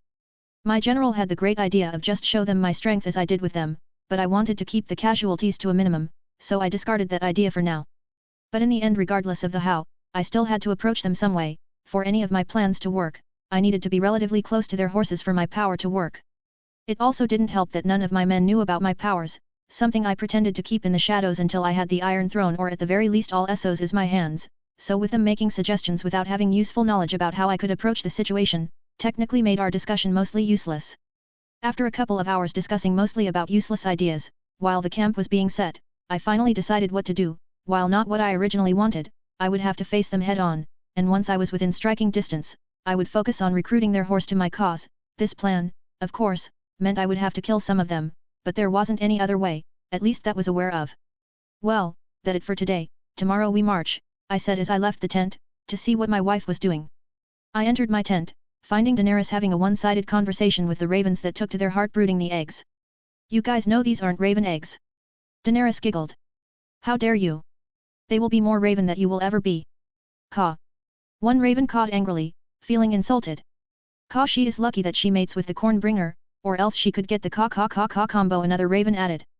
Ha ha ha, I laughed seeing the interaction. What made this even funnier was that Daenerys didn't understand shit what they were saying, which made this a joke only I would understand. What's so funny? Daenerys inquired with an amused expression. Well, for one, the raven brooding the eggs are dissing you, while, of course, you have no idea, but thanks to my powers, I can understand them. Nothing. I said, failing to contain my laughter completely. It was me talking with the ravens, wasn't it? Daenerys pouted adorably. It's part of it, I nodded, kissing her. So any updates, my king? Daenerys inquired. Well, if you wish to know, my queen, I started to explain in detail what we were going to do tomorrow, little by little, each detail, before we both fell asleep. I woke up the next morning earlier than usual. I was to get ready for the upcoming fight. My scouts aka my ravens had told me that the Kalasar knew of our presence, so I had to prepare. Fast. I wasn't nervous, not much anyway. I had fought worse battles so far, but for some reason having someone to go back to, someone I think I might end up falling like an idiot in love with if I haven't already, made my heart beat with doubts. Maybe this is why Cersei said love was a weakness. I kissed Daenerys with a long passionate kiss before I rode off with my men. this was my first battle for the Iron Throne. It didn't take us long to find the Kalasar, they were a few miles away, but I could see the Kalasar getting closer and closer, their battle screams thundering the empty plains. Well, remember my words, men. I shouted as I charged, hearing my man shout, my house ancestral words. Here we stand. 38, Chapter 37. Author note, here, ya go. If you want to read ahead what I have done so far, be sure to check my Patreon. So far, I'm 10 chapters ahead. Chapter 47. Also, in another great news, I got an editor that will make sure everything is neat and perfect. He is currently working on chapters 133. This is all thanks to you guys. Thanks for the support. https://www.patreon.com/cornbringer. Join the Discord channel. https://discord.gg/8474223b. The battle began soon after my battle cry, with me galloping quickly through the enemy lines, cutting down as many Dothraki as I could before they could react, using my shield to block the arrows coming at me. This was hard because I had to focus on two things, one fighting, which was easy by now, and two making a connection with the horses around me, and connecting with animals while doing something else was difficult. The difficult part was that I had to focus and I had to do it. That wasn't exalts easy while I hacked and chopped through the Dothraki lines, but I had to make a connection with their horses, and one by one I started to succeed in doing so, just to find something troubling in my plan, something I haven't considered before.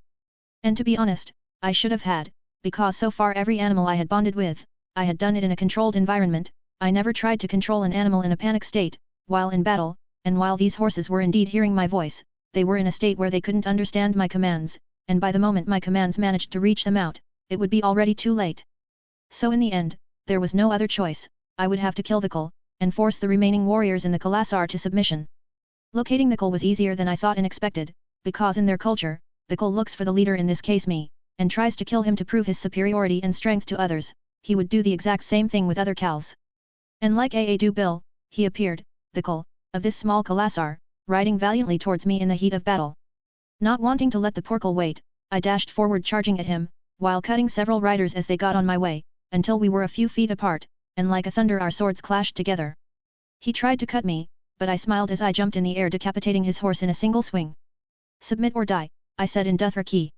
We ride for battle, we die in it. The Khal spat as he rushed towards me with his curved blade. With a sigh, I blocked his first blow with my shield, and dodged the second by taking a step to the side. I continued to dodge as I felt very well how the battle would end. I could see it clear as the day. He was going to die. It was time to end this fight. As the Khal brought down his curved blade, I took a step forward, bashing his arm down with my shield with enough force to break his arm. Before he could regain his composure, I took another step forward, cutting his head. As his head fell into the ground with a heavy thud, bouncing like a rock, the screams of anger of the Khal blood riders shook the very ground. They were ready to die, as it was their duty as the blood brothers of the Khal to try and avenge him. The two blood guards, or blood brothers, rushed to me, swinging their blades wildly. I simply decided to dodge the first set of attacks, before delivering a cut on their stomach with a single swing. The cut was deep enough to make part of their organs spill out, covering the grass with the red-scarlet color of war. Submit or die, I shouted in Dothraki with all mighty. The Kalasar stopped cold for a moment. The previously violent Kalasar stood quiet for a second before they dropped their blades. They might be savages, but they can recognize total and absolute defeat. With the heat of battle finally dying out and the horses calming down, I would be able to finally try my original plan. I waited for a second as I made sure to connect with all the horses around. Join me. And I will join all the Kalasar under me. The stallion that will mount the world. Mentally I could only send really basic commands like one-word commands. That's something I learned a long time ago, but lucky for me all I needed was one word. Kneel. The horses one by one started to kneel, doing it the best they could. Murmurs could be heard among the Dothraki warriors. Who wants to join my herd? So we might ride the world together. I shouted in Dothraki once again, and soon the Dothraki followed their horses' example, as they chanted in approval.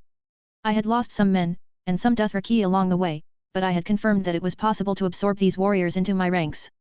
After the battle I organized a meeting with the Dothraki general. The bigger the Kalasar, the more generals the Khal has. This Kalasar only had one. But one was all I needed. I had after all some questions to ask him about their culture. Especially if they had any holidays where they would reunite in their city. If I had all the Khals in one place, without war and blood, I would be able to connect to their horses and possibly absorb all their forces. Unfortunately the general said they don't have holidays and there had never been all the Kalasars in the city, but that the city is ready should that come to happen. He did share valuable information that the books about them didn't have. Apart from the obvious that the Dothraki follow the strong, but to be considered strong you need to kill the Khal ruling the Kalasar, only then the Kalasar would accept you. Something I already knew, but then he started sharing things I didn't know, that while they didn't care what race was their leader as long he was strong, they did care about their cul representing their culture to a degree. For example, they thought because of my armor and horses that I was going to sell them as slaves should I win. He said that if I had at least painted my horses they would have surrendered after their cul died without waiting for my shout, but because I didn't show any inclination towards their culture or ways they just assume I was there to hunt them or slave them. So with that in mind, I had one thing to do, paint my horses. That of course was a null point now that I had Dothraki riders, which would very well represent their culture while fighting. Go and keep the Dothraki in line, no killing or raping, I ordered in Dothraki as I left to see the injured. Yes, Kulronard the general left without questioning my authority or even hesitating. He didn't seem to care that I killed hundreds of them today. We had lost 200 men, while the Dothraki had lost almost 350, the battle was fast and swift, but ultimately had great losses. And yet he was nothing but obedient, their culture is so confusing yet beneficial for me. Shaking the thoughts off my head, as I walked into the medical area, my eyes were immediately drawn to my father on a bed, with a deep cut on his chest. I couldn't help but chuckle dryly, because like Daenerys said he was paying his betrayal in blood, he rode with me into battle without me even knowing, and almost died. Ignoring him for a second, I started to see how many men we had in the medical camp, and by I could count around 200 men, counting the recently added Dothraki. We will need a week before the majority of these men are able to move again, one of the doctors I had hired in Pentos said. Very well, I nodded, I'll give you 10 days, but if you need more let me know. Now it was time to see how my wife was doing, and then take a long bath. Did you get hurt? Daenerys asked as she entered the medical area with a worried look. No, I was just checking those that did, I answered, disarming the situation. I'm glad. Daenerys ran towards me, giving me a tight hug once she was standing close to me. I thought for a moment you would leave me. I can't be killed, you got one unkillable husband, I soothed her worried mind. Later that night, after taking a long bath with Daenerys and messing around with her for a bit, I dozed off into the realm of slumber. I had of course worked out quite a bit today with the battle and the sex, so I needed to rest, but as soon as I closed my eyes, it was as if I opened them inside the nightmare I had some time ago again.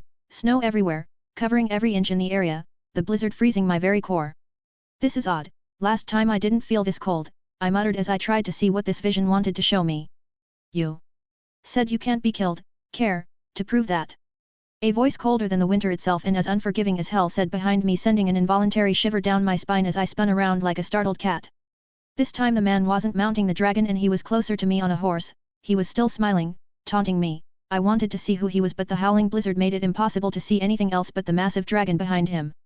I can't wait to extinguish the life out of you. 39, Chapter 38. Author note, here you go. If you want to read ahead what I have done so far, be sure to check my Patreon. So far, I'm 10 chapters ahead. Chapter 48. Also in another great news. I got an editor that will make sure everything is neat and perfect. He is currently working on chapters 133. This is all thanks to you guys. Thanks for the support. https://www.patreon.com/cornbringer. Join the Discord channel. This vision was out place, what was going on? Perhaps I should just ignore it until my body decides to wake up, for now. But my train of thought is stopped short because the blurred smiling figure started to approach me.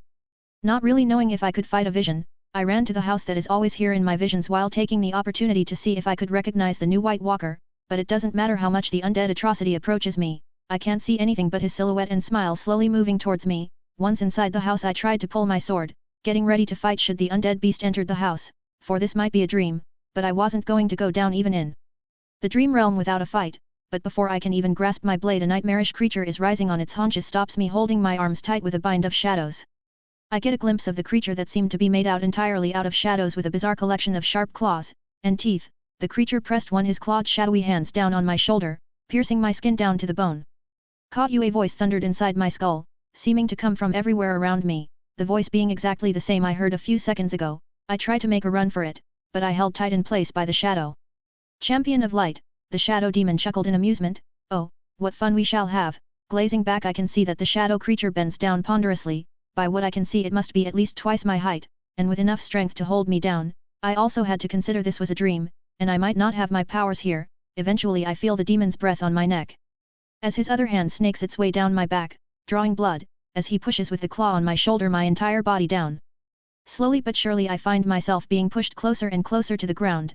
Tired of this one-sided domination conquest, I drop fast on the ground taking his claw out of my shoulder, as I rolled out of his grasp. Can you beat my champion? I wonder. Who will win, light or darkness? Good or evil? Life or death? The shadow demon chuckled in amusement as he continued to grow in size non-stop, swallowing the world around him. As he faded into the nothingness, I can wait to tear you apart. Over and over and over again, so don't disappoint me. Fear, yes. This was the first time I actually felt fear since I got here. It's been so long since I got this chilling sensation running through my body. The last time I felt this was when I was dying. In this life I never had a real challenge. I knew I could beat anyone that tried to kill me. After all, I got powers when I reincarnated, but this thing made me feel powerless. This thing made me feel human once again. I woke up to quiet and warmth. Groaning, I blinked away the lingering haze of sleep as I groggily sit up on the bed, stretching my sore body. My tent is open, revealing a sunny day. Noon, by the looks of it. A glance around reveals that I'm indeed back in my room that somehow had been converted into something alike to the medical area at my camp. Taking off the covers I see that I was half naked in my bed with my shoulder and torso being covered in bandages. A realization hits me. The demon managed to hurt me through the visions. There was no other explanation. I could feel my shoulders somewhat numb, same with my torso. With a sigh, I get up and find my clothes, folded neatly on a night table that if I had to guess was my wife doing. It doesn't take me long to dress up. I can hear my men talking, murmuring, probably about me, but I can't really tell. I make my way down the camp as my men stare at me with disbelief. Whatever they were told was serious. Perhaps some thought I was going to die. Deciding I really don't care about what they are thinking right now, I continue to focus my ears on finding my wife. Corn, bring air. You are awake. We never doubted you. A raven flew towards me, practically tackling me, giving the equivalent of a hug for a raven. I'm not going down that easy, buddy, I chuckled, petting the little rascal as I asked, where is my wife? Caw. She's on the medical area, discussing with the doctors about your situation. The raven happily informed, as he flew over my head, sitting on it. I will stay here and keep you safe, I swear it. Caw. For my honor. I smiled at his antics as I walked down the medical area, ignoring the ravens and everyone. For now, all I wanted to see was my wife. I walked down my camp until the medical tents were on my sight. We can't save him. I'm sorry, my queen. I could hear the voice of what I assumed was one of the doctors. He is still breathing. You must save him. Daenerys shouted angrily. She was desperate. It would be mercy to kill him. Whatever got into his system is worse than any poison known to men, the doctor added, as I entered the tent. Good thing my wife stopped you, idiots, from killing me, I growled. Frankly, I was mad. I could have died if she didn't stop them. Ronard. Daenerys turned around fast like lightning, running towards me while crying. Once she was close enough, she jumped into my arm, hanging tightly from my neck. I knew you would come back, she said, each word followed by a kiss. I blink in realization, just how long I was out. How long was I out? Almost 2 weeks, Daenerys smiled, with tears running down her eyes. The doctors kept saying since day one that it would be a mercy to kill you, but I knew you would come back. You promised me you would never die. A promise that now sounds like a real challenge to keep, but I wasn't just ready to give up on that promise. Am I glad? Someone actually believed I would come back, I smiled as I glared at the speechless doctor. Not only me, but your ravens also stood outside the tent. They would get mad every time the doctors talked about your death. Daenerys chuckled. I swear, sometimes I feel they understand me. They were the only ones with me on this. My loyal feather gang, or Raven Squad, they would get some extra corn later for their loyalty. You would be surprised how much they understand. I chuckled as I pointed to the raven in my head she had failed to notice. What are these humans looking at? The raven requested, turning his little head in confusion. I shrugged as I left the tent with my wife, seriously considering killing the doctors for almost killing me. 40, Chapter 39. Author note, here, you go. If you want to read ahead what I have done so far, be sure to check my Patreon. Also, in another great news, I got an editor that will make sure everything is neat and perfect. He is currently working on chapters 133. This is all thanks to you guys. Thanks for the support. https://www.patreon.com/cornbringer. Join the Discord channel. https://discord.gg/8474223b. It has been 1 day since I woke up almost death, injured in bed. Today I was on my tent talking with my wife. Daenerys insisted that I had to rest 1 or 2 days more before moving, so here I was finishing off my breakfast in bed as I collected my thoughts. Though my mind is still a bit fuzzy after what it seemed it was a week of endless nightmares, I'm strong enough to start planning. The shadow demon mentioned a champion of darkness, and considering what I had seen in my visions, that champion was the Night King attacking people beyond the wall to the north. If this demon really chooses that thing as his champion, there is no doubt it won't be easy to defeat it now. This, of course, had something to do with my reincarnation. I doubt it's a coincidence. but the point is I won't win this like I thought I would. Who knows what a demon with that kind of power could give the Night King, maybe enough powers to match me. But, the Night King seemed pretty different, like a new person, so perhaps the champion of darkness was someone else. Who knows, but whoever it was, it would surely bring me troubles. But no matter what, I will prevail, I will overcome this and show that Shadow Thing that I will not bow down, no matter how utterly terrifying he might be. No matter what I decide to do, waiting around in this tent in the plains of Essos isn't getting me any closer to defeating my one true enemy, the still unknown champion of darkness. All I knew was that he had a connection to the White Walkers and that at one point he would be there to fight me, but either way, thinking about it's not going to fix the situation, so it's time to stretch my legs and venture forth. Being scared is not a reason to stop moving forward, fear is something all humans must overcome, and right now is my turn to overcome this. Taking a deep breath, I decide to head over to War Tent where my wife was at the moment, discussing with the generals in my army about strategies and logistics. With a smile I take a seat across from her with a teasing smile, earning a faint smile from her as we both dismissed everyone in the room. "Morning, my queen," I smiled, seeing her taking charge was kinda sexy, so I decided to give her a kiss for being so diligent. "How are you feeling, Ronard?" Daenerys asked after a moment. She then reached across, putting her hand on my forehead. No fever at least. That's better, you really had me worried earlier, you know. I chuckled as I apologize. Last night she said that if I died, she would bring me back just to scold me to death, that I have to keep my promises, especially if they were made with a dragon. Daenerys smiled at that, as she sat on my lap. Good. I'm really glad. But if you start feeling sick, or feel pain, don't hesitate to come to me, I need you. We need you. She added the last part touching her belly. I smiled at her, thanks. Processing information, analyzing data, she's pregnant, are you certain? I inquired with disbelief. Not entirely, but I have been late for my blood for a week now, Daenerys smiled, it can be the stress, but it also can be that I'm with a child. A child, not surprising at all considering how much we share our bed. I didn't know exactly how to react. Was I supposed to be happy, sad, scared? In all honesty, all this made me feel was more determined to change this world for the best. No child of mine was going to inherit an earth full of crappy people and Resident Evil ripoffs. Hey, maybe I was excited. If it is, then I'm more than happy, I smiled touching her flat belly carefully, but if you aren't with a child, we can always keep trying for one. I sure enjoy the process. My smile at this point had turned mischievous. My pleasure, Daenerys purred in agreement, leaning into a passionate kiss. In the meantime, while we wait for confirmation, we can get to it, the doctor said is safe for most of the pregnancy. Oh. I chuckled, she had investigated to see if we could fuck during pregnancy. Dragons are not cold-blooded at all, at least mine isn't. You think pregnancy will stop me from mounting my bear? Ha! I'm a dragon, I mount the sky, nothing will stop me, Daenerys laughed. Besides, I need my handsome teddy bear. That's a compliment I can live with. Who am I, but a bear in the clutches of a dragon? All I can do is please you, I added, getting a handful or her ass with my hand. Let's go to our tent, my king, Daenerys smiled, eyes full of carnal lust. I take the next couple of days to rest and occasionally fuck with my wife. Every day I feel better, and my strength is slowly returning back to me. Not that I felt weak, but comparing to my peak performance state, I felt pretty battered. In the end, all I needed was 5 days of rest, and I was good to go, feeling awesome.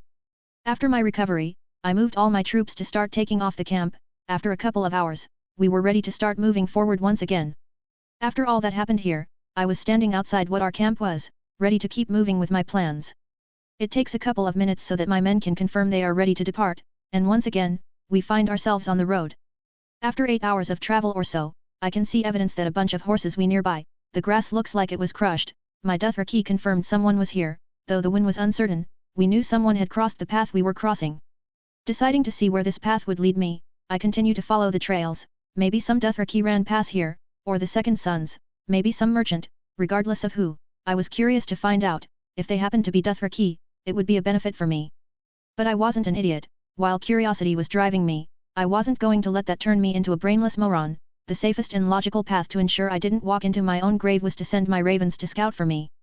Caw. We won't disappoint you. Ravens in formation. Caw. With that, Raven squad flew into the horizon, to see what was ahead of us. These little critters really made my life a whole lot easier. Without them things would surely be a nightmare for me. With my ravens on the job, I decided to move slowly, making sure to not advance too much in case they came back with bad news, so as to avoid being forced into battle if I wasn't prepared. Be honest with me, can you talk to those ravens? Daenerys inquired with puzzlement in her purple eyes as she approached me. In a way, Half-truths weren't lies, at least that's what I wanted to believe. The less she knew about my powers the safer she would be, but a part of me wanted to tell her, what did I have to lose? She was my wife, she should be the one person in the world to know everything about me, like I should about her. That's not cryptic at all, Daenerys deadpanned, and to be fair she was right, I didn't answer her question, I just went around it, like a fox dodging a bullet. I suppose, I owe a better answer, but later, I chuckled as I saw the ravens coming back doing some flashy formations as they descended. They had found whatever made these trails and by the amount of time it took them, whatever it was close. Caw. Go go Raven Rangers, go go Raven Rangers, caw. Go go Raven Rangers, caw. We are some mighty morphin Raven Rangers, all the ravens sang in unison as they descend, every second doing even more flashy poses. Fair enough, Daenerys chuckled as she herself saw the raven flying like bullets towards us, but at this point, nothing that isn't you telling me you can speak with them will suffice as an answer, I mean look at them. 41, Chapter 40. Author note, here, you go. If you want to read chapters ahead what I have done so far, be sure to check my Patreon. Also in another great news. I got an editor that will make sure everything is neat and perfect. He is currently working on chapters 133. This is all thanks to you guys. Thanks for the support. https://www.patreon.com/cornbringer. Join the Discord channel. https://discord.gg/8474223b. My ravens had informed me that they had found a Dothraki tribe in the vale between the windy foothills of the east and the vast fertile fields of the north around 10 miles away from our location. For the what they describe it and I could gather it was a small Dothraki tribe setting camp, of perhaps 800 or 900 souls, including the non-combatants, and for what I read and had found out thanks to my newly acquired Dothraki men, small tribes don't usually last long especially if they don't increase their numbers in battle, usually, because small tribes form after a big Khalasar breaks up after the death of their Khal, they are left vulnerable, to bigger Khalasars. And apparently that was what happened to the tribe I absorbed, their Khal died, and they broke up into 5 small tribes, he told me before that happened around 4 months ago, he also told me his tribe was originally composed of around 6,000 riders. For all I knew this new small tribe my ravens had found was probably at one point part of the same Khalasar, because like my Dothraki said, it's not common for a small tribe to survive long, they usually expand or get absorbed. What are our orders? The new appointed KO of my Dothraki riders asked. Prepare for battle, we are taking those bastards with us, I chuckled, as I prepared for the imminent battle ahead if I could call such thing a battle, they were pretty small, this wouldn't take much time. And while Daenerys would be happy for me to stay behind, I couldn't, as per Dothraki culture, I had to ride with my men to battle, a Khal must always lead the charge or at least be involved in the battle in any given way, the end point being that I had to be there, to show my people I was ready to die in battle and worthy of being followed. But, like I had expected the fight was, a massacre many would say, I entered the fight cutting heads like I was cutting the grass, it was pretty one-sided. For one, they didn't expect us, and we completely overwhelmed them in numbers, even my ravens killed some riders by gouging their eyes out while shouting, blood for the Khurn. Frankly, it consumed more time to get to them than to defeat them and absorb them, the battle lasted roughly around 20 minutes, before I completely subdued them. Like my last battle, they joined after I killed their Khal and his blood riders, this time their assimilation was surprisingly easier, they saw that I had some Dothraki following me, and even with their limited information about me, they formulated the right answer, that I was a newly appointed Khal, a foreigner but a Khal nonetheless. And while this time I didn't have to make their horses kneel to show them my power and make them believe I was their chosen one, I still did it nonetheless, just to be sure, after all, I had to ensure and ignite their fanatical and blindness loyalty if they thought I was the stallion that would mount the world they would probably follow me to the hell and back. So far absorbing Dothraki into my ranks has been relatively easy, of course, I had yet to find a big tribe, which I'm pretty sure will put up quite the challenge, tribes like Drogo's Khalasar that had over 40,000 riders, for example, they would crush me on a straight fight. But unless I was forced, Drogo and his Khalasar would be the last on my Dothraki shopping list. Time to go back, I sighed, seeing my men finishing taking all the resources this small tribe had collected, that, of course, everything they had was mine now.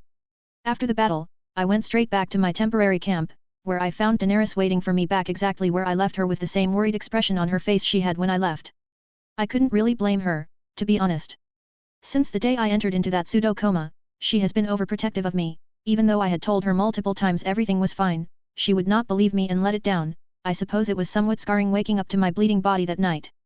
Her overprotectiveness went so far that today she had refused to let me go and fight saying I was still recovering, but after a while and a long talk where I assured her I would be fine, and that this battle was nothing but a day in the playground for men, she relented. You shouldn't have gone into battle after what happened, someone tried to kill you, Daenerys sighed in relief seeing me back in one piece, checking every inch of my body for injuries, she believed someone had entered our chambers that fateful night and tried to kill me, and that the assassin was still within our ranks, so she trusted no one but me, and frankly I wasn't going to correct her assumption. It's not like I could just explain to her that a metaphysical being with untold power wants to fuck with me so bad that he decided to choose a champion that will try to fuck with me on his behalf with a never-ending and ever-growing army of corpses. That was something I would explain her later, not the evil god part, but the long night part of it, but for now, I would keep her in the dark. I'm fine, I chuckled, I told you many times, I won't die on you, that much was true. If I won all this I would probably outlive her, with the super body and all. I still worry, Daenerys pouted adorably, what am I to do if something were to happen to you? Nothing will happen to me, not by man's hands anyway, I sighed. While the war was like a loot box and anything could happen, I was sure of something with all my being. My biggest threat wasn't here or in Westeros, it was beyond the wall, lurking in the shadows, growing stronger every second it passes. Daenerys sighed curiously before she sighed, giving me a long and passionate kiss. I love you, my reckless bear. I love you, my sweet dragon, I chuckled, realizing a second later what I had just said. Daenerys' eyes widened in surprise, that surprise slowly turning to happiness. HRMMM, the words every mate wants to hear, he said. YRSSS, some booty tonight he will get. Dance around her. Show her how big your wings are. Another raven added as she showed me how to do it. I didn't know how to react.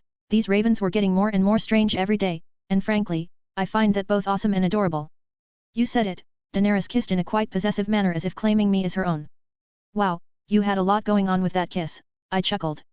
It's because I finally know you are mine, Daenerys giggled, kissing me one more time. Your heart and body belongs to me, my bear, like my body and heart, belong to you. Oh, what a terrible destiny awaits for me, I chuckled, kissing her back while giving her a playful spank on her ass. After a passionate night with my wife, I took a moment to rearrange my plans. Conquering the Dothraki at this pace would take me a year, and the sooner I had them under my wing the better. So I would have to risk a bit to win a lot. Betting usually works that way, the more you bet the more you can possibly get. While I knew I wasn't ready to face Drogo and his absurdly big Khalasar, it was more than obvious that I had to start targeting bigger prey. There were a few Khalasars with over 10,000 riders. If I collected a few, my mission would become considerably easier, and while the numbers wouldn't be in my favor, I still had a chance. All I had to do was win one battle against a big Khalasar and everything would go just fine. So with that in mind, I ordered my ravens to fly around Essos and locate as many Khalasars as they could with at least over 3,000 riders. HRMMM. Doubts and fear within you I feel, YRSSS. Halting your path the dark side of the corn is. Rhoda said as he flew into my tent. Well, surprisingly you are right, I chuckled, petting the raven who ruffled his feathers in approval and delight, but don't worry buddy, I will overcome this. HRMMM, and by you stand we will, YRSSS. Rhoda added, puffing his feathery chest with pride and wisdom. I know, haha, I chuckled. The next morning I woke up to a gang of ravens jumping on the bed around me and my wife. They were chanting something. We found some big Khalasars. We deserve some petting. Don't forget corn. We deserve corn. 42, Chapter 41. Author note, here, ya go. If you want to read chapters ahead what I have done so far, be sure to check my Patreon. Also in another great news. I got an editor that will make sure everything is neat and perfect. He is currently working on chapters 133. This is all thanks to you guys. Thanks for the support. https://www.patreon.com/cornbringer. Join the Discord channel. https://discord.gg/8474223b. My ravens came back in morning happy and static with their discoveries. They had found all the prominent Dothraki tribes scattered around Essos, the smallest of them having over 10,000 riders. It was time to go big. If I continued at this pace Essos would be mine in a decade. I had to speed things up, risking more to win more. While it's true I only had over 6,000 men, that didn't count my animals, I had over 3,000 horses that unlike the Dothraki ones would fight, and my ravens, so in the end, the battle was more than fair if I took that into account. I will leave in about 2 hours, I told Daenerys as I put on my clothes. Let me guess, the ravens found something. Daenerys eyed me for a second. You can communicate with them, right? I sighed. She was right, and honestly, I'm surprised that nobody hasn't figured it out. Not only ravens, any animal, they can talk to me, and I can talk to them. I can see why you didn't tell me before, Daenerys said deep in thought. If I had to take a guess, I would say they are your information network, so if people were to know about this, you would be left in the unknown, am I correct?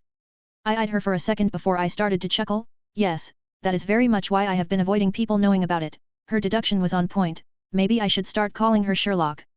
Your secret is safe with me, my bear, Daenerys smiled. not at all offended I didn't tell her this earlier. Any other secrets you might want to share? Well, I can use any weapon in the world, and have a super body, I laughed. I knew she would take this as a joke, but sadly for her, it was the truth, so in the future when this inevitably came up, I would use this moment as a reminder that I told her. Well, I already know my bear is the best warrior, and he does indeed have a great body, so those are not secrets. Daenerys laughed, kissing me on the lips softly. Be safe out there, I need you. I will, I nodded as I left the room. It was time to conquer. I left once again Daenerys with 500 men and some ravens to protect her. I also ordered her horse to basically be her bodyguard. It would take me 2 days to get to the Dothraki tribe I was targeting, but after winning against them, I would finally have the strength to fight the rest. I just had to win this battle, and everything would fall into place. All I had to do was exactly the same I had done so far. Win.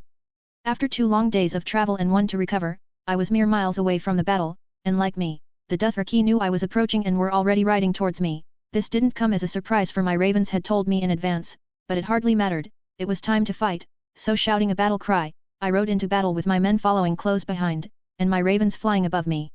For the corn! My ravens shouted in a powerful caw, as they charged into battle from the blue skies. For the Upalees! The horses shouted in a mighty battle cry as they galloped to destroy my enemies. As we approached their troops I ordered my ravens to attack the Dothraki first, taking in consideration their flying advantage. It would undoubtedly disorient them. With their orders read, my ravens took the mission to their heats, and soon I saw the feathered warriors made their way towards the fierce nomads with a battle caw, trying to push them off their horses. The riders tried to slash them away, trying to kill my ravens, failing for the most part, as it was hard to cut something so small while moving. Taking their struggle to fend off my feathery friends as an opportunity, I commanded my cavalry to attack the Dothraki with all our might, with loyal horses trampling as many Dothraki as they could with their strong and powerful hooves. Some of my Dothraki riders were shouting in happiness, saying that I had blessed them with the honor to fight with their horses like this, fighting like brothers, they said. After that the battle continued for an hour or with me every now and then commanding my archers to shoot down their men. I would see many riders and horses fall wounded or dead to the ground to the arrows they were receiving.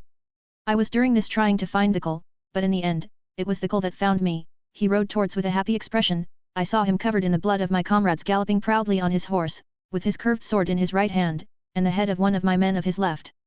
I am Khal Moro, I will take what is yours and make it mine, Khal Moro said with a smug expression, throwing me the head of my KO. I am Khal Ronard, and unlike you, I will take what's rightfully mine, because all of you belong to me, I said with a faint smile as I added a taunt, come little filly, I will end you. The Khal growled in response as he jumped off his horse, swinging his curved sword against my head, but I moved aside just enough so that the sword just passes me by. Try again, I chuckled, making him glow red anger. With a smile in my face, I continued to dodge his attacks with little to no effort, and this was obviously getting to his nerves as he was growing angrier and angrier as he continued to miss his swings at me. You won't win little filly, because you are already dead. With that quote said that always wanted to use, I leaped forward as I vertically spun my blade around, releasing a flowing attack in a circular motion with enough strength and momentum to separate the Khal from his lower half. I stood behind the now dead Khal, as I shouted, join my Khalasar or die. It didn't take long for the remaining Dothraki to lower their weapons. I am, Khal Ronard. You will obey or die. Is that clear? I shouted once again. The Dothraki followed strength, and for now, I was the strongest one. After taking control over Moro's Khalasar I marched back to Daenerys. I wanted to see her.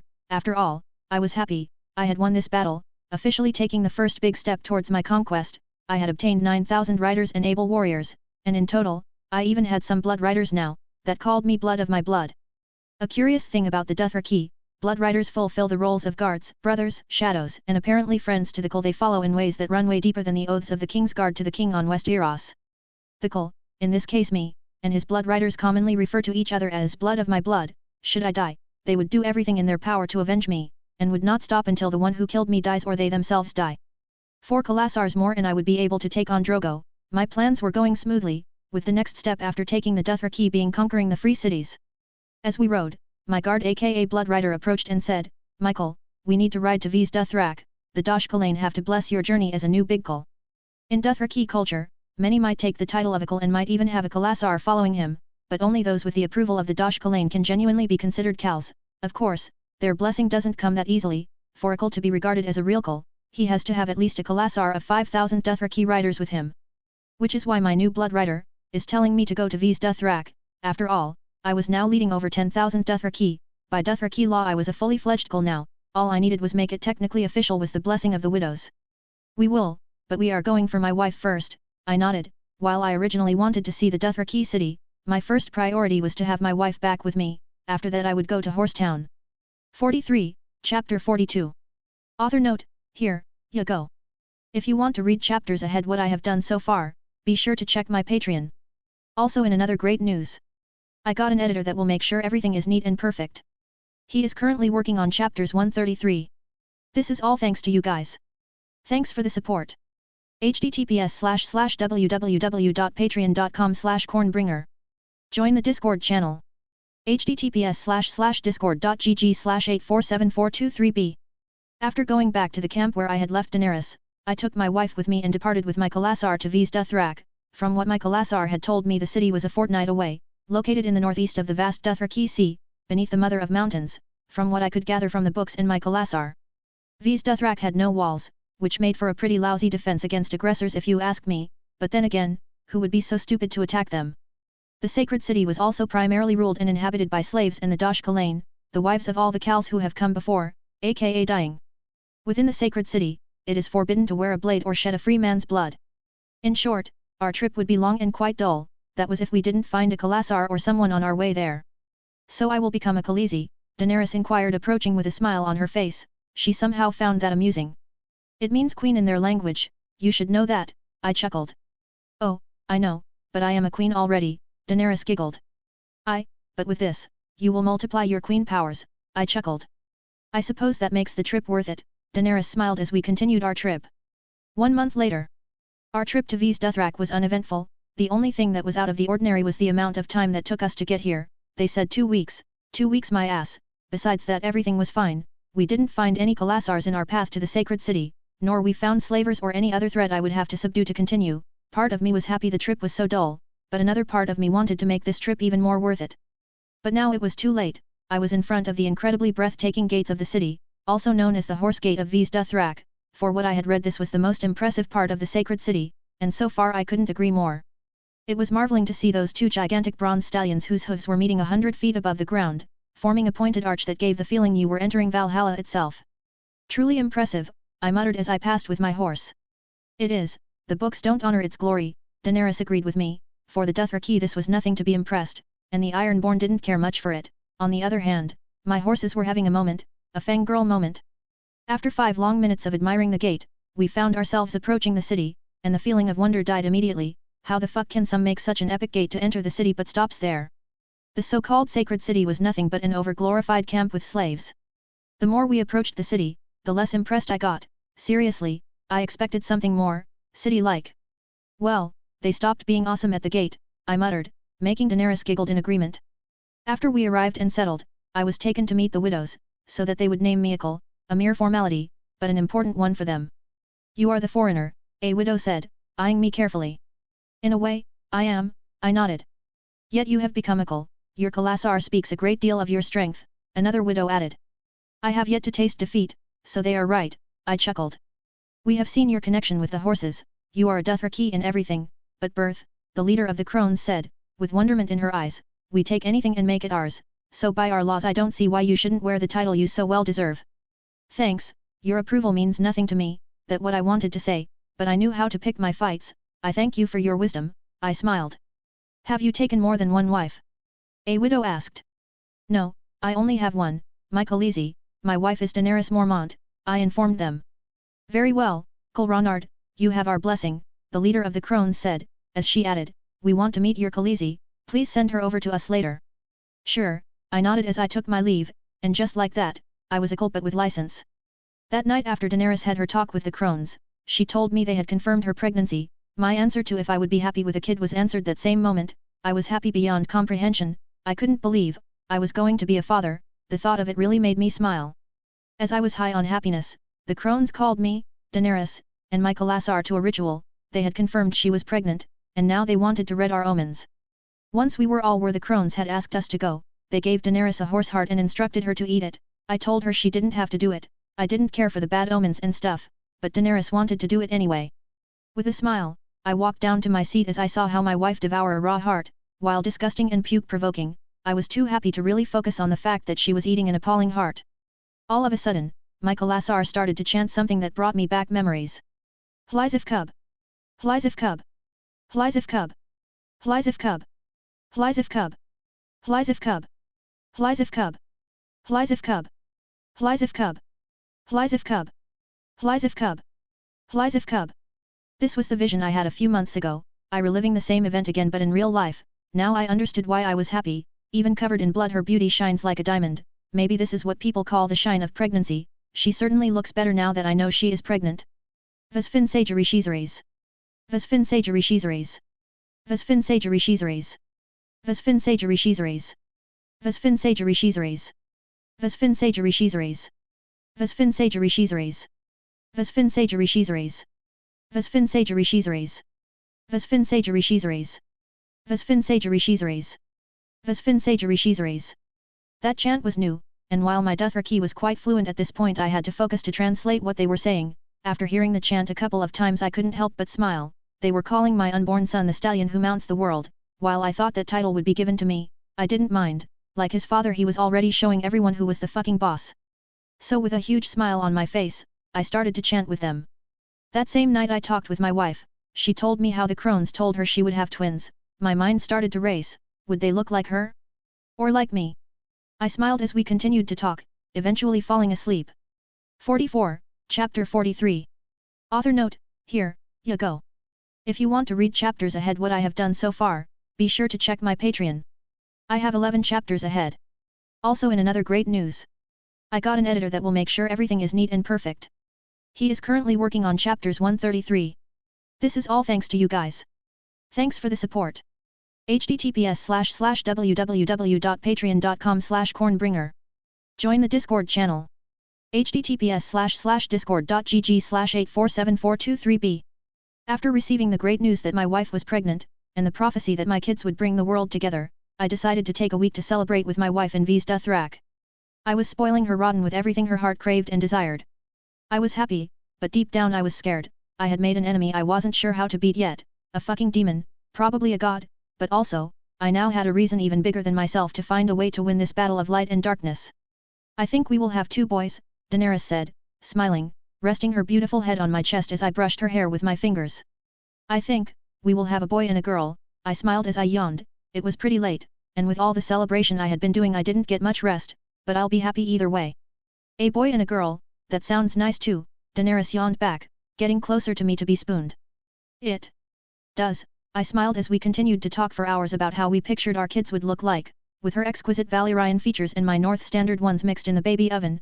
I couldn't help but wonder, how would they look like? Would they look like me? Like her? A mix of both? I was frankly excited to see them already. Eventually, at some point in the conversation, we fall asleep, happy. Once again, I found myself in this wretched dream world. Just when I thought I was out of this shithole, here I am, standing on an even colder weather, freezing my ass off. I will inject caffeine into my veins after I wake up, I swear it, I muttered, as I started to walk around. At one point something would have to happen, and I would wake up. I only hoped this time the demon didn't force me into another 2-week coma. Eventually, after what I feel it was hours of walking through the blizzard, I found the house that I used to hide during my last visit to this dream world. I am not quite sure what draws me back here considering the house was the place I met Freddy Krueger on steroids, but once again, I find myself inside the house. So far I hadn't seen nor the demon, nor his white walkers, so perhaps this would be a good vision. As if, I bet the moment I lower my guard some paranormal shit will happen, I chuckled drily as I explored the house. After all, last time I didn't have any time to do it. It doesn't take me long to find that the house has an attic, so with a deep breath, I found myself climbing the rickety ladder leading probably to something that would scar me or some shit. With a strong pull, I tear the door to the attic off. An alarmed but yet pretty familiar caw, and a flutter of wings inform me of the presence of a raven inside the attic. Well, this is new. The raven flew close to me, eyeing me with wonder. Are you secretly a demon waiting to scare the crap out of me? I asked with a chuckle. No, but I can be pretty scary, the raven huffed as if I had insulted him. Oh, I bet, I chuckle. You can understand me? Well, this is certainly new, the raven said, tilting his head, puzzlement on his little black eyes. Why are you here? No, for pleasure, that's for sure, I sighed, but I keep coming back over and over and over again. Then you probably still have something to see, the raven flew to my shoulder as he hummed. I wonder what, we don't get many visitors here, even those so-called green seers stay away from these parts. I can wonder why, I retorted sarcastically. It was more than obvious no one, in their right fucking mind would come to this place? Well, then keep going, you have to follow your guts, that's how things work around here. The raven chuckled as he pointed me with this little wing to continue on my mission. I will stay by your side, I have this weird feeling you are someone I have to love, weird hey. Suppressing the need to laugh at that, I started to survey the attic, taking a good look around, and what I see doesn't shout destiny or something like that. The attic was full of furniture and broken glasses that cluttered the small attic. Nothing unusual so far, but as the raven said, I had to follow my gut, and so I did. Eventually a ray of light. A single beam of light that sneaked its way down from a crack in the roof. It felt warm, welcoming like the evening sun of summer, which considering how fucking cold it was outside was no possible. Perhaps this was it. So with that in mind, I took a deep breath, taking in the as I approached the light that for some reason I couldn't reach. It was as if it was moving out of my reach the more I walked, or perhaps it was guiding me somewhere. This theory proved to be right when the light stopped moving, illuminating in the circle a footprint that reminded why I was afraid to come here in the first place. Recognizing those claw marks, I immediately felt an involuntary shiver runs down my spine. The memories of that dream resurfacing as I gulped. This is the demon you talked about earlier, right? The raven that I had quite honestly forgotten was on my shoulder inquired. Yes, it is, I nodded as I slowly regained myself back together. I had 2 new reasons to be brave and victorious. So deciding not to go back down, I start peering around nervously as I continued to follow the footprints. Eventually, I began to catch glimpses of something glowing with a faint dimming light, and like every horror movie was in the direction the footprints were leading me. I miss the days my dreams involved naked ladies or food, I sighed as I followed the footprints. Heart thumping, I carefully make my way to the glowing item, finding that it was a simple mirror. There was nothing special about the mirror, except maybe that it was taller than me. Still, besides that, it was a pretty common mirror. The mirror itself was standing propped up against the wall, with faint glow muffled by the rags covering it. I bet you a fucking ton of corn that then moment I move those rags some paranormal shit will happen, I chuckled, eyeing the raven on my shoulder. The mirror, it's glowing red, even I know that's a red flag. I can tell something wrong it's about to happen, but it's your destiny. A pretty fucked one, but yours nonetheless, the raven said, denying my bet, and stating the obvious. Hooray for fucking destinies, I muttered. Taking a deep breath wanting this to be over, I removed the rags covering the mirror. For a moment nothing happened, and I was genuinely starting to believe I was safe, but I invoked Murphy's Law with my thinking and shit went down. You came back. The voice of the demon thundered inside my skull. Not really caring to hear him, I pulled out my sword and tried to smash the mirror, but once again, I was stopped by the shadows, but unlike last time where I had enough freedom to move, I was completely immobilized. Stop this! The raven said, trying to defend me, just to be pushed like a rag doll across the room. Not that you will send me your champions to fight, I inquired. Maybe I will just end you here, the demon cackled in amusement as he tightened his grip on me. I didn't want to die again, my wife, my unborn kids, I couldn't allow this shit to happen, so with all my might I started to push the demon back to no avail. My desperate tries to survive only made him chuckle in delight. Ronard, it's okay. Silence now, stop struggling, this will be over quickly. Don't be afraid. Don't think of what you left behind. Just enjoy this beautiful moment, it is so much more vibrant than the darkness that awaits you. I will give you this moment to cherish this, that is my gift to you. Existence is behind you now, enjoy the everlasting silence that comes after, the demon said as he started to increase the amount of strength he was using. I can die like this. My mind was racing, trying to find a way to overcome this shitty dream. I had to survive, now more than ever, if I am to be your fucking champion, God of Light. Do something. Very well, I will, a voice warm and comforting resonated in my mind, telling me that somehow everything would be okay. Die. Just as the demon was about to end, my life flames that came out of nowhere engulfed my body, pushing the demon out, burning him, turning his shadowy form slowly into ashes. So you decided to intervene, how unlike you, very well. Took you long enough, I breathed out as I felt the fire that by all means should be burning me, healing me. You had to accept you were my champion, you had to need me, for me to come. The fire moved as the voice talked. You have accepted your duty, so don't worry, I will make sure the darkness doesn't target you ever again in this realm. I know you know your mission, but I have to let you know, darkness doesn't play fair. He will cheat and do whatever it takes to kill you through his champions so that he can consume the world. So while he won't attack you, here again, he is still a threat. You don't say. The God of Light, more like the God of obvious shit. Of course, the dark side would play dirty, it was on their fucking description. I put the destiny of this world on your hands. The fire moved, as the voice added, good luck, champion of light, son of the fire.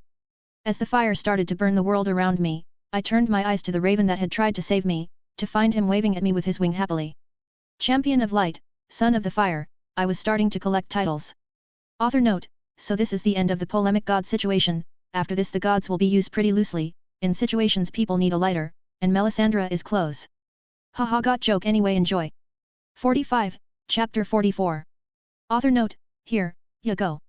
If you want to read chapters ahead what I have done so far, be sure to check my Patreon. I have 10 chapters ahead. Also in another great news. I got an editor that will make sure everything is neat and perfect. He is currently working on chapters 133. This is all thanks to you guys. Thanks for the support. https://www.patreon.com/cornbringer. Join the Discord channel. https://discord.gg/8474223b. Son of the Fire, Champion of the Light, the sound good and all, but in reality they really meant was that I had more responsibilities, but I suppose it had its benefits. At the very least, this time, the fucking god that chose me to be his champion without even consulting me, might I add, helped me. He said the darkness would not target me again.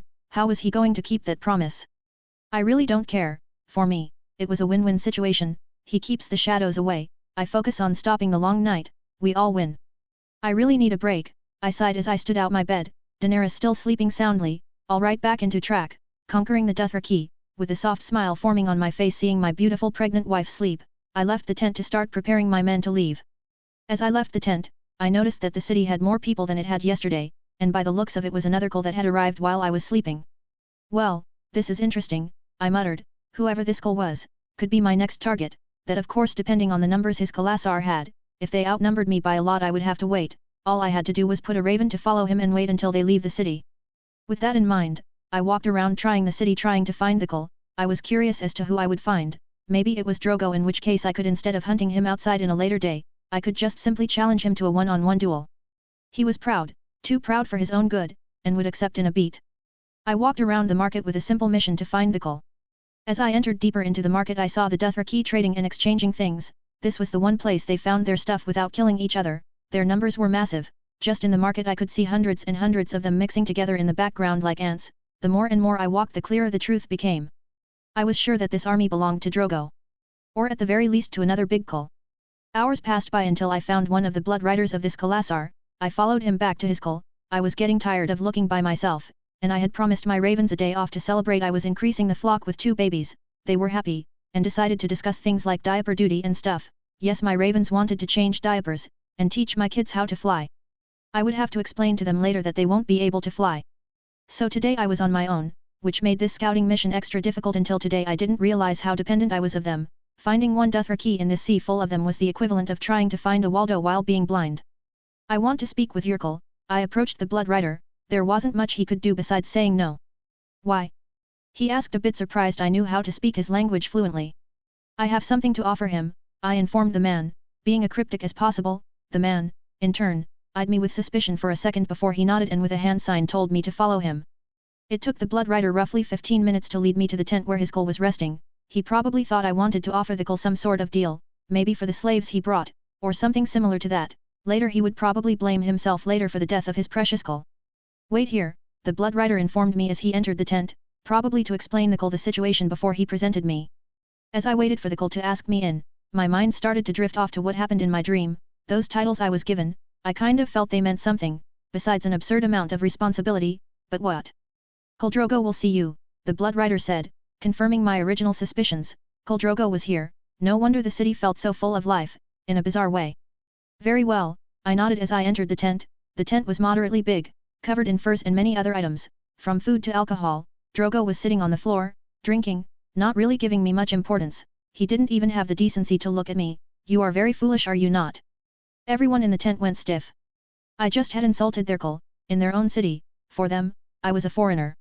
You are the foolish. Drogo stood, probably cursing that he couldn't cut my head within the sacred city. My name is Khal Ronard, I announced, getting a few surprised looks in the crowd inside his tent. I want to fight you one-on-one, outside the sacred city. If I win, I will take everything from you, and in the impossible case you win. I paused for a second before laughing. Sorry, but my mind can't process such a stupid idea, me losing to you, really stupid. A duel, one-on-one. Drogo approached me, enough for me to see he was taller than me, by a few inches. Sure, I will gladly take your head out and take down your neck for this insult, and after that, I will take your army with me. What an idiot, but being fair with him, he was probably the strongest normal human in this world. the confidence he had on his own power was strongly built on his unmatched record of wins and victories in war and battles. For him, I was a 16-year-old trying to die early. Then let us ride, only us and our blood riders, I offered. I knew the blood riders would try to kill me after I killed Hiskell, so why delay that fact? Drogo smiled amused by my words as he nodded, as you wish, I will piss your corpse, kid, you are Nokul. If you are counting on me dying to take a piss, I would recommend you taking that piss now, otherwise you will die with it inside. I chuckled as I started to walk out of the tent, and yes, I am Akal, asked the Dosh Kalane. Drogo, while a savage, was a man of his word. After our conversation he informed his Kalazar that he would come with my head, before riding with me out of the sacred city, to duel me, his blood riders besides him.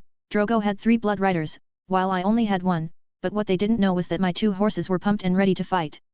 We are going to crush your fucking skulls down. One of my horses said in a voice tone that would work perfectly for a heavy metal singer. You guys are going down. My horse, the one that I was mounting, said, hooves flexing slightly ready to attack. I inwardly chuckled as I unmounted my horse, showing some respect. I had come to this duel without armor, considering that the Dothraki don't use it. After all, I wanted to be fair with him. You will make a great toilet, Drogo spat as I chuckled. You seriously need to change your trash talk, is quite depressing, I smiled. Drogo lunged forward, quickly sprinting towards me and coming closer, then jabbing out his arak in attempt to cut. He was way faster than I anticipated. In the blink of an eye he was in front of me, but reflex kicked in, and I ducked forward, trying to cut his arm. Drogo noticed this at the last second and dodged my attack, only getting a small, bleeding slice. Drogo eyed his cut and smiled as he sprinted at me again, but this time I was ready for his speed, so I just raised my sword and blocking his attack, the 2 blades clanged together, creating a rumbling sound that engulfed the planes we were using for our duel.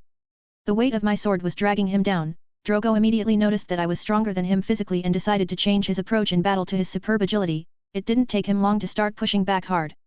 He was very strong. Without my super body this battle would be impossible for me. I smiled as I jumped back, dodging a horizontal attack. Taking a deep breath I dashed forward with my Valyrian blade out in front of me as I attempted to pierce his heart and end it all, but in a surprisingly good timed dodge he ducked under my blade and grasped my stomach, with his arak. I of course noticed this and avoided lethal damage, but the cut was still painful, not deep enough to be troubling but deep enough to make me feel pain. Shit, that hurt. I cursed as I parried his attacks. It took me a couple of seconds to recover, and with the pain in my stomach I was ready to end this. He was strong, so no reason to be going easy of him. With that in mind I dashed forward in a blinding speed that surprised Drogo, grabbing his head and pushing it down to the ground with earth-shattering force, making him drop his arak. Once he was on the floor I proceed to slam my knee repeatedly into his face, paying him with interest the cut he delivered. When I was done smashing my knee into his face I go up and thrusted my blade through his heart. Blood splattered everywhere, but by the mashed potato look, his head had. He probably died way before my blade destroyed his heart. Now come, I don't have all day, try and avenge Yrkul and die, or kill yourselves, either way don't waste my time, I said as I turned to the shocked blood riders, but before I can take a step forward I feel something wetting my shoe. Looking down I see that Drogo was pissing himself. Great, I told him, but nobody listens. 46, Chapter 45. Author note, here, you go. If you want to read chapters ahead what I have done so far, be sure to check my Patreon. I have 10 chapters ahead. Also, in another great news, I got an editor that will make sure everything is neat and perfect. He is currently working on chapters 133. This is all thanks to you guys. Thanks for the support. https://www.patreon.com/cornbringer. Join the Discord channel. https://discord.gg/8474223b. Defeating Drogo was a bit harder than I expected. He was so far the strongest fighter I had fought since I got here. He was powerful and had experience to back that power up. His blood riders, on the other hand, were pretty average. My horses took care of them. It was both hilarious and somewhat disturbing seeing my horses beating the crap out of them. What really disturbed me was that one of my horses tried to teabag one of the blood riders. My ravens had taught them that, I was sure of it, which made me realize that sharing pop culture with my animals might have been a bad idea.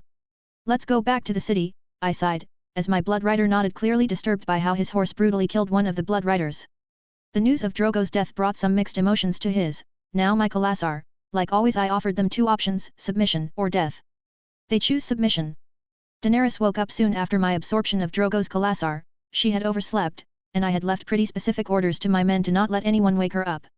She was not happy at all, that I had left to duel with a very fearsome Dothraki warrior that was famous for being nearly invincible in battle, without even telling her. Why? Why didn't you tell me? Daenerys was fuming, not angry but worried, touching the bandages in my abdomen, with tears forming on her eyes. You were sleeping, and it was kind of something of the moment. I shrugged as I hugged her. He barely cut me. Don't worry. I worry, that's all I can do.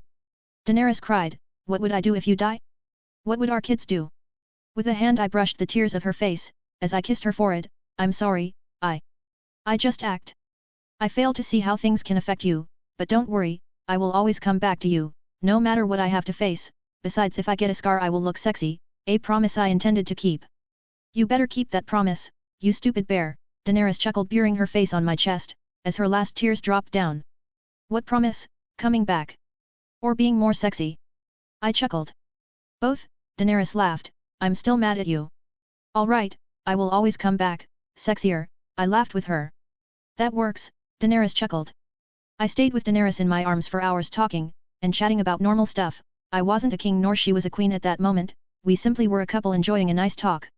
Increasing my numbers so exponentially fast, made the logistics a tad complicated. I first had to kill some KO that wanted to take this chance and become cows. After that I had to make sure we would have enough food, and stuff for 50,000 men, and to add the cherry to the top, I had ensure all my new men knew my rules, my only 2 rules, we don't rape and we don't kill children.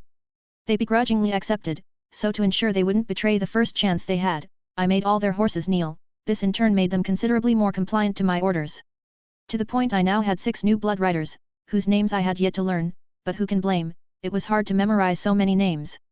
So in the end, after absorbing such a big colossar, I decided to stay in the V's Dothrak for a couple of months, so that I could contact Ilrio with a new shipment with stuff like medical supplies and etc., and organize my plan.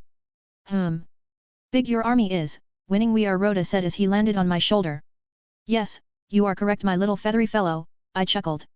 Robert Baratheon POV 2 months later. Varys had informed me that the dragon bitch had married, to no other than the little backstabbing bastard of that kid, Ronard Mormont. Not only that, but the bitch was pregnant. I knew all along I was making the right decision breaking the betrothal between those two, but even after the betrayal, I suffered. After the betrayal Ned suffered. Ned refused to get the girl killed, nor the unborn bastards she would bring into the world. I won't dirty my hands that way, Robert, not even for you, Ned growled, as left resigning his position as the Hand of the King. What a foolish honorable idiot, but I will make this right. With the help of Varys, I had hired many assassins to kill the girl and the brat. Whoever succeeded would get a lord title and some lands. More wine my lord, my wine boy offered. Don't ask, just fill the damn cup. I growled. Varys POV. The game was starting to change from schemes to a path of violence and destruction. Unfortunately for Ronard I couldn't keep his secret any longer, for I had to keep my cover as the Master of Whispers, but I had bought him more than enough time. He had done so much during this year in Essos, that I frankly doubt the assassins will succeed or even reach him. That man is as hard to kill as they come. But the young bear wasn't stupid, nor misinformed. I'm sure he will know about this before the assassins even start their job.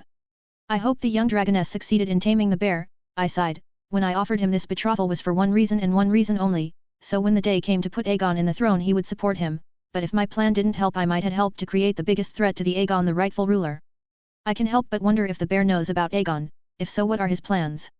The young Griff, and the young bear, I mused as I wrote a letter to Illyrio about the situation of the realm, and, one with instructions to help the young Griff should the need arise to, knowing full well who would win between a fight between young bear and the young Griff, I was loyal, not stupid. My boy Ronard will put a new dick on you, just so he can cut it again, caught. You bald dickless bitch. Unbeknownst to him a raven was nearby, the same raven he intended to use. Ned Stark POV. Ronard had married the Targaryen girl, both the Iron Islands and the Bear Island had stopped communications with us since the betrothal broke, and Robert wanted to start another fucking war. I shouldn't have accepted this, ever. With Ronard married to Sansa the realm would be fine, but I had to let Robert once again do as he pleased. Sansa hated me for it, hated me for marching her with what she called an entitled little bastard as a future husband, she hated me for pushing Ronard out of her life, she hated Cat even more. Prepare my things, we are leaving to Winterfell in a week, I ordered my men. Sansa wanted to go home, so did Arya, and frankly so did I. Tywin Lannister POV. The young lord had played beyond my expectations, I wanted to shackle him, and he took the chains and hit me with them. He married someone with a powerful claim to the throne, he was gathering an army, he was getting ready for war, he had been for a long time. I just now realized.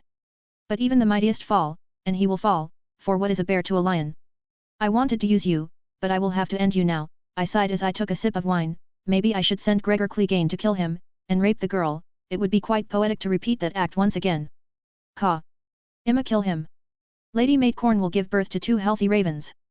And we the Raven Legion will ensure nothing happens to them, no overgrown monkey will stop us. The raven that was listening to Tywin caught in rage. What an annoying bird, Tywin sighed. You won't succeed, Ka. My master will fucking end you. 47, Chapter 46. Author note, here, ya go. If you want to read chapters ahead what I have done so far, be sure to check my Patreon. I have 11 chapters ahead. Also in another great news. I got an editor that will make sure everything is neat and perfect. He is currently working on chapters 133. This is all thanks to you guys. Thanks for the support. https://www.patreon.com/cornbringer. Join the Discord channel. https://discord.gg/8474223b. 2 months later. The news of my marriage to Daenerys spread like a pandemic across the realm, which in turn made me the #1 enemy of Westeros to some. Assassination attempts were a common occurrence now, merchants, and other individuals would try to end Daenerys' life every now and then. The reason behind this, Varys. When he offered me a deal, I knew he wanted something from me. I initially thought he wanted to put Viserys on the throne or any Targaryen for that matter. I was correct in this assumption. What I didn't know until a month ago, was there was another Targaryen roaming free. I really should have read the books more in depth. I sighed as I read the letter Varys intended for Illyrio. Aegon Targaryen, or how they call him, the young Griff, Varys had somehow managed to keep this little secret away from me. But now that I knew, what to do with him. What to do? Should I kill him? I knew close to zero about him, for all I knew he could be a great guy, but it didn't matter if he was the best person in the world. I wasn't going to give up my plans of conquering Westeros and getting throne. I suppose, I could offer him what I had offered everyone so far, you either submit or die, he will have the choice. Now with Varys, my decision was set the moment someone tried to poison Daenerys. I don't care how much he has to keep his cover, I will kill the bald bastard, and make him regret ever making an enemy out of me. If I wasn't as informed as I was, Daenerys would be dead and so would be my babies. No matter what he was thinking when he revealed our information, or why he did it, what mattered was that he put in danger the life of my unborn children and wife, and for that he would die. Painfully. Tywin Lannister, another soon-to-be dead man, they really oversell the old lion. He really thinks Gregor Clegane will even see a glimpse of Daenerys. He will die before he can even breath close to her. We are leaving V's Dothrak today, right? Daenerys entered my tent, with her 4th-month baby bump showing. Every morning she would wake up even more beautiful than the last day, shining like my own little star. Yes, I smiled as I kneeled to kiss her bountiful baby bump. We have been 4 months here, we have everything we need, but if you feel like staying we could. I don't want to tire you. I'm pregnant, not made out of crystal, Daenerys giggled, brushing my hair with her fingers. Is there a difference? I teased. Daenerys just laughed at my tease as she added her own. I might be made out of crystal, but look at you, the strongest man in the kneeling to my fragile pregnant feet. I chuckled, not quite ready to lose. But I recall you getting on your knees pretty often for me. All right, let's call it a tie. Daenerys laughed. Fair enough, I nodded as I stood up giving her a kiss. We should be leaving tonight, let your handmaidens know, all right? Yes, Daenerys nodded in agreement as she started to walk out of the tent. By the way, will I ride my horse, or? Abso-fucking-lutely not, you will ride in a cart so padded with comfort you will feel you are floating. I didn't know if riding a horse was a good idea with all the movement this brought. Alrighty, Daenerys chuckled as she caressed her belly. Your papa is quite overprotective, isn't he? I am, and I wear that shit with honor, I laughed. By the way, can you tell your ravens to stop trying to brood my belly, Daenerys added, trying hard not to laugh. I wake up every morning with 10 to 20 ravens on my belly. Ka? No brooding. How in the hell will your eggs hatch then? No brooding this generation. I swear. Ka. HRMMM brooding we will, stop us you can't, YRSSS. Ka. What they said. We will continue with the extra brooding to ensure they are strong ravens Ka. Unfortunately, I laughed as I shrugged, is out of my hands. Very well, Daenerys sighed, I will see you later. I continued to arrange all the matters I had to before leaving. Besides me were the eggs I had bought so long ago, my ravens still brooding them. Perhaps it was time to try and hatch them. I was called the Son of the Fire, the Champion of the Light by the God of Fire himself, and those titles fit perfectly with this situation. Or at least that is what I wanted to believe.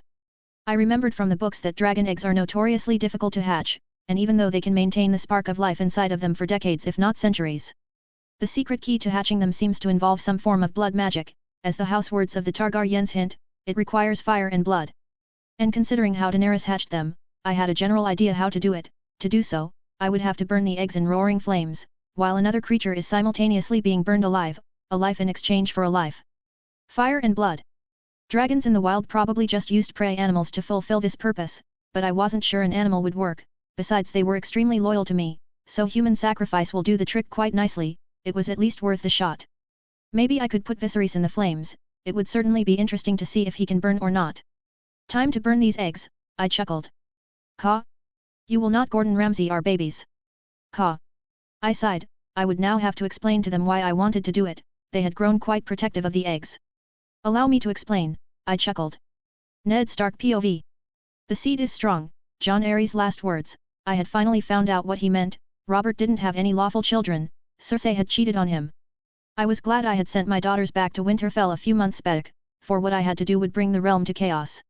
And here I was sitting by myself waiting for someone to confront the lies. Cersei, the person I wanted to talk to arrived and walked up to me. You're in pain. Cersei pointed to my shoulder, mocking my injury after the altercation I had with her brother, her lover. I shift uncomfortably with my cane as I slowly stand. I've had worse, my lady. Cersei feigned interest as she added, perhaps it's time to go home. The South doesn't seem to agree with you. This wasn't going nowhere, so time to push it. I know the truth Jon Arryn died for. Cersei eyed me for a second with her eyes showing mixed emotions between worry and pride. Do you, Lord Stark? Is that why you called me here, to pose me riddles? I noticed her fear, but my eyes drifted to the bruise she had on her face. I inquired pointing at her bruise, has Robert done this before? Cersei smiled, as she shook her head, Jaime would have killed him. My brother is worth 1,000 of your friends. I glared at her, your brother, or your lover. Cersei simply smirked at me, making me realize I was right on my hunch.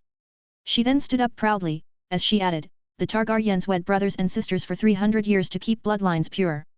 Jaime and I are more than brother and sister. We shared a womb. We came into this world together. We belong together. All of this was starting to make sense. It wasn't Tyrion who pushed Bran, it was one of them. My son saw them and they tried to silence him still. My son saw you with him. I said with my blood boiling in anger. Cersei took a deep breath nodding as she added, do you love your children?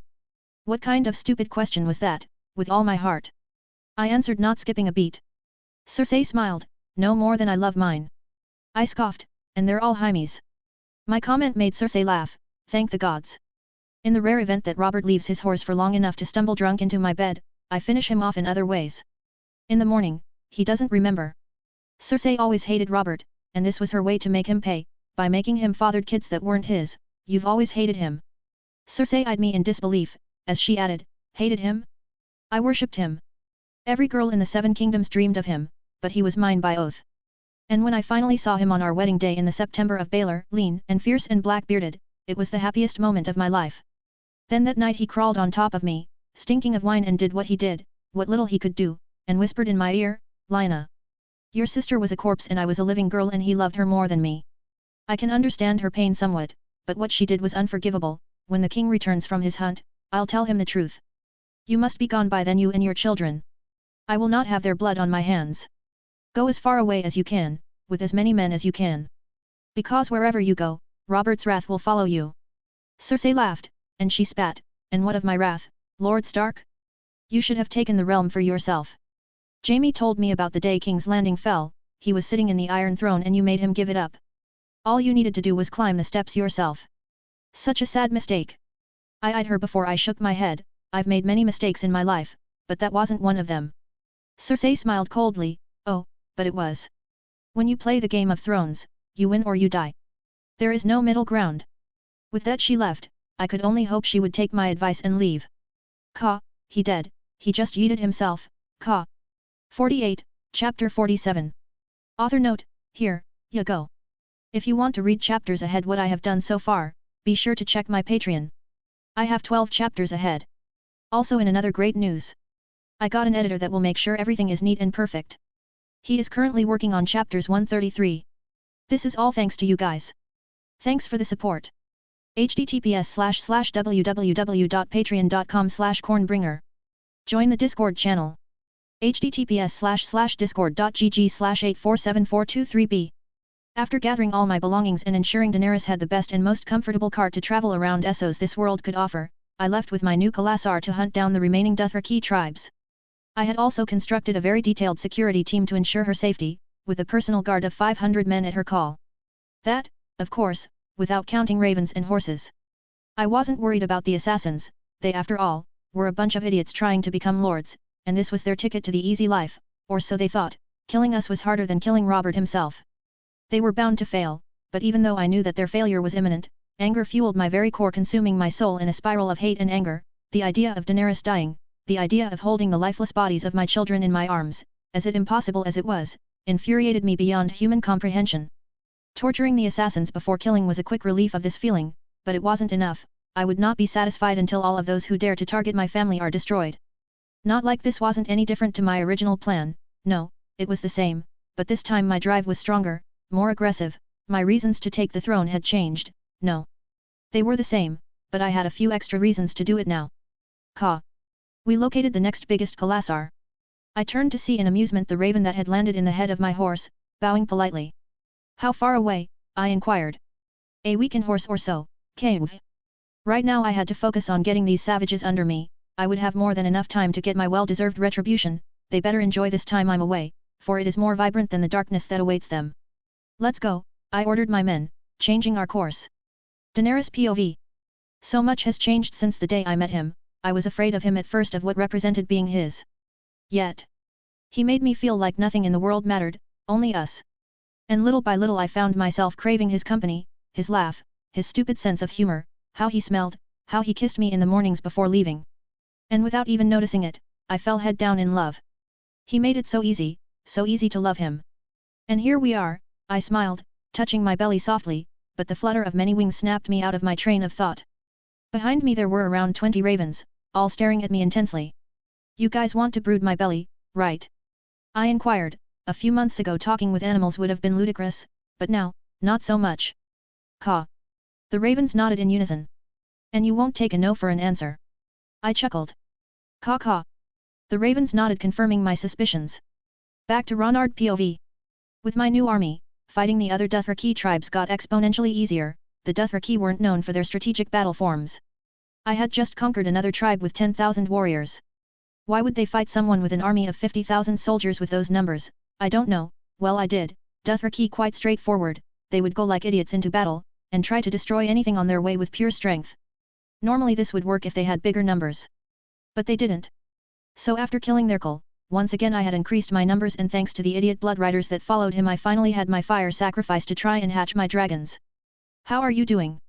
I said as I entered my wife's cart. Nothing, she was covered in ravens brooding her belly. Your ravens are brooding me, Daenerys glared at me playfully. What do you think? I think they are doing a wonderful job, I shrugged. So how many soldiers do we have now? Daenerys sighed. I could see she wanted to laugh but was too stubborn to do it. Well, I think almost 60,000, I hummed. I hadn't really counted how many we have exactly, but it was along those lines. How are my babies doing? Fine, your feathery friends are seeing to it, Daenerys chuckled. Caw. We are ensuring they get the best brooding. Caw. Caw. We are giving them the brooding they deserve. The ravens brooding her pregnant belly were proudly stating their awesome brooding skills. I can see that, I chuckled as I approached to kiss her. I wanted to tell her soon I would try and hatch the dragon's eggs. One of her dreams was to see a dragon, but if this didn't work it would only disappoint her, so I would wait until I had those babies out of their eggs. Well, I'm off to rearrange some stuff. I just got more men into my banners, and before the logistics of all this shit comes back to bite me in the ass, I need to do it. Take care, Daenerys smiled, giving me a kiss. Don't come back late, I need my personal pillow. Oh, that sounds like quite the invitation, I smirked at her, getting a playful punch to my shoulder. My, that pregnancy is making you quite volatile. I suppose, Daenerys giggled. 2 blood riders, 3 eggs and lots of fire. I had all the ingredients to hatch them, according to what I saw and read of it in my past life. But just to be sure I went the extra mile, I replicated the exact same thing Daenerys did on the show to hatch them. I tied the blood riders, making sure they couldn't move, putting the eggs above them as I set the wood beneath them in fire. As I did so, the voice of the god of light resonated in my head. Caw. My babies. Son of the fire, champion of the light. A part of me wanted to touch the fire, as it was starting to spread. Logically I knew this would burn me, but I still wanted to do it. Maybe I was crazy, maybe I had been affected beyond repair in this world, or maybe there was a reason for my desire to touch the fire. Son of the fire, champion of the light, don't be afraid. Fuck it, I know it's stupid, but I'm going to try. I thought, knowing full well this was a bad idea, but if I didn't I would forever regret not trying it. But I wasn't an idiot. I would not dive into the fire like it was a swimming pool. I would first try with a finger and see. As I dipped my finger in the fire, flinching preemptively, I noticed that I wasn't feeling any pain. Surprised by this, I dipped my entire hand and all I felt was warmth, instead of the pain I was expecting. Well, that solves the son of the fire thing, I chuckled as I walked into the fire as if it was the most normal thing. My men started to panic at this. I'm okay, I'm apparently fireproof now. The Blood Riders on the other hand were screaming in pain, the fire burning their skin, scorching them to the other world. As their screams of pain faded into the background, I focused on the eggs, touching them, feeling the warmth inside of them, the spark of life growing. A life for a life, they would hatch by blood and fire. Only after the Blood Riders died, and their screams stopped, the eggs started to crack, the black egg first, the dragon that would have been originally known as Drogo. Crack. Hello, little fella, I said, extending my hand to the baby dragon that looked at me curiously, his mind still undeveloped and not sharing much but emotions. He was currently imprinting with me. Soon after his two brothers followed suit, cracking their eggs. By this point, Not Drogo was on my shoulder hissing. How about we go and see mommy? I chuckled as I offered my other arm to the other two baby dragons. Are our babies okay? Caw. I told you he would Gordon Ramsay our babies. Caw. 49, Chapter 48. Author note, here, ya go. If you want to read chapters ahead what I have done so far, be sure to check my Patreon. I have 12 chapters ahead. Also in another great news. I got an editor that will make sure everything is neat and perfect. He is currently working on chapters 133. This is all thanks to you guys. Thanks for the support. https://www.patreon.com/cornbringer. Join the Discord channel. https://discord.gg/8474223b. 2 months later. Dragons, they are quite spoiled since birth, hissing and demanding attention at all times, be it left or right. I would see them climbing up my legs to demand my absolute attention. Not gonna lie, they were quite adorable, cute little rascals. Daenerys was more than happy to see them and have them. She was beaming with happiness of the highest degree, petting and showering with affections the 3 newborns dragons. She was so excited she had yet to ask, how in the hell did I hatch them? The 3 dragons reacted to Daenerys differently. The 2 smallest ones were shy at first, but after some food and bribes they relented to her affections. Except for Not Drogo, he didn't like Daenerys yet. I could feel his emotions flaring when she was near me. In other words, he was jealous. He was possessive to the point of being stupid. Caw, we have located the last big Dothraki tribe, a raven informed as he flew into my lap, getting a hiss from Not Drogo. The raven simply responded by literally bitch slapping Not Drogo. Caw. Don't hiss at me, young chick. Chick is how you call a baby raven. Hiss. Slap hiss slap hiss slap hiss. That continued for about 10 minutes, but in the end my little package of anger decided to give up. Since I hatched these babies, I had almost conquered all the remaining Dothraki tribes since the day I hatched them, and today I would finally get all the Dothraki under my banner, and start on my next item on the agenda, the Free Cities. But for now, names. What to call these babies? Daenerys wanted to name one like her brother, not Shitstain, Rhaegal. My ravens requested to name the other one, and being that I thought it was hilarious and not really troubling for me, I allowed, so they called Not Viceroy, Crow with a Q. And with that, all that was left was to name, Not Drogo. I pondered with names for a long time, something memorable. Neltharion, yes, that was it. Strong and with meaning behind it. Yes, it came from a video game, but honestly it was awesome. The Dragon of Earth, the bringer of the cataclysm.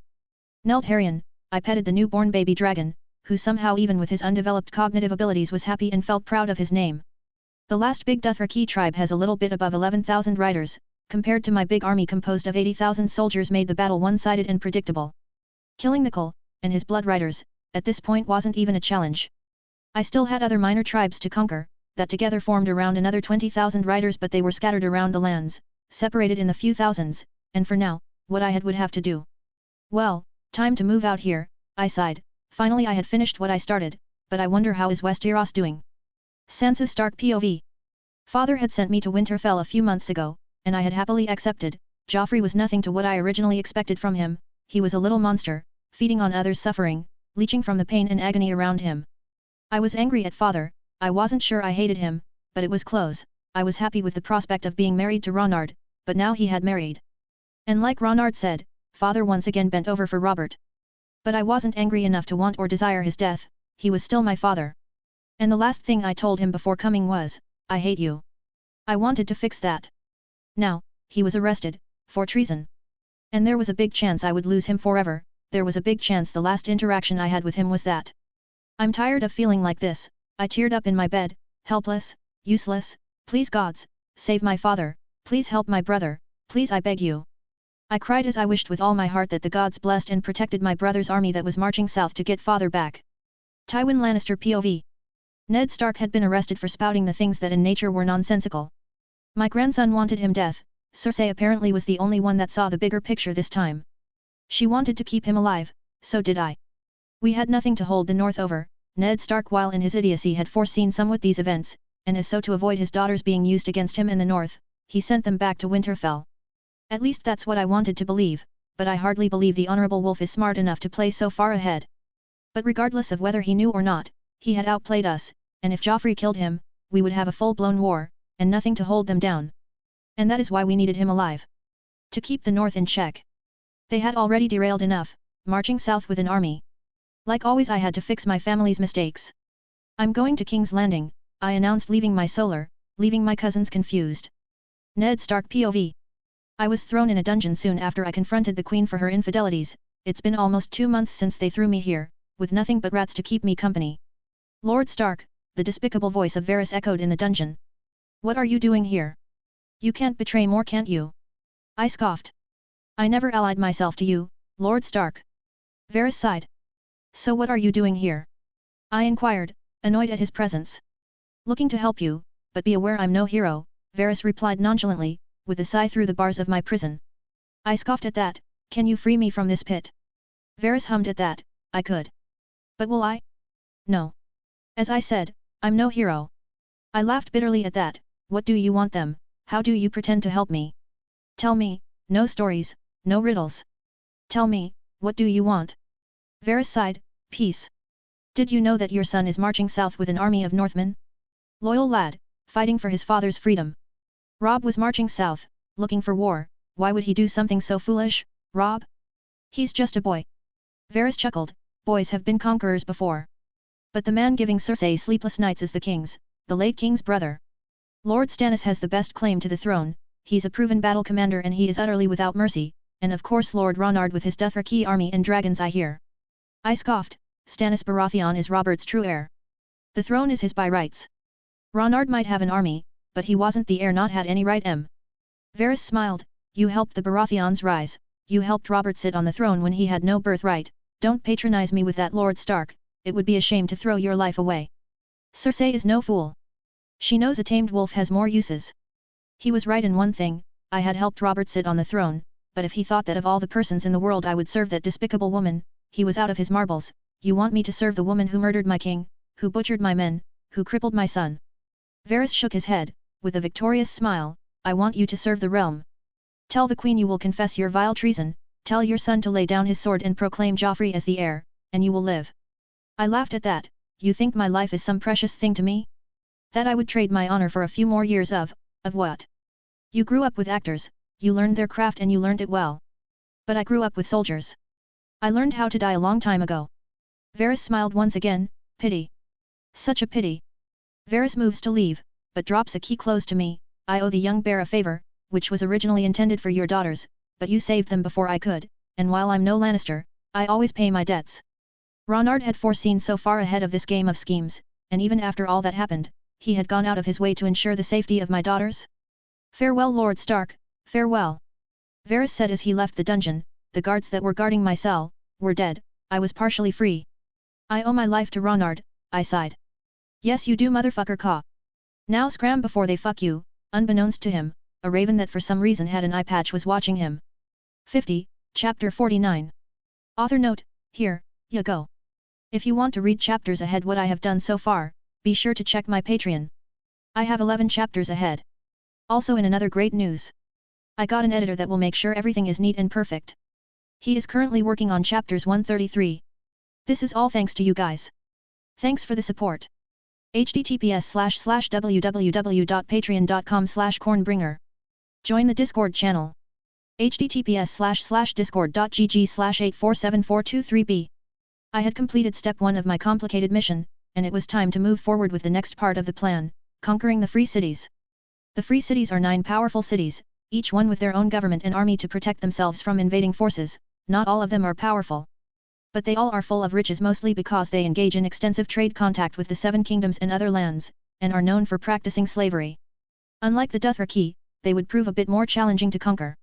All I knew about the free cities historically speaking is that they were founded centuries ago as colonies of the Valyrian freehold.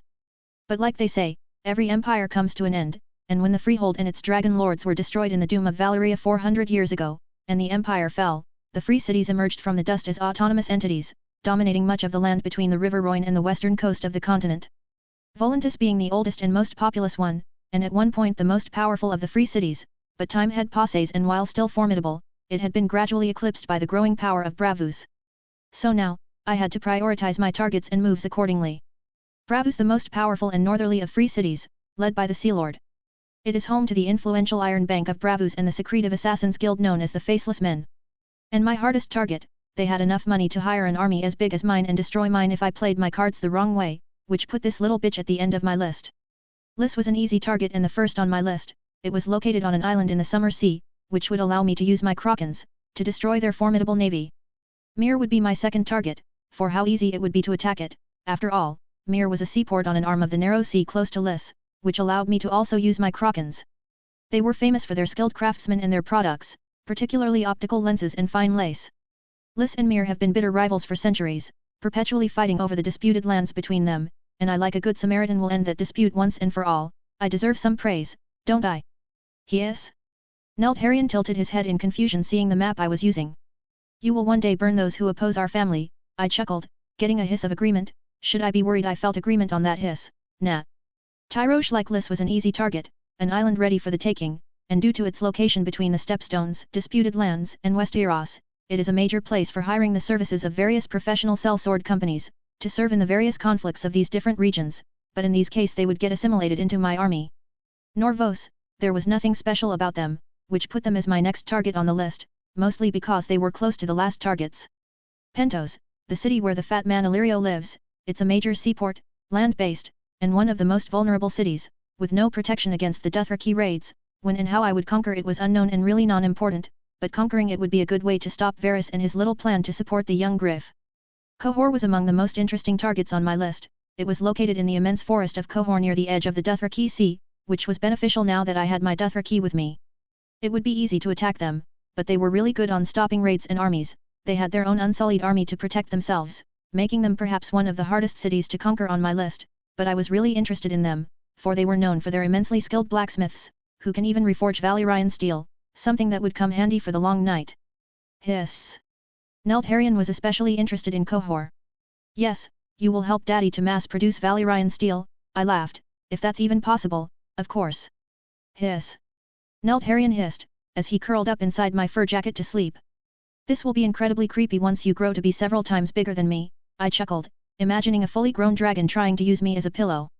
With a sigh I continued making my list, getting to the last city, Volantis, the most populous and corrupt city, leading the market on slaves. Like Bravus, they would pose a challenge, but infinitely minor to Bravus, for they did have as much money as them to keep me at bay, and they would be the last to fall. Well, not really the last, for Bravos and Lorith would be the last ones, after Volantis. Lys. Myr. Tyrosh. Norvos. Pentos. Qohor. Volantis. Lorith. Bravos. My list was complete. I would conquer the cities in that order, and then I would get the fucking throne, and of course, I would kill Varys. Cockless bastard. If he thinks I will let him double-cross me, just because he is the fat and bald version of Kent, he is sorely mistaken. Kent from Barbie, is a dickless joke, haha, another pun. Well, it seems I'm trapped, I chuckled, realizing that if I moved I would wake up Neltharion, and like a cat you must not do that. I woke up next morning to see Neltharion being fed by the ravens like he was a chick, and surprisingly he wasn't biting their heads off while they regurgitated the meat and corn inside his tiny dragon mouth. Caw. Eat so you can be a healthy raven, caw. The scene was just precious, which gave me a reason and the time to leave. Neltharion noticed this and ran after me, climbing me like I was a fucking scratch post. Hey, buddy, I'll be back, the ravens will take care of you for a bit, okay? I chuckled, still surprised he was so attached to me. Hiss. Neltharion hissed like he wasn't sure if to believe me or not.